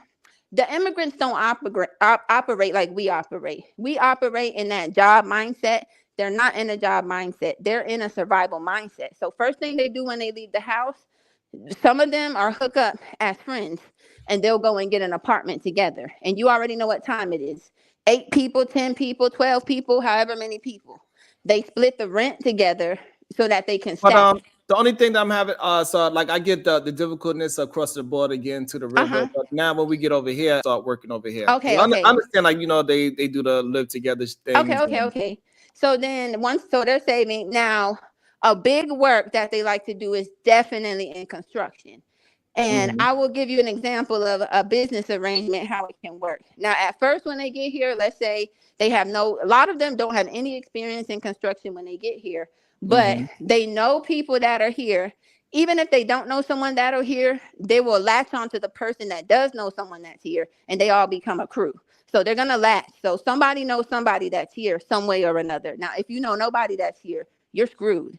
But right, and so that's what they was kind of talk about with the whole lawnmower thing. So now they paying one person $2,000, and he gotta have to break that bread down. Oh, it's not that easy.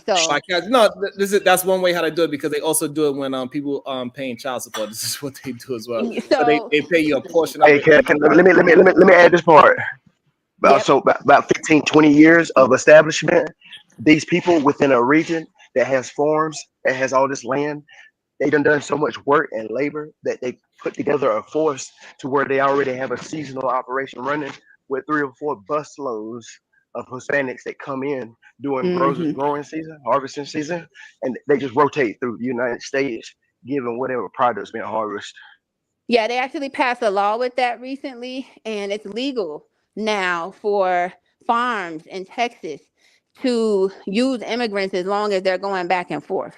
So keep that in mind. They have that going on too. So, Ms. Beauty, I got a question. Are you living in the United States now? I am currently living in the United States. I was born in Europe, but my family, I have family that was born in Europe and South America. And many countries in South America crossed from Europe. My dad's side migrated to South America in the Panama and Barbados and Jamaica region. And the reason why a lot of people, which we mostly Black people, right, will travel from Europe all the way to the South is because of the Panama Canal. That was big to get a job back in the day when you wasn't just going to be able to Uber. You had to have a job. So that's how a lot of people get there. But the situation. And are you legal now? You don't have to answer. Oh yes. Oh yeah. I got my paperwork. I want to let you know, I do not support illegal immigration. I want to put that out there. Even though I have family that's Latin, I have people I know that have done it that are currently actively undocumented. And I don't support it because I have to tell y'all the ways in which that they scheme. You have to know that it's very unfair. It is very, very unfair because when simple things like most of them don't have a license, but every few years, a state like Virginia, which they did recently, they'll open up a way for them to get a license. Talk about it. That's what we need to talk about. Stuff like that. And that's not the first time they did that. They did that in North Carolina, but then they took that away. But let me tell you what happens when they don't have a license and when they don't have a social. This is where we're looking at here. This is why I even speak on it, because I think it's disingenuous when a lot of people who are Latin don't speak the real. You know, it's like, why don't you tell the real? A lot of those kids who came over here, DACA, they are devastated. Do you think that they knew that their parents had smuggled them over here like that? And they cannot work normally. They cannot function normally. They can't go into normal relationships because they have to tell their partner straight off the gate, I don't have paperwork. And it's a whole mess for these kids. But they also don't want to come at their parents. So it's a tough situation. And trust me, they're not okay with it. And then what they do is, let's say the police will pull over somebody who does not have a license. They can get pulled over 200 million times. I'm going to tell you the procedure is the same every single time. Now, depending on the state, you might find yourself in jail. No doubt, like Georgia, you're going to find yourself in jail. But it doesn't matter if they go to jail or not. They're ready to go to jail because they know what's going to happen. Let's say you're in North Carolina where you're not going to go to jail. So my thing is this, Ms. Beauty. So why not just tell the person up front, like, hey, listen, I need you to marry me so this way I could be legal. Okay. So before, when Obama was in office, he passed a law. The law that he passed, this law changed something with the immigration. So before that law got passed, in order for you to finish the process, let's say you marry someone here, you cannot get citizenship that way. That's the lie that they're being told to come here. They think they can. So what they will do is scam and scheme. They will prey on women. It's very common to get them to marry them unbeknownst to the woman because she thinks it's love. She thinks it's real. It's not real. But hold on, you talking about what you saying if a legal person marry American, they cannot get citizenship? Absolutely not. So before the law, they can't get it the way that people think. Like, it's not a magic trick. Before Obama passed the law, you got to go back to your country to apply there. He passed a law which allow you to do a hardship waiver. There's only like 2 circumstances where somebody could get approved for the hardship waiver. The hardship waiver is saying that the spouse who is American, who's from America, they should have to go back to the country where that person came from and wait for paperwork because That's not our fault that you want to marry them, but they can't stay So here while they wait. it's a way around that as well. So you could just say I am financially responsible for this. Right, that's the hardship waiver. So then if you get approved for the waiver, you can do stuff here, but it doesn't work like that. Trust me. When you can talk to the lawyers about this. It does not work how they say it. It's a trap. Because I know people who went on that waiver and they are banned from coming back. What you mean is that it's not cheap, you mean, because you do have to get a lawyer. Okay, so no, it's a trap. They'll go on the hardship waiver. That doesn't mean anything. First thing you have to do when you get the hardship waiver, you have to make an appointment to get a physical. That's in your home country. Then you got to meet with the consulate. Well, I mean, we all know about the citizen, how you got to become it. So basically, they can decide to ban you. You got to be able to take a test. You got to go and get interviewed. Well, no, they don't take the test at this point. So at this point, this is just, you need to get the permission to even apply to get the visa. So when they go and get the exam, country, you mean? Yeah, in their home country. If you pay a lawyer proper money, he could do that for you. He can expedite everything. They can't guarantee nothing, because like what the lawyers are saying is that, see, it's kind of like how it is here with the judge. That person has the power to say yay or nay. So they're gonna check you, even if you come back fine. They can say nay. If they think that you're lying, they can still deny you. Is what you say? They can still deny you. It's people I know that have went back on the hardship waiver because they were told it's only gonna be 3 weeks. It's only gonna be 3 months. You come right back, and they got a 10-year or a permanent ban from the United States. You cannot come back because it's their decision. The hardship waiver is about you signing documentation. You have to sign paperwork that says you are attesting under penalty of perjury that you only entered into the United States one time, and we're going to give you a pardon because you know that was wrong, and we're going to let you come back and wait the process. But you have to admit it was only that one time. These people have to go through not a federal check, but an international check. If anything pops up that they have crossed back and forth on that border, they are going to be in big trouble, and then it's a big problem. And then on top of that, so pretty much is plenty of ways that they could skin this cat. So do you believe that is a majority problem that immigrants is finding jobs? That immigrants is just taking a bunch of jobs? Yeah. Do you think that's true?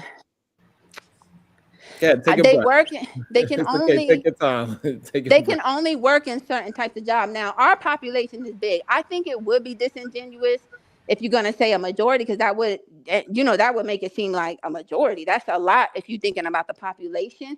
I wouldn't say it's to the point where we need a revolt or something, but we definitely have to be concerned because, like I said, when they get pulled over, they can go in and out that jail system a million times. Whereas with me and you, we get pulled over once without the license, we get dinged, we get found again. Well, maybe you need to go to jail a longer time because you're not listening. You get a bunch of dings, and then you can't get a car now, and your insurance is messed up. You can't work. But keep in mind, they don't care because it doesn't happen like that for them. What are you gonna ding if they don't have an identity? Yeah, but the bulk of these people are not criminals. Okay, right? They're coming over. They're coming over because they're desperate. Okay, they're desperate for a different life. So let me tell you why. I will tell you. Well, I get it. The circumstances in the country, I get it. No, a lot of them got tricked into coming. They were tricked. I'm telling you. They don't feel good about being here. It's an ego. It's a very complicated. But how do you get on a bus? How do you get on a bus and say I want to go to America and get tricked into going to America? Because you started out saying you wanted to come here. It's not a trick. Because the media is different. You know how like you have to have a VPN to watch certain content. They don't get the same media that we get. They get a totally different programming system on their TV, on their radio, and they're being programmed to think that it is a great idea and you're going to be able to provide. Trust me, when back home, they running businesses since back in the day. They was never living how people were living here. People here. So are you trying to say to us that these are people of means? Yes, that's what I'm trying to tell you. I know people for a fact that have crossed borders and their parents cross borders, and they're not people of means. Some of them don't have means. Of course, everybody is not somebody with means. Okay, but the bulk of them are poor. The bulk of them are trying to come over here for opportunity. There are some They rich. have means Why back wouldn't the rich home. people just come over like they're rich? Why They, would they? But HQ, but at the same time, if it's cost 3,000 to get to the river and then another 3,000 to cross the border, that's But if not they're rich, why somebody. wouldn't they be able to come over here and stay and then just let they're their visa expire? I know people who have done you that. can't be just rich. You have to prove that you have somebody here that is going to sponsor you, and you're not just sponsoring that person about money. You're sponsoring them, saying if they commit any crimes, you're responsible for them. The paperwork Yeah, is big, and but the so bulk of these people are not criminals. These people are normal, everyday people who want a when better some of them opportunity. can be criminals and some of them are not. But what I'm saying is a majority of them, they do have means back home. Because listen, the things that they're complaining about, don't be If they fooled. cross that It's the border same illegal, things they that ass we criminals. complain about Doesn't matter here. what they're complaining about. They're coming for a better opportunity. But Okay, the there's All right, problem is it's not so Miss better. Beauty, It's there's so Miss 13 Beauty, million immigrants. There's 13 million people who are living in the United States now that are illegal immigrants now. There's but no way you're going to get 13 million people out of no, this you country. can't get them out, but they're not in a better so Miss situation. Beauty, so what you're saying is that so these people they are like business owners, they at least middle class, right? So let's not say because when we said means we thinking I 300,000 can better. assure So you let's say middle class, they're making around like 60,000 a it's year. not about being middle class. What I'm trying to get y'all to see is that listen, what they're calling poor class is running a business. That's what I'm Okay, trying to fine. tell you. All right. Like So, okay. So that's the people that's coming here. I'm poor, but I have a big old house, a house on top of a house and a business, and they're calling that poor. That's what I'm trying to say. So now how are they tricking those people that is doing well in their own country to say, hey, you need to go ahead and cross a river and a borderline? You might also die, even though you live in good where you at. Why would they tell somebody to go and possibly accidentally kill themselves to cross the border if they're already a person of means, is what HQ is trying to understand. They're definitely not going to tell them they're going to die for sure. And you have to, that question you ask, that's exactly the question you should be asking. What is enticing people? Now, everyone has a different mindset, but for some people, it can be the glitz and glamour because keep in mind, they're living fine, like how I told you, but then they still got a flip phone, but then they still don't have a washer and dryer and they washing their clothes in water. So it's certain things they have, but the things that we need the most, I'd rather have a house than a washer and dryer. They have their stuff in order. And what do they do for businesses? They're selling clothes, they run stores, That still restaurants, sound like the they have project to farms. me. And it's not like the laws here. It's not illegal for them to start a business out of their home. So they're easily starting I get what she's businesses. saying. I And definitely get what she's saying. they don't go and answer to no one. They don't work all day. If they don't If show they up to cross work, who that border cares? illegally, they are fucking criminals, big And dog. and let me tell you Right. what We else. agree So with that. We agree with what she's that. saying, Cody, is that these people are tricked by the glitz and glamour of everything, saying that they're gonna have it Yes, much they're better. telling them And the like people that are normal over there, they cannot get like something like asylum and stuff like that because they gotta have a reason to come over to America. Why are you coming to America? exactly. Because I have family there. Since they don't have no family, they Yeah, don't have but no we asylum, don't. they're not being persecuted. She's saying so a lot of people are getting tricked because their media is different from our media. So we getting fed Yep. one type of media, Yep. and the people on that side are getting fed one type of media, and we are not understanding each other. So now we are Yep. looking at them as No, the criminals, problem is and they they are aren't they looking at what and the they trick looking at is what us the trick is they and looking actually at us as believe power. that America is free. Well, They of Yes. think course they that Yes. they believe it, think bro. that this Come on shit now. free and we really lazy and we really ain't doing shit. That's Yes. what the They are trick being is. told that and they're Right. They not That's they why doing they they it. being That's tricking tricked. their another part of motherfucking self. that's another They part of it. honestly believe that black Americans are motherfucking me lazy and Why motherfucking me wouldn't ain't But they and believe goddamn it? me That's all ain't they see on the internet, but though. but let me tell you this. The reason why, the black and white reason why I'm not gonna support it is not because I don't want someone to move to a different land and provide for themselves. I just feel like it's disingenuous because when black people were having a problem in America, they fought for what they needed to get done. And that is exactly what they need to do in South America. Don't forget that just because goddamn me right though. they're having They bad really think times, that this but shit free. And why based don't on the you fight struggle your and the system fight the way that we black did? Americans have already done, it is free to them, big dog. Exactly, because it's like So what it's the not fuck we saying? how can you come over here and be racist and down talk people who've been through so much to get the conditions right. Because if they were to do the same thing that Black people do here, they're going to go through a period of poverty too, because the government's going to fight you back and you're going to have a whole issue. And that's the issue they don't want. So they just jump over to the country that has already resolved a bunch of issues, and then they get hit with the ban. Because when I tell you, I have lived in many countries, you guys, this country is extremely unsafe. It's not like this. They'll put on the news, there's terroristic activity here and there. You said America is unsafe? Extremely unsafe. Like, it's amazing how people are on guard. A lot of things you don't realize because you don't really leave out the country so a lot. America's unsafe. I mean, we did fall from the top 20, but unsafe compared to where? I'm not gonna say compared to, North Korea or nothing like that, or like Russia or something like that. But even when you compare it to Germany, the way that they will say how these places are so unsafe, perfectly fine. I don't think somebody's about to mug me, kidnap me, pull out a gun. None of that. It's not what it is that when it's unsafe, okay, it could be pretty bad because you're right there by the Middle East or whatever, or you're right there by Russia. But other than that, if there's nothing going on like that, because we can have that issue here, it's extremely safe. All right. Are you trying to say that South American countries are less unsafe than less unsafe than American countries? Well, you have some of them are, yeah. All right, like, so not Haiti. I don't believe you. So all right, instead of saying some, you gotta say, like, you gotta give us well, not Haiti and not Cuba, because we're dealing with. All right, so don't tell us about the ones that, but tell us about the ones that Mexico is safe, you guys. Mexico is think safe. so? All right, so cool. So you think Mexico is safe? All right, but hold on. So you think Mexico is safer than America?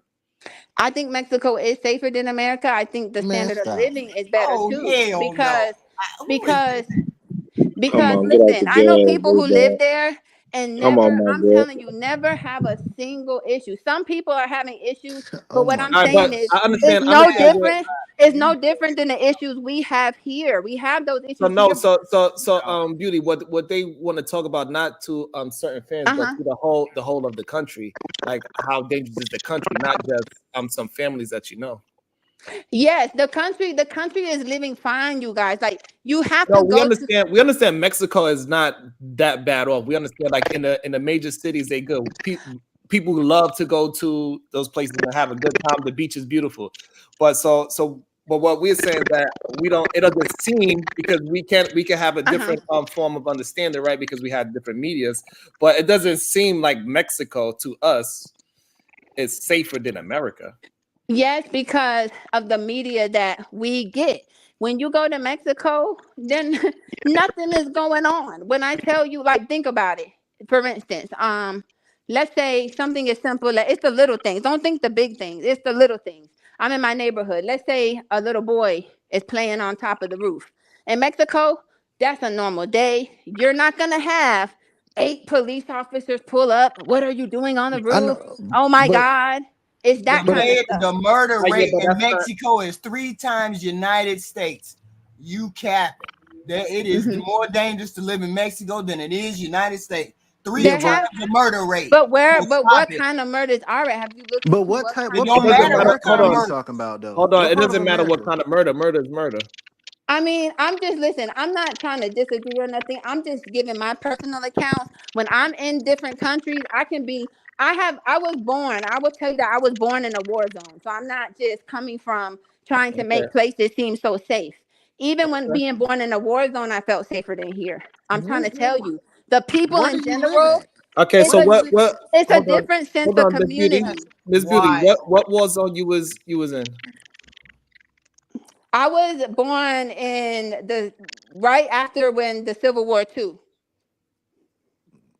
So after that, when they was fighting in Europe, that's the area I was born in, and very heavy with Nazi influence. And yes, I'm scared because of the fact that there's Nazis, but the people. I don't think my neighbor. What country? Who Civil War? I'd rather not say. I'm sorry. I didn't mean to say Civil War. I'm sorry. I meant to say the World War II. I'm sorry about that. I was trying to reference World War II. So after the Berlin Wall, what? After the Berlin, hold on. So, Miss Beauty, why you don't want to mention what country? I just rather not identify me. I'm not really like a social media person, but I'm giving you the information if you hear it. Right? Okay.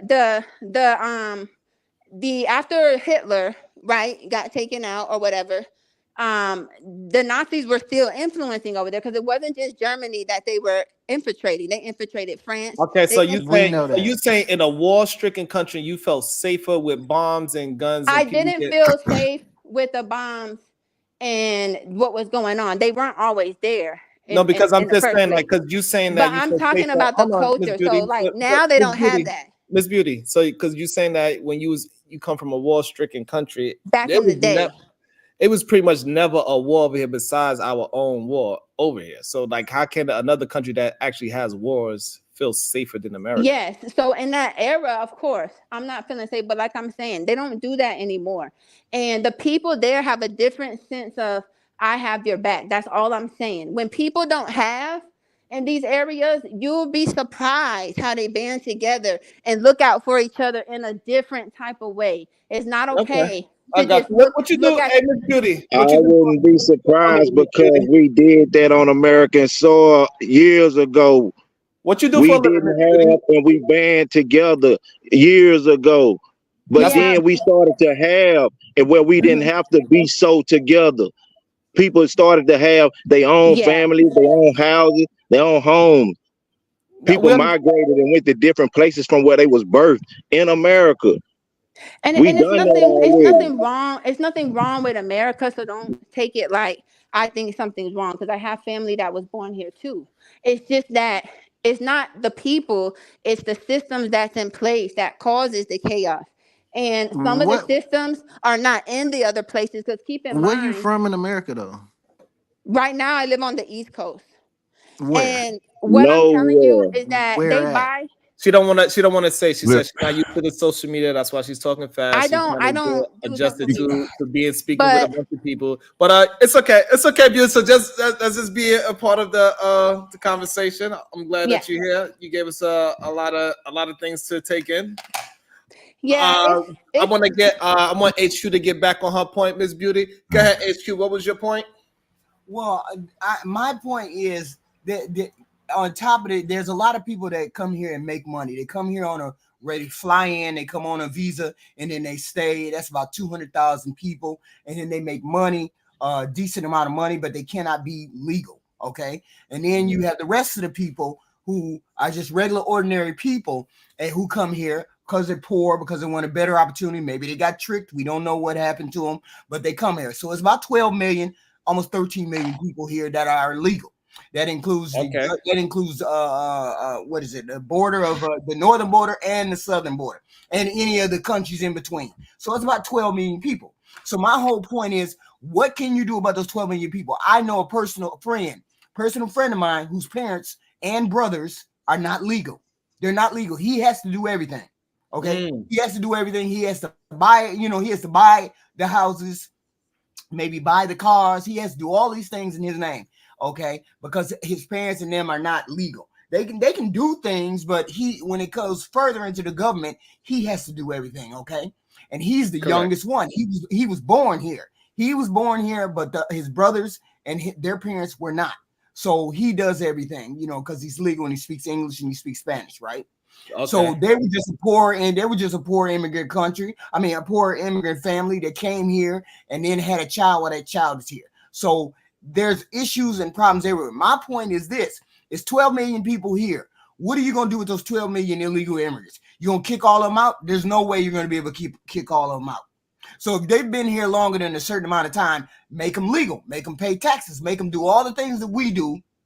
Okay. So we can get that money. So here's the thing, HQ. So once you when those people get over here, now we just making them legal because they got over here. We like, fuck it, we can't kick them out. The problem with that is that we don't know who is here for the actual country and the opportunity, and who is here to destroy the country. Because now you're giving them the power to vote. But I'm not saying automatically they become citizens. I'm saying they go through the streamlined process. They go through the process of doing all the things they need to do to become a citizen. They do everything everybody else. Background check, this, that, and the third, blah, blah, blah. Okay? We don't just automatically Man, label. it's a never ending cycle, though. It never stops if you do that. If you allow that, if you do it that way, it never stops. Yeah, but the whole point is it will stop. It will stop. Every 10 years, every 10 years you'll be giving a new group of people they goddamn me citizenship. So here's my question. And it'll constantly go. So my question is, what do you do with the people here? Make money off of them. That was the first thing I said. That's Make the whole money off of point. them. I said make money off of them. That's the whole point. Make money. Make them illegal. Make them legal. Make them pay all the taxes. Make them pay all the things that we got to pay. Make them legal. Well, they are paying the taxes. That's Put why that they ass have away. the ITTN number. They pay taxes and they run businesses and very successful ones. Because let me tell you one example. They'll let them come over here. 200,000 people are very successful illegal immigrants. Not everybody, but a lot of them are. And the reason why they're successful is off of using a lot of the benefits from the citizen. And let me tell you, they're very smart individuals that start their own businesses. That's how they learn. Well, because I personally am friends with them, I can assure you that they've had to use me a many a times. And when I was younger, I didn't realize what was going on. And when I'm older and I realize what they're trying to really get me to do, I was like, oh, heck no. And let me tell you, if we were to do some fraudulent stuff where we were to have a bunch of cards and different names and insurance is tied up funny, we would be considered fraudulent. It's actually a felony to have your paperwork all mismatched like that. But they don't get in trouble. And also I know someone who right now is not documented, but they also didn't just come here regular. They got offered a program because they told me they got offered a program to come from their country to here. Full education is paid for. They have housing and everything. But how about when I went to school, I didn't get anything.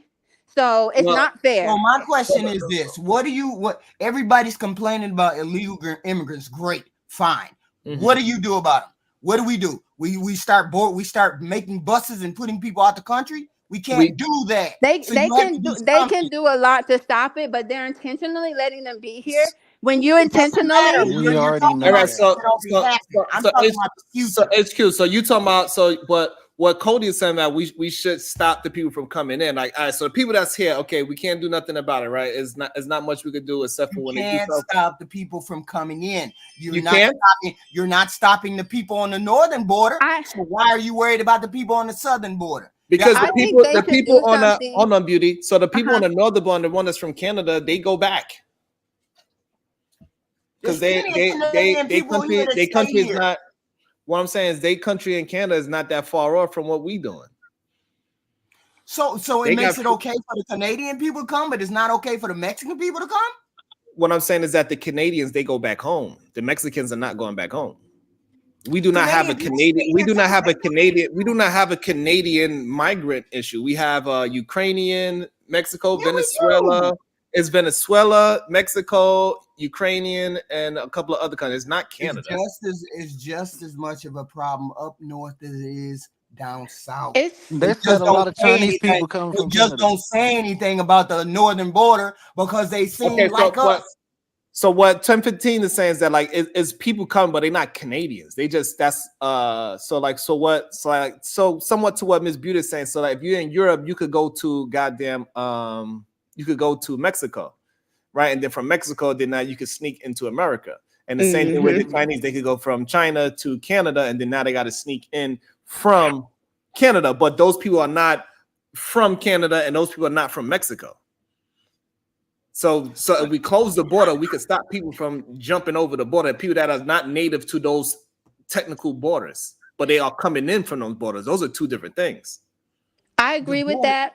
Because before in the past, they would issue out visas more easily. So that's how people was able to come and overstay on the visa. But they don't let people get visas no more. We're here. We're not talking about here. We're talking about here. They're never going to cross the border. Stop talking about crossing the border. Nobody's closing the border. Period. That's all. That's just a campaign slogan. Nobody's crossing the border. Otherwise, the border would have been closed. Trump can talk about closing the border, but he's lying. He's never crossed the border. He's never closed the border because it's economically feasible for it to stay open. So now we got the people here. What are we doing with the people here? Are we saying we want to throw 12 million people out? We cannot do that. So what step going forward? Don't talk to me about what they did do. Don't talk to me how they got here. Don't talk to me about what they're doing. Tell me what we're going to do step forward. Okay. Well, we cannot do. What do we do step forward? Do we well, make them? I also think I think there can be some racism involved too, in my opinion, because I know someone who had a child with someone who was undocumented, and this person was from Africa. Whereas I know someone who had a Miss child. Beauty, she asking you, what can we do moving forward? Okay, but I'm just showing how there's things in place. Like you're saying, just open up where everyone gets It's things paperwork, in place moving forward to but what they we may can do not with. want Hold everyone to on. have I want to paperwork. make sure you're not just talking about what you want to talk about, but let's try to have a conversation with each other now. Okay. So what HQ is saying, so like, do you have an idea of a solution that we could do with the people, whether they illegal or legal, whichever one it is, because a lot of the 12 million, some of them are legal, right? So out of the 12 million that is here, do you have an idea what we could do with them so we can move forward with America, is what HQ is talking about. Right. Well, I guess I was referencing, like, are we saying that even people that come from No, we're Africa, not saying that. We move past that. We're just saying that the immigrants that are here, what should we do with those people? But are they going to let everybody get legal is what I'm trying to say. Well, we're not worried about the ones that's coming in the future. We're talking about the 12 million that's here now. Yeah, but are they going to let the ones that's here, are they going to be fair and let everyone they have become to go legal? through Because the same they have to go through the same well, process. I have personally seen where it can be someone of a darker complexion and get themselves deported in 1 second, and someone from a lighter complexion do something way more atrocious and get to stay. Okay, so but we're not talking about we're not talking about colorism like that's. So I believe whatever system they put in place, they're not just All right, they're so gonna you discriminate. don't have an idea of what we can put in place yet. All right, cool. They should definitely give them paperwork. I think they should be allowed to have their paperwork, especially they've been here a long time.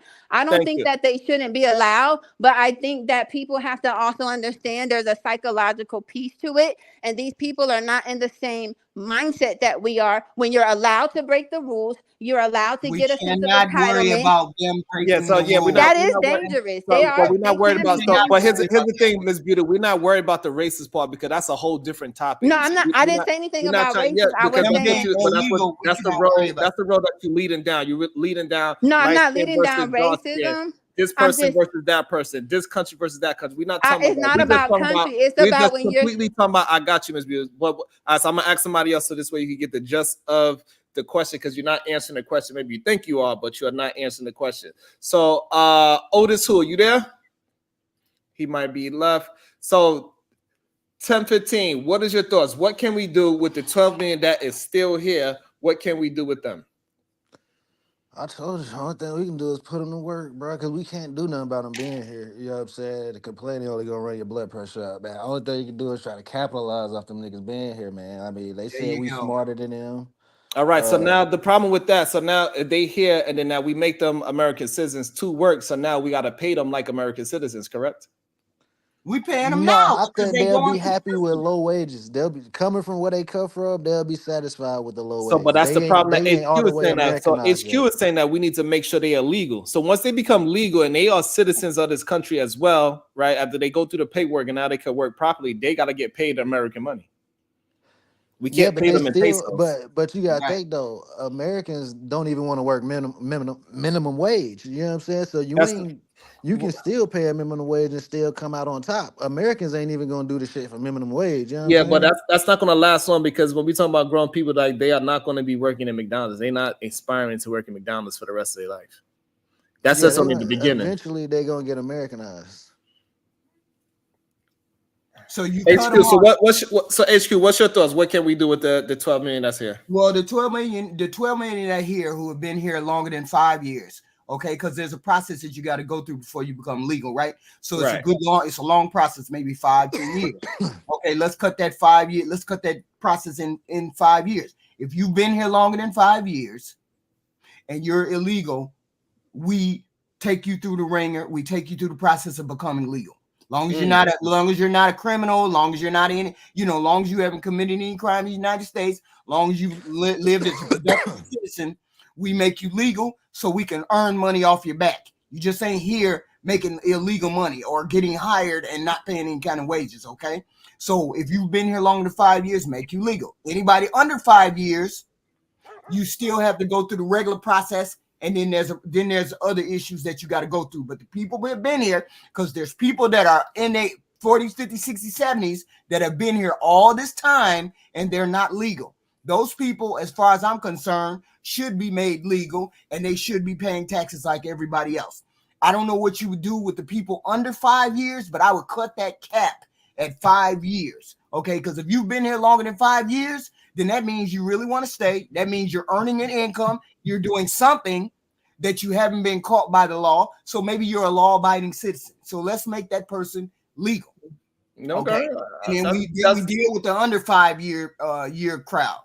Okay. Oh, that's a decent ideology. Hey, Darlon, you haven't said a word yet. What is your thoughts on what we could do with the 12 million immigrants that is in this country now? What should we do with the 12 million immigrants here? Yeah. Child. I think that we should deport them. Damn. Well, we all think that. What can we do, my dog? Because we can't do that. Right, like it's a lot of stuff that's happening right now surrounding immigration, right? Like look at what happened with Officer Jonathan Diller. Right. Ooh, what happened with him? Explain. People that might not know. In New York, Officer Jonathan Diller was stabbed. His funeral was 2 or 3 hours ago. Yes. His wife delivered a eulogy, accompanied by the 45th president, I believe. President Trump was. So yeah, it's causing a lot of problems, man. Then there was the stabbing at the University of Georgia, because me and my team we talking about it right now. Literally. So that's how. There was a stabbing at the University of Georgia. Another immigrant stabbed a student who was just minding her business, trying to go to college. And those are just the top, 2 ones that we talking about. Her name was Laken Riley. She was 22 years old, nursing student. Not saying that their actions individually should be held on the whole immigration people, all 12 million. However, when it comes to a point where American citizens are suffering physically, financially, career-wise, this is like we're investing more money and time into this than actual American issues. I think it's better off just to send them back to their countries, or have their countries aid us in whatever asylum shit that they're coming here for. Their country should be giving us billions for them. Otherwise, I just feel like we need to go ahead and invest that money, time, energy, manpower into American issues. Interesting. And they should pay taxes. If they gotta stay here, taxes. I'm talking about double the taxes of Americans. Everything that they pay, it should be double. Damn. So double. What, we pay 30%. So you're saying they should pay 60%? Correct. I agree with all that, but I don't think we. You agree with 60% tax? 60% taxes. That's like a entertainment tax, pretty much. Entertainers, they pay 50% tax because they get to come here and enjoy everything that Americans are literally paying taxes for. Like you pay taxes for the road, you pay taxes for school systems, you pay taxes for everything. I just think it's a little bit unfair for you to get to come here and enjoy the stuff that everybody else is paying for, especially illegally. There's actually a process to it. You don't respect the process. You just, you commit a crime to get a better life, right? That's basically what they're saying. I get to commit you guys crimes because I want a better life. I need a better life. What's the difference between that and a drug dealer saying, I need to commit crimes because I want a better life. I need a better life, right? I'm seeking asylum from the niggas on my block, the niggas in my neighborhood. And that's basically the point I was trying to make. I agree. Pardon me? That's basically the point I was trying to make. I agree. That's what I was just basically trying to say. They develop an entitled mindset because they never get held accountable for some of the things that they do that we would be in jail for. So we got to get out. So we got to get out of our feelings. We have to get out of our feelings. You feel like they feel entitled. You feel like they shouldn't do the things that they do because they got over here legally. Get out of your feelings, and we have to figure out what we're going to do with them. You can feel any type of way you want, but these people are still here. And we still have to do something with the people here. There's right now, if we just sit and we don't do anything, they're going to be sitting here making their money, doing what they do, and there's no consequence to it. Now, we cannot get rid of 12 million people. We cannot deport 12 million people, period. It is what it is. They're here. It is what it is that way. Great. I'm all for penalties and all of that kind of stuff. But I understand, and I understand why people want to move here. I understand they want opportunities. I get all of that. So what do we do with the people? Get out of your feelings because you don't like illegal immigrants, because you don't like they came here illegal. What do we do with 12 million people that are making money off of our country, but we have no documentation for them? We have to get documentation for these people. We cannot kick them out. So we make them legal. They go through a process to become legal. They pay fines. They do all of these things. If they've been here longer than 5 years, they got plenty of money, or they got some kind of employment to make money. So therefore, they have to pay to be able to come into this country and stay in this country. You've been here 5 years. That's why we said we hit them with the double tax, right? It's not that we in our feelings about them. Me personally, I don't give a fuck about them. They can live or die. I personally don't give a fuck about no tethers, right? But if you're going to come here and you're going to enjoy the benefits that we get to create, and we, all of us, black, white, don't matter. If you're American, you pay taxes. That's why I said at the very least, charge them double the taxes. You want to come here illegally because we already have a legal process. There's no need to redo it, right? If they had came in legally, we would have legal documentation because you would go through the fucking system that we already curated and pay taxes to have people work that system, right? But they didn't do that, right? So automatically you committed a crime. We should deal with that first. You committed a fucking crime, right? So let's just like we treat everybody else in our country. We don't start with their needs and issues and their wants and needs. We start with, what did you actually do? You committed a crime. Let's charge these people with a fucking crime first, in my opinion. But if we're not going to do that, we're going to bypass their criminality because they just need help. You cannot do that. Then let's actually say, fine, let's go ahead and document them to your point, and then let's charge them double the taxes. Why are they being charged the same taxes that 1015 is being charged? That I'm being charged. That's fucking ridiculous. So are we saying? Are we saying that we cannot take emotion out of this and we cannot look at this logically? There are 12 million people that are already getting all the benefits of this country. We have to be able to document these people. We have to be able to put them on the payroll legally.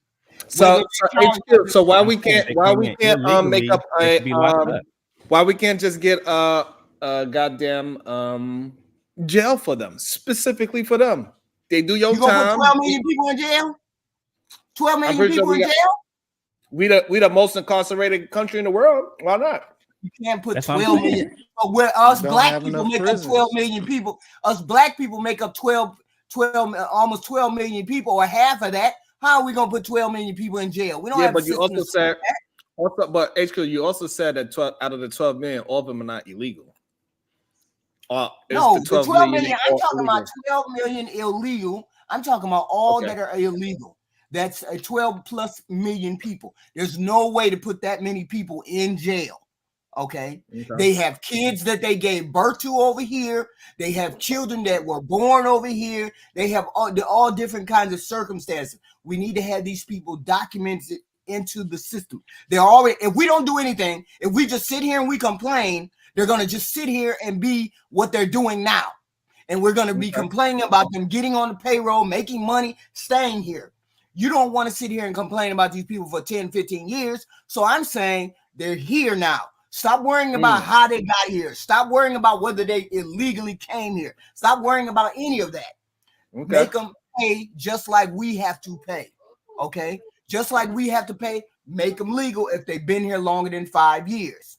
Under 5 years, I don't know what we would do with them, but people who've been here, if your grandparents been here for 20, 30 years, you want to deport your grandparents that's been here 10, 20 years?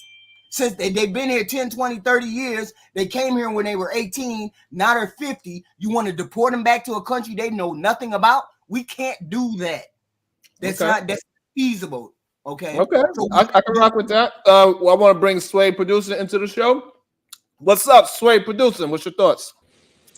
It's pretty simple for me. If you identify that they're an illegal citizen, you deport them, and just leave it at that. Yeah, Say but that what again. can we do though? If they're an illegal citizen, you deport them. We can't do that. Can't though. do that. Well, seems like y'all got a problem because that seems like the No, I simple mean, nigga, we solution. got a problem though. That's what I'm We saying. already identified that we have a problem. We're trying to find a solution. Oh, Not Sway, so what HQ is saying is that since it's 12 million of them, there's no way that we have enough airplanes, buses, boats, and all that unless we put them in shipping containers to send the asses back to wherever they came from. We do not have the means or the resources to send 12 million people one place. Where's the 12 million come from? Is that how many we got in holding or something? That's not many illegal human beings is in the country right now. Is that a guesstimation or how is that? I mean, I think they be knowing like how many people process because a lot of them go through that process in Texas. So Well, you also don't got to do it all at once. So I mean, I was thinking that too. I just don't know. That's my question, though, Sharon. What's the cap on this 12 million number, though? It's like you give them an inch, it's going to end up taking a mile. I think at the end what's of the the day. cap on So this? the idea that you're not going to put a stamp on this and start deporting them, maybe by the tens, 20,000s at a time every other week. You got to get the ball rolling, though. You can't act like 12 million is just something we got to accept as a now introduced population. Well, you gotta think they don't know where these people at. They undocumented, so they don't. No, they know what. No, they know where they at. By the way, About to be a situation. Hey, hey, hey. BM UK with the 5 ball of pounds. I'm not sure. HQ pounds. What do you do with the hundreds coming in every day with an open border? Your 12 million number is rising fast every day. It's funny though. Most of the people that are getting caught are not even like Hispanic. I'm pretty sure it's Asian. I've already said that there's Asian and Canadian, but people don't worry about them. They worry about the Mexican people that are coming in or the Hispanic people that are coming in. You never hear people talk about the Canadian border where they're coming in just as well. Well, So what you trying to say is that racial aspect to it? I'm just talking about the Mexican border. The Mexican border, most of the people that are getting caught at the border right now are Asian. And then other Hispanic countries. I think Mexico is towards the bottom. And so another problem is that when they do see the Spanish, we see the criminal activities more than we see in the Spanish. I mean, in the Chinese version or the Asian version. So we see more Hispanic criminals, like the one that I was reviewing today earlier, where he's telling all the people like, "Hey, you could just come over here and steal houses. All you gotta do is squat. We got squad rights. So all we gotta do is come in here, get a light bill, and now we can stay in these houses for free." So that is promoting propaganda, possibly like how Miss Beauty was saying, that they are promoting it, that these people are criminals. But I do know in New York City we have a problem with the Spanish migrants and squatters. Yes. Damn. Oh, y'all didn't see it? I thought y'all knew. I can show the video again. Yeah, the officer Jonathan Diller of the New York Police Department, NYPD. He's, like I said, he was deleted by a tether. And his wife and children. I think he was Italian. Italian? Or oh, talking about the officer or the tether? The person that did the crime. He looked like he was dark. He was a darker skin. I'm not sure what country he was from. Okay, look, we got this dude right here. Con mis amigos africanos y me dijeron que ya llevan como 7 casas. Yeah, right. 7 houses. Was he talking to black people or is he talking to? Hay que buscar la vuelta. Y la vuelta ahorita mismo es invadir casas. Wow. Ya que gente, he pensado invadir una casa en United States. Strap up. Ya que me enteré que existe una ley que dice que si una casa no está habitada, podemos expropiarla. Capichi. Muchachos, aquí en United States también se aplica la de invasión de terreno. No, y I think creo he's been que ese talking. será mi próximo So he's talking about negocio. land invasion. He said his Invadir next business casas is land invasion. abandonadas. I think All he's the reading abandoned houses. So this is what is scared. Like we don't see a bunch of Asian people saying this craziness. He's Asian? No, he's what the fuck is going on? He is Spanish. What I'm saying is that the reason why people are focusing on the Spanish part of the immigration is because they saying things like this. This is he's also a migrant influencer at that. Well, the so ones he got that a got big. the He free also hotel, have. the ones that got the free hotels in New York are Venezuelan, and them motherfuckers don't even speak English. That's just the crazy part that I'm not understanding. Like, what benefit these motherfuckers cannot even really function in society? Why are they here for free? Because they need workers. And then you got We to think got too. workers, but we That's the told them real to stay facts. on Section I know, 8 but and you stay gotta at a lower understand though. income. We got All right, workers. hold on a second. BMUK said HQ did not answer the question. She didn't get a chance. Y'all cut her off. BMUK HQ, what do you do with hundreds coming in every day with an open border? Your 12 million number is rising fast every day. He wants to know what is your answer to that. He said, Sharon Bracy, I asked HQ a question, goddammit. Oh, well, what you do with that is what they've been doing. They're not closing the borders. They keep saying they're closing the borders, but they're not closing the borders. It's just a fact. So people have to live with it. I don't know why they can't live with the fact that the border is not going to be closed. The border is closed as much as the border can be closed. It's closed as much as it can be closed. So the answer to the question is that we have to deal with it. We got to learn how to deal with it instead of complaining. Yes, because they're not going to close whatever they can't close. I think about 40% of the border is like high terrain where you taking your life in your hand, trying to climb mountains, trying to climb all kinds of vast wilderness pitfalls and shit like that. And the other portion of it has borders. But if you have people who are going to get paid to come across the border and they're going to pay guards, it doesn't matter how many borders you close, people are going to make money. So what's the point in doing that? Because people are going to. Yeah, she just told you they're paying Border Patrol to come across. So, I mean, but it's not going to be by the 50,000. So have anybody heard about this story? About the NYC homeowner that was arrested for changing the locks to her own? Yeah, I heard about that. What is y'all thoughts on this? This is crazy to me. So since y'all heard about, everybody here heard about this story? Yeah, the woman basically she changed the locks, and the dude who was living in there called the police on her. Was like, yeah, she put me on my crib, and she was like, this is my deed. I own this. I paid $1 million for this. It was like, yeah, but the squatter's right said you still gotta go to jail. And again, that's one of them dangerous things that they got in New York is the squatter right stuff, because somebody can be living in your shit just because they need a safe haven. But it's crazy because an American can't. I mean, well, that's not really true because niggas be doing the same thing. But I see a lot of tetherers doing this. But Sharon, to be honest, it's not an immigration problem. The squatter stuff is just a problem overall. Like a lot of regular people do it too. I was gonna go down a rant. But the scary part is, so yes, it is America, but that's one thing, right? So we got American citizens doing, but now we got somebody that is not a citizen, and now American citizens that own property, they're gonna be held to American citizen law, but it's gonna be held to somebody that is not an American citizen. I think that part is egregious to me. You know what I'm saying? So we got this man.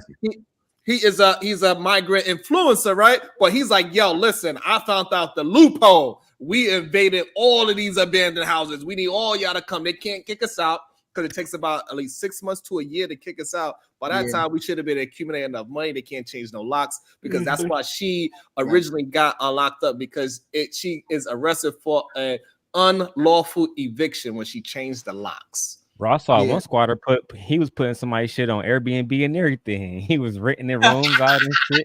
Wait a minute. I ain't gonna admit this, but I'm gonna admit I would say it on here. I was one of those people that get houses and rent houses out to people under my name, and I was doing that a lot I was doing that a lot. Let's put it that way. And I had people that I rent out. And then I would let these people stay in the house and then they would pay me rent, and they, it'd be above board. Like the rent would be $1,500. I'd get about $4,000 out of the house, and I would pay the landlord, and then these people would live in the house. And I did it for about 3-4 years when I decided I wasn't paying rent. So I understand this squatter thing, because the last house I had, we had a squatter and they stayed in there. But that's called like subleasing or some shit like that. No, it's a squatter. I was doing serious B&B work, but not legally. Okay. Damn. Shout out to 187. Americans are funny. If you can do it, suck a day.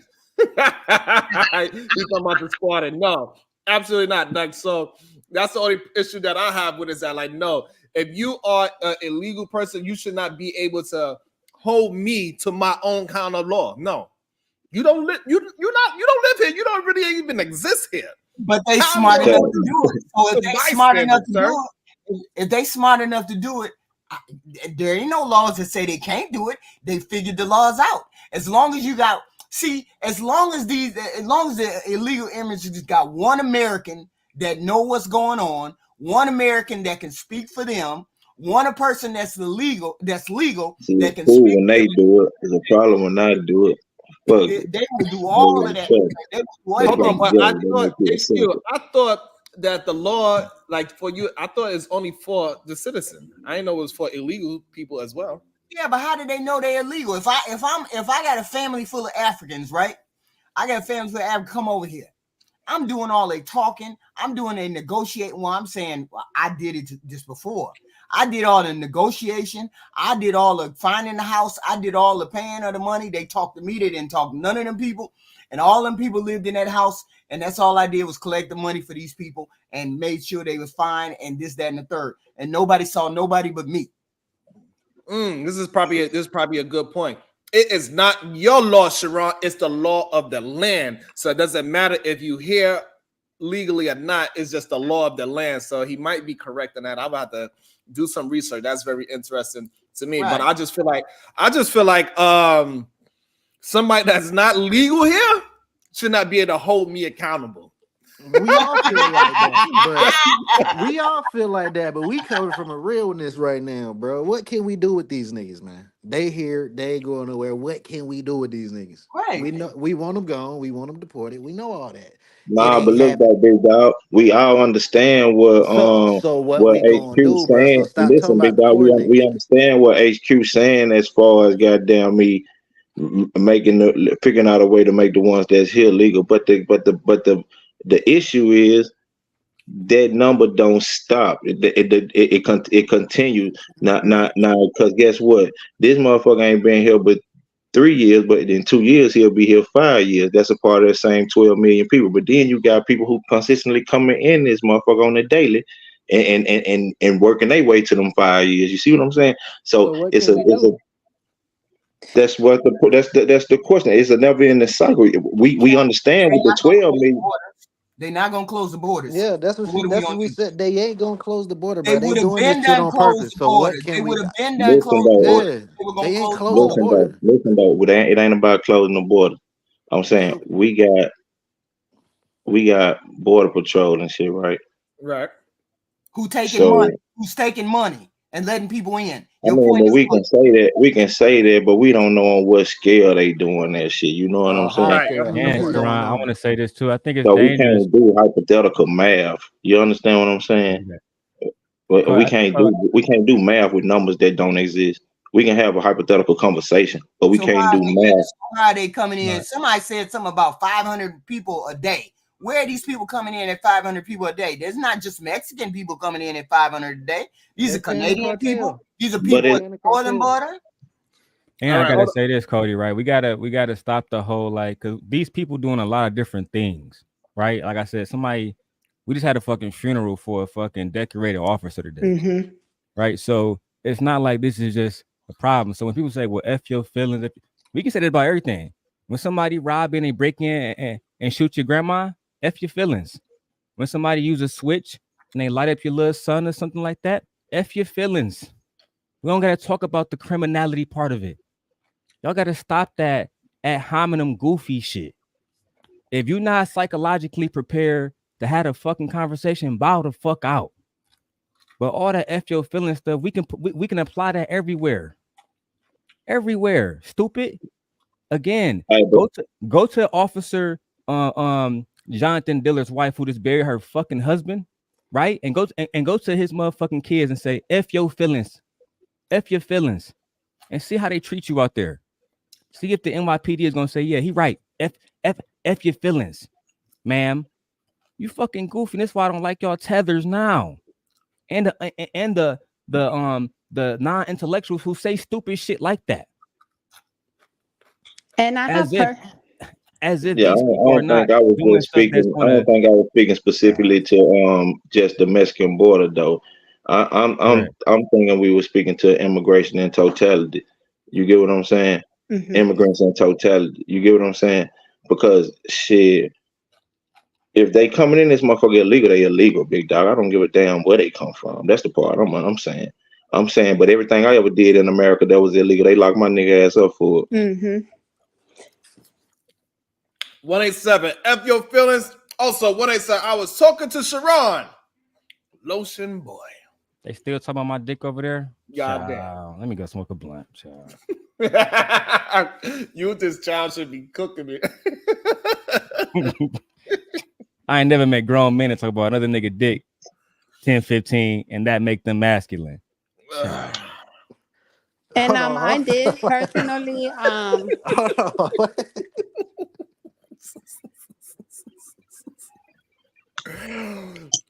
But we the most togetherness and all-inclusive motherfucker group of motherfuckers in the world, though, big dog. And we allow motherfuckers to abuse and mistreat us in ways we would never abuse and mistreat motherfuckers. You see what I'm saying? And so I think we don't have to motherfucking sit back and goddamn me allow a motherfucker to come in here. If there's a way for us to if there's a way for us to goddamn me band together or whatever the case may be as Americans to goddamn me keep a motherfucker illegal motherfucker out of our motherfucking country where we can't motherfucking me be losing goddamn and they affecting our economy. You see what I'm saying? They fucking our economy up and keep booming shit through the roof on us, goddamn me. You see what I'm saying? Well, this is what you gotta understand, bro. We ain't got enough outlaws to be talking like that. We ain't got enough niggas that's but shit, if it's being spoken enough, and it's being well, people can grasp the understanding the point of it. Let me get to understand what you mean. 10-15, what you mean we don't have enough outlaws to handle that? I don't think Cody was talking about doing no outlaw type of situation. You talking about like pretty much the American citizens going down there and putting a stop to it, right? No. I'm saying by like I'm saying we already got methods in place where they are. It don't supposed to happen. We're not talking about legal migrants, big dog. You get what I'm saying? Yeah. We're talking about illegal immigrants. We saying that this shit ain't even much. This not supposed to be going on regardless. You get what I'm saying? So what the fuck they go through and now we being goddamn me the typical goddamn me Negro. Oh. Yeah, but I wouldn't do Master like that because Master's a good man. You get what I'm saying? Nah, fuck them. Big dog, we don't give a fuck. They illegal. They done some illegal shit.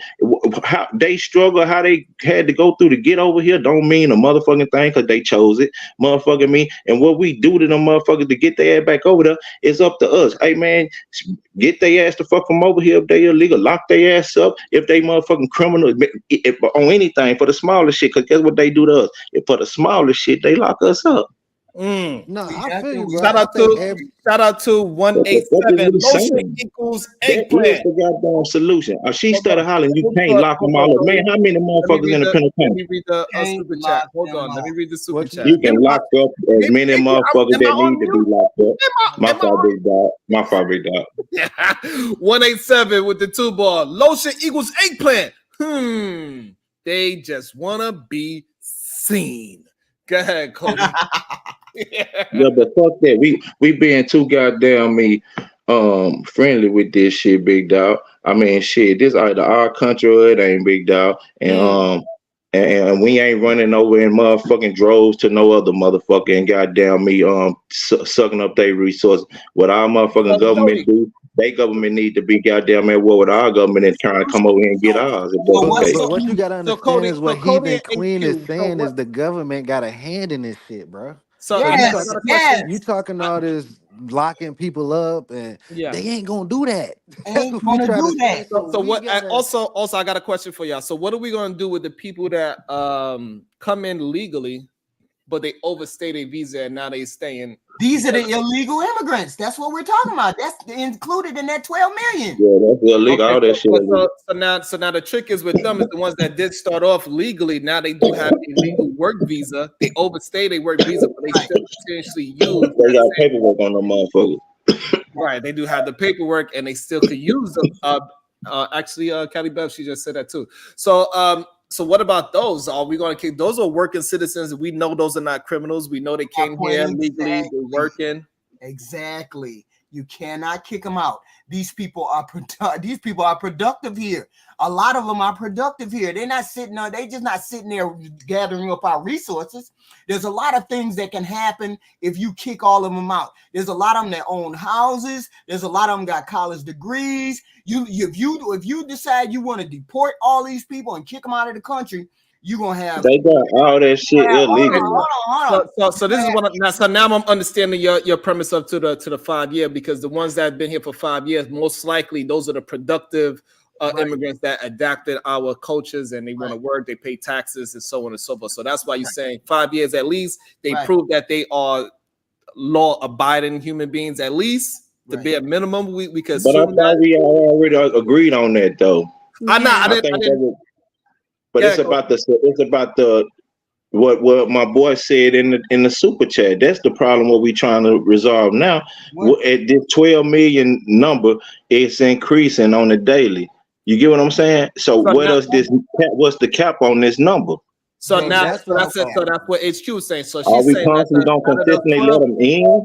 Yes. Out of those 12, what she's saying is out of those 12 million, we got to find out the ones that is doing the right things. So they've been here for 5 years. They've been doing the right things. Those are the ones we need to grant citizenship. So now they're not illegal. So now we take away a big bulk of this 12 million that still are illegal, because out of the 12 million is a big bulk of them that's doing the right thing as well. It's not a bunch of criminals is what HQ is saying. Let's get those legal. So now we can have the understanding of who is really illegal, who's doing the wrong things, who is not doing the proper power. And now we can move forward is what HQ is suggesting. Correct.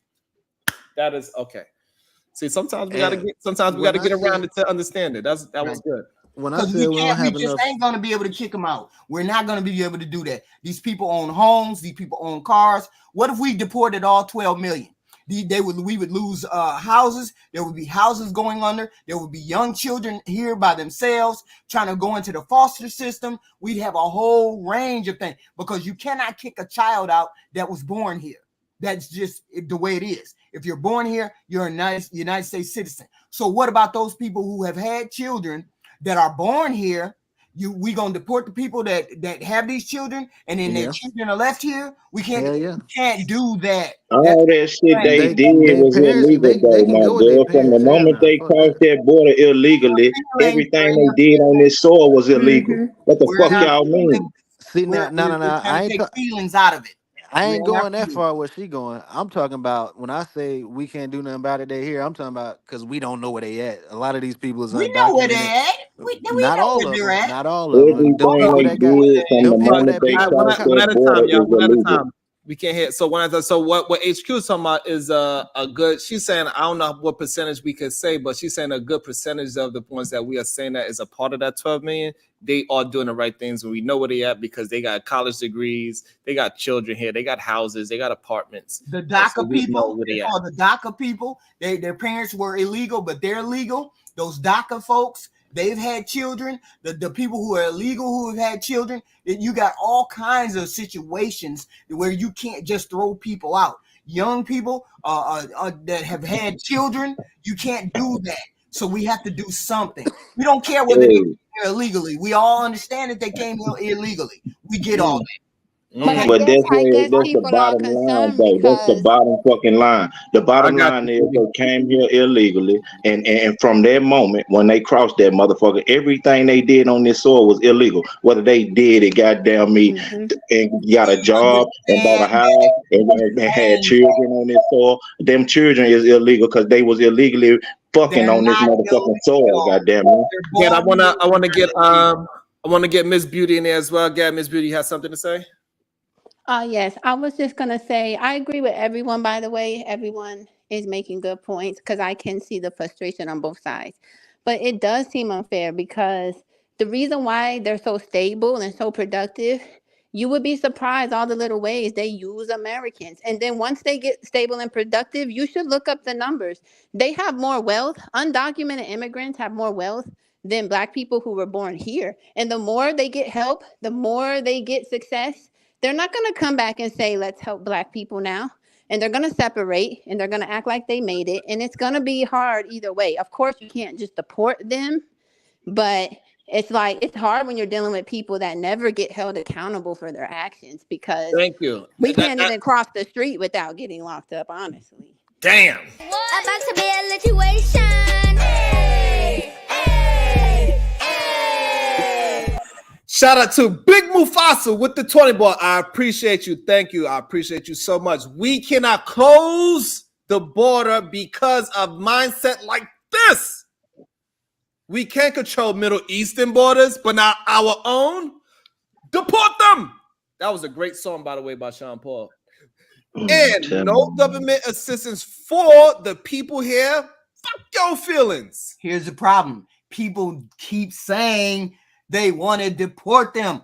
They would have closed the border all the way. They would have controlled the border if they wanted to. They don't want to. You all keep thinking that they want to. You can keep trying to the moon. They don't want to close it. It would have been closed years ago if they wanted to close it. They don't want to. Not because for some reason they thinking it's Democrats that's leaving it open or something. Like, cause The like bro Republicans are saying doing the same mindsets thing. like this is why we can't control the border. Like my nigga, they don't want to They control. don't Like want to this control. They don't want to. And you keep saying close the border, close the border, close the border. They don't want to. Stop saying that. We're talking about people that are here now. We're talking about what's going on now. Not what could HQ, happen. you know, that's crazy. HQ, like the same amount of immigrants that came into this country with Obama is the same amount that came in with Trump, and the same ones that got kicked out is the same as Obama, is the same as Trump. Like that's what I'm saying. That's what I'm saying. And you know, people like Joshua, he was like, "Hey, the DNCers, motherfucker, the numbers haven't really changed that much." Right, it's just a political thing for all the peanut gallery who keep saying close the border, close the border, close the border. They don't want to. Stop saying that. It's not an issue. People keep saying it's an issue. They keep coming over. They keep coming over. These people, the bulk of them are not killing folks. The bulk of them are coming over wanting opportunity, wanting to work. I'm not advocating. But listen though, Hidden Queen, we understand the plan. But you're not listening though. We understand that they plan is fucking working. You understand what I'm saying? The day that you're referring to that don't want to, we understand that they plan is working. But you're not talking today. You're talking to the fucking people. You're asking the people what the goddamn. So you got to realize your audience and who the fuck you're talking to when you're talking.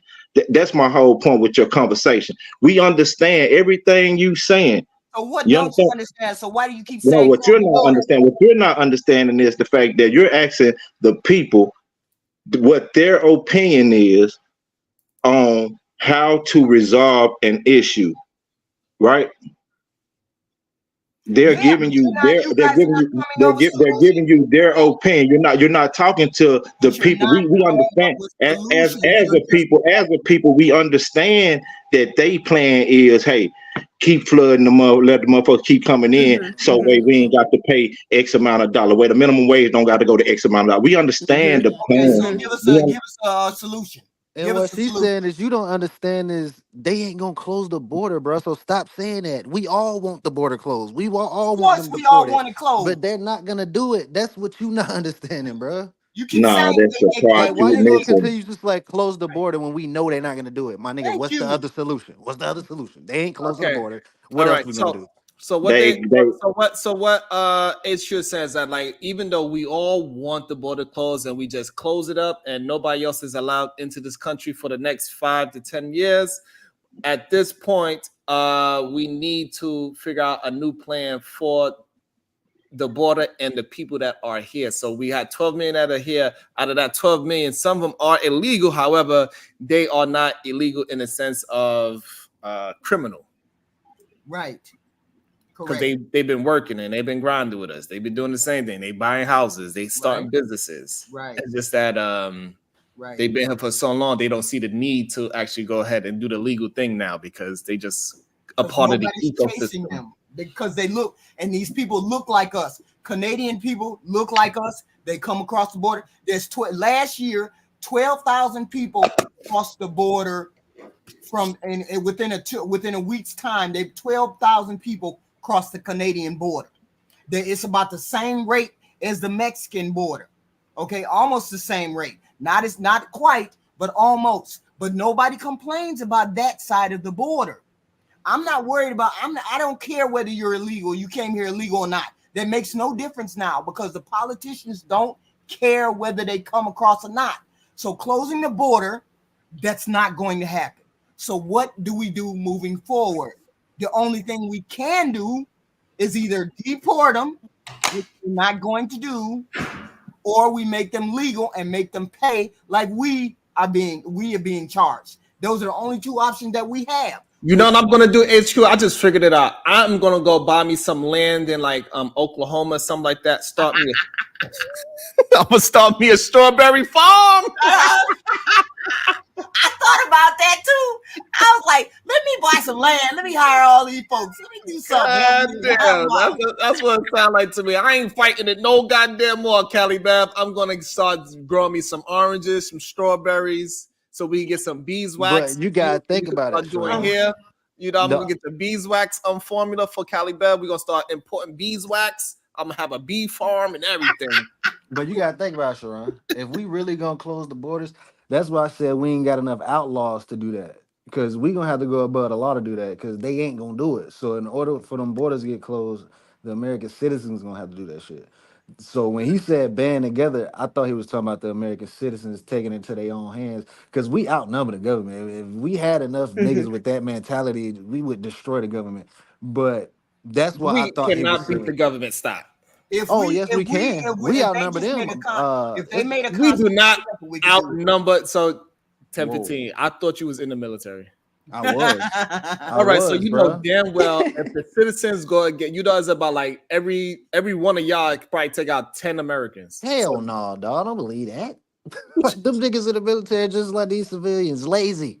No, but they know how to use weapons. They don't. Not all of them. The Air Force don't train like that. The Navy don't train like that. I understand that is very true. But I'm saying compared to the American citizens, most American citizens, 10-15. Me and you both know this. Never even had a fight. Well, yeah, that's true, and a lot of them ain't never heard a gun shoot neither. Right, so that gives them, I'm just saying overall that would give them the advantage, and plus they have bigger weapons. They got tanks. And these country boys are snipers, bro. Last one I'm trying to tell you, these country boys are snipers. They shoot for a living. They've been shooting since they was kids. These niggas. I get you. We'll pluck some off. It'll be an interesting fight. It'll be a lot of bloodshed, but the military will absolutely win because they got the things to cut off things and cut off. Now think about this though. All of the military ain't gonna want to go against. So 10-15, we are not even going to talk about it. We are not talking about no goddamn militias. That's right. That's an uprising against the government. Stop talking like that. We are not going to talk about no goddamn militias on this channel. Stop talking like that. You're talking about an uprising. Think about it, bro. You talking about something that I'm not willing to talk about because I do not want to get demonetized because we talking about some goddamn uprising. Absolutely not. No. We leave that shit for television. That all those TV shows, that new Civil War TV show about to come out. Talking about uprising against I ain't trying to get you demonetized, but can I just ask you this? How many people in the military and how many American citizens do we have?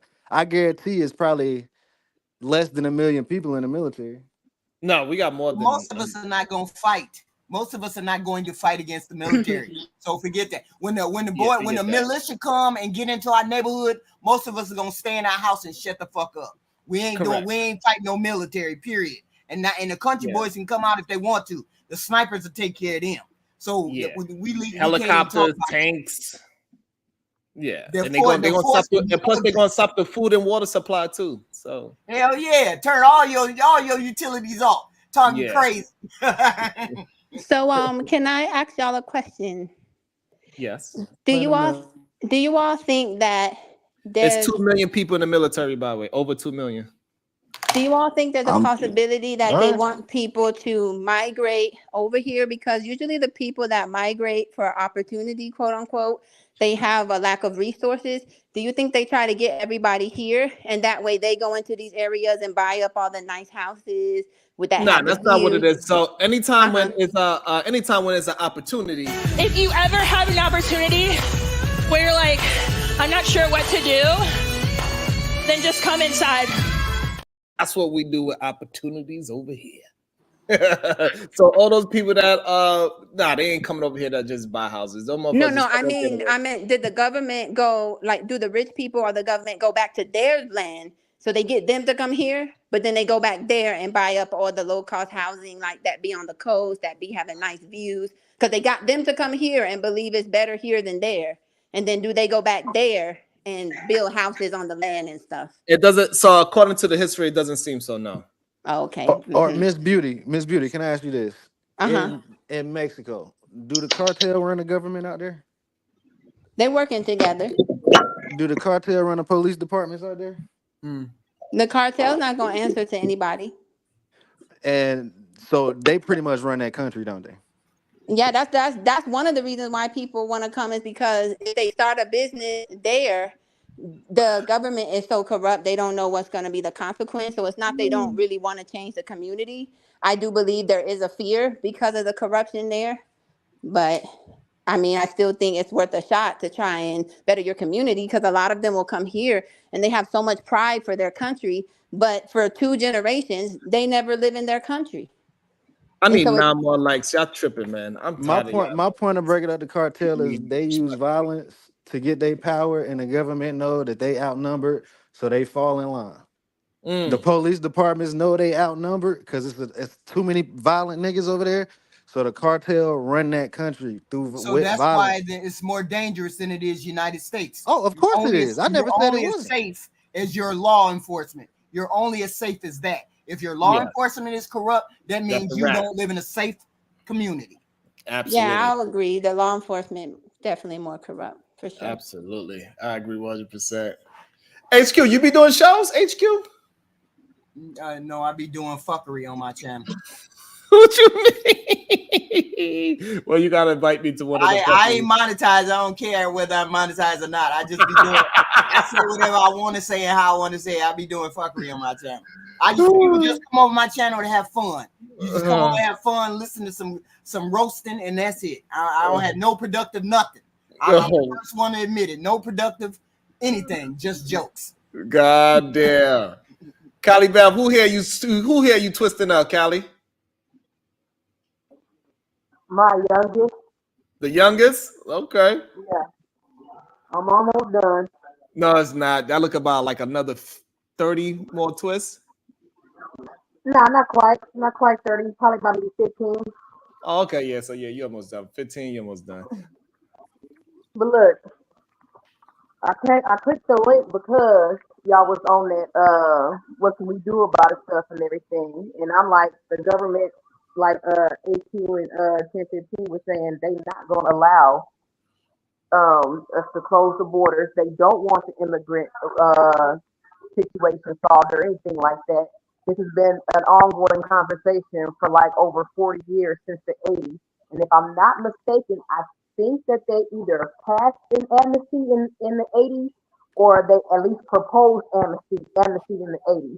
So we did this already, and we still have the same problem. Not only is the agricultural lobby not going to allow us to close the borders and not have these people come over here, but what they also are doing is using it as a political football for campaign fundraising and shit like that or whatever. They fundraise politically off of this issue, get everybody in their feelings, get everybody fighting about it. Now you want to donate to this candidate who ultimately is not going to do shit about the fucking border. So, or the illegals that are already here. And, you know, we had DACA, what? DACA's like, what, probably at least, 10 years old by now, whatever? Yeah. And that thing is still being kicked down the road. they ain't gonna do shit. They're not gonna do nothing. Damn. And what they can do is like not make it worse, like with the New York laws or whatever like that, with the squatter shit and everything like that. Yeah, that's crazy. But they not gonna make it no better because they want their cheap labor. It is what it is. Interesting. And Sugar Bum, kiss my black ass. Tell me I only had 15 locks when I had my locks. I had more than 15. I had 17 locks. Leave me alone.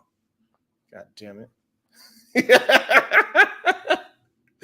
Go and tease me about my hair. At least I can still grow hair. There's a lot of motherfuckers that can't even grow their hair. God damn it. Shit.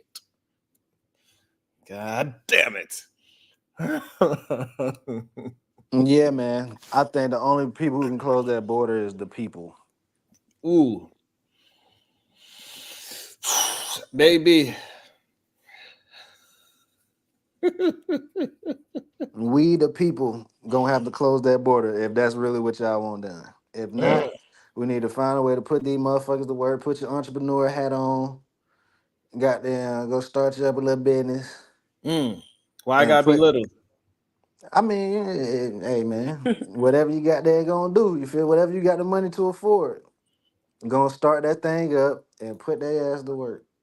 And this They here to work, right? They here to work, right? Shit. I know y'all was talking about the labor costs and stuff like that, right? When it comes to having to pay the taxes and the health insurance and everything like that. Well, we kind of tried to resolve that is to do some kind of universal health care system, but you know that shit got gutted and bastardized beyond it being even kind of profitable or cheap for other people to be able to afford it. So there's also that too, and that's the second go around because we tried that shit previously in the damn 90s. And you know, nobody wants to do this shit. Well, I won't say nobody, but a certain political party didn't want to do the shit. So here we are, right back to it costing more for employers. It's costing a lot for employers to actually hire workers. It can save money with universal health care, but you know, we can't have nice things here. Goddamn. And this is some more remedial rhetoric that we got to stop saying. In Trump years, African Americans thrive economically. No, Americans thrive economically. It wasn't just us. It's not like it was just black folks making money. No, everybody was doing very well. So stop saying African Americans. No, we are American, goddammit. We not African. We are American. They saying that to make it seem like he did something for the black folks, right? Like he didn't do that for. We are American. Let's leave it as that. And on top of that, it's not like us as Americans want to pay the cost for these companies to hire American workers, because you know when it costs more money to hire Americans, then that means that the cost of the goods is gonna rise, and us consumers, we ain't trying to pay that shit either. Nobody wants to fucking pay.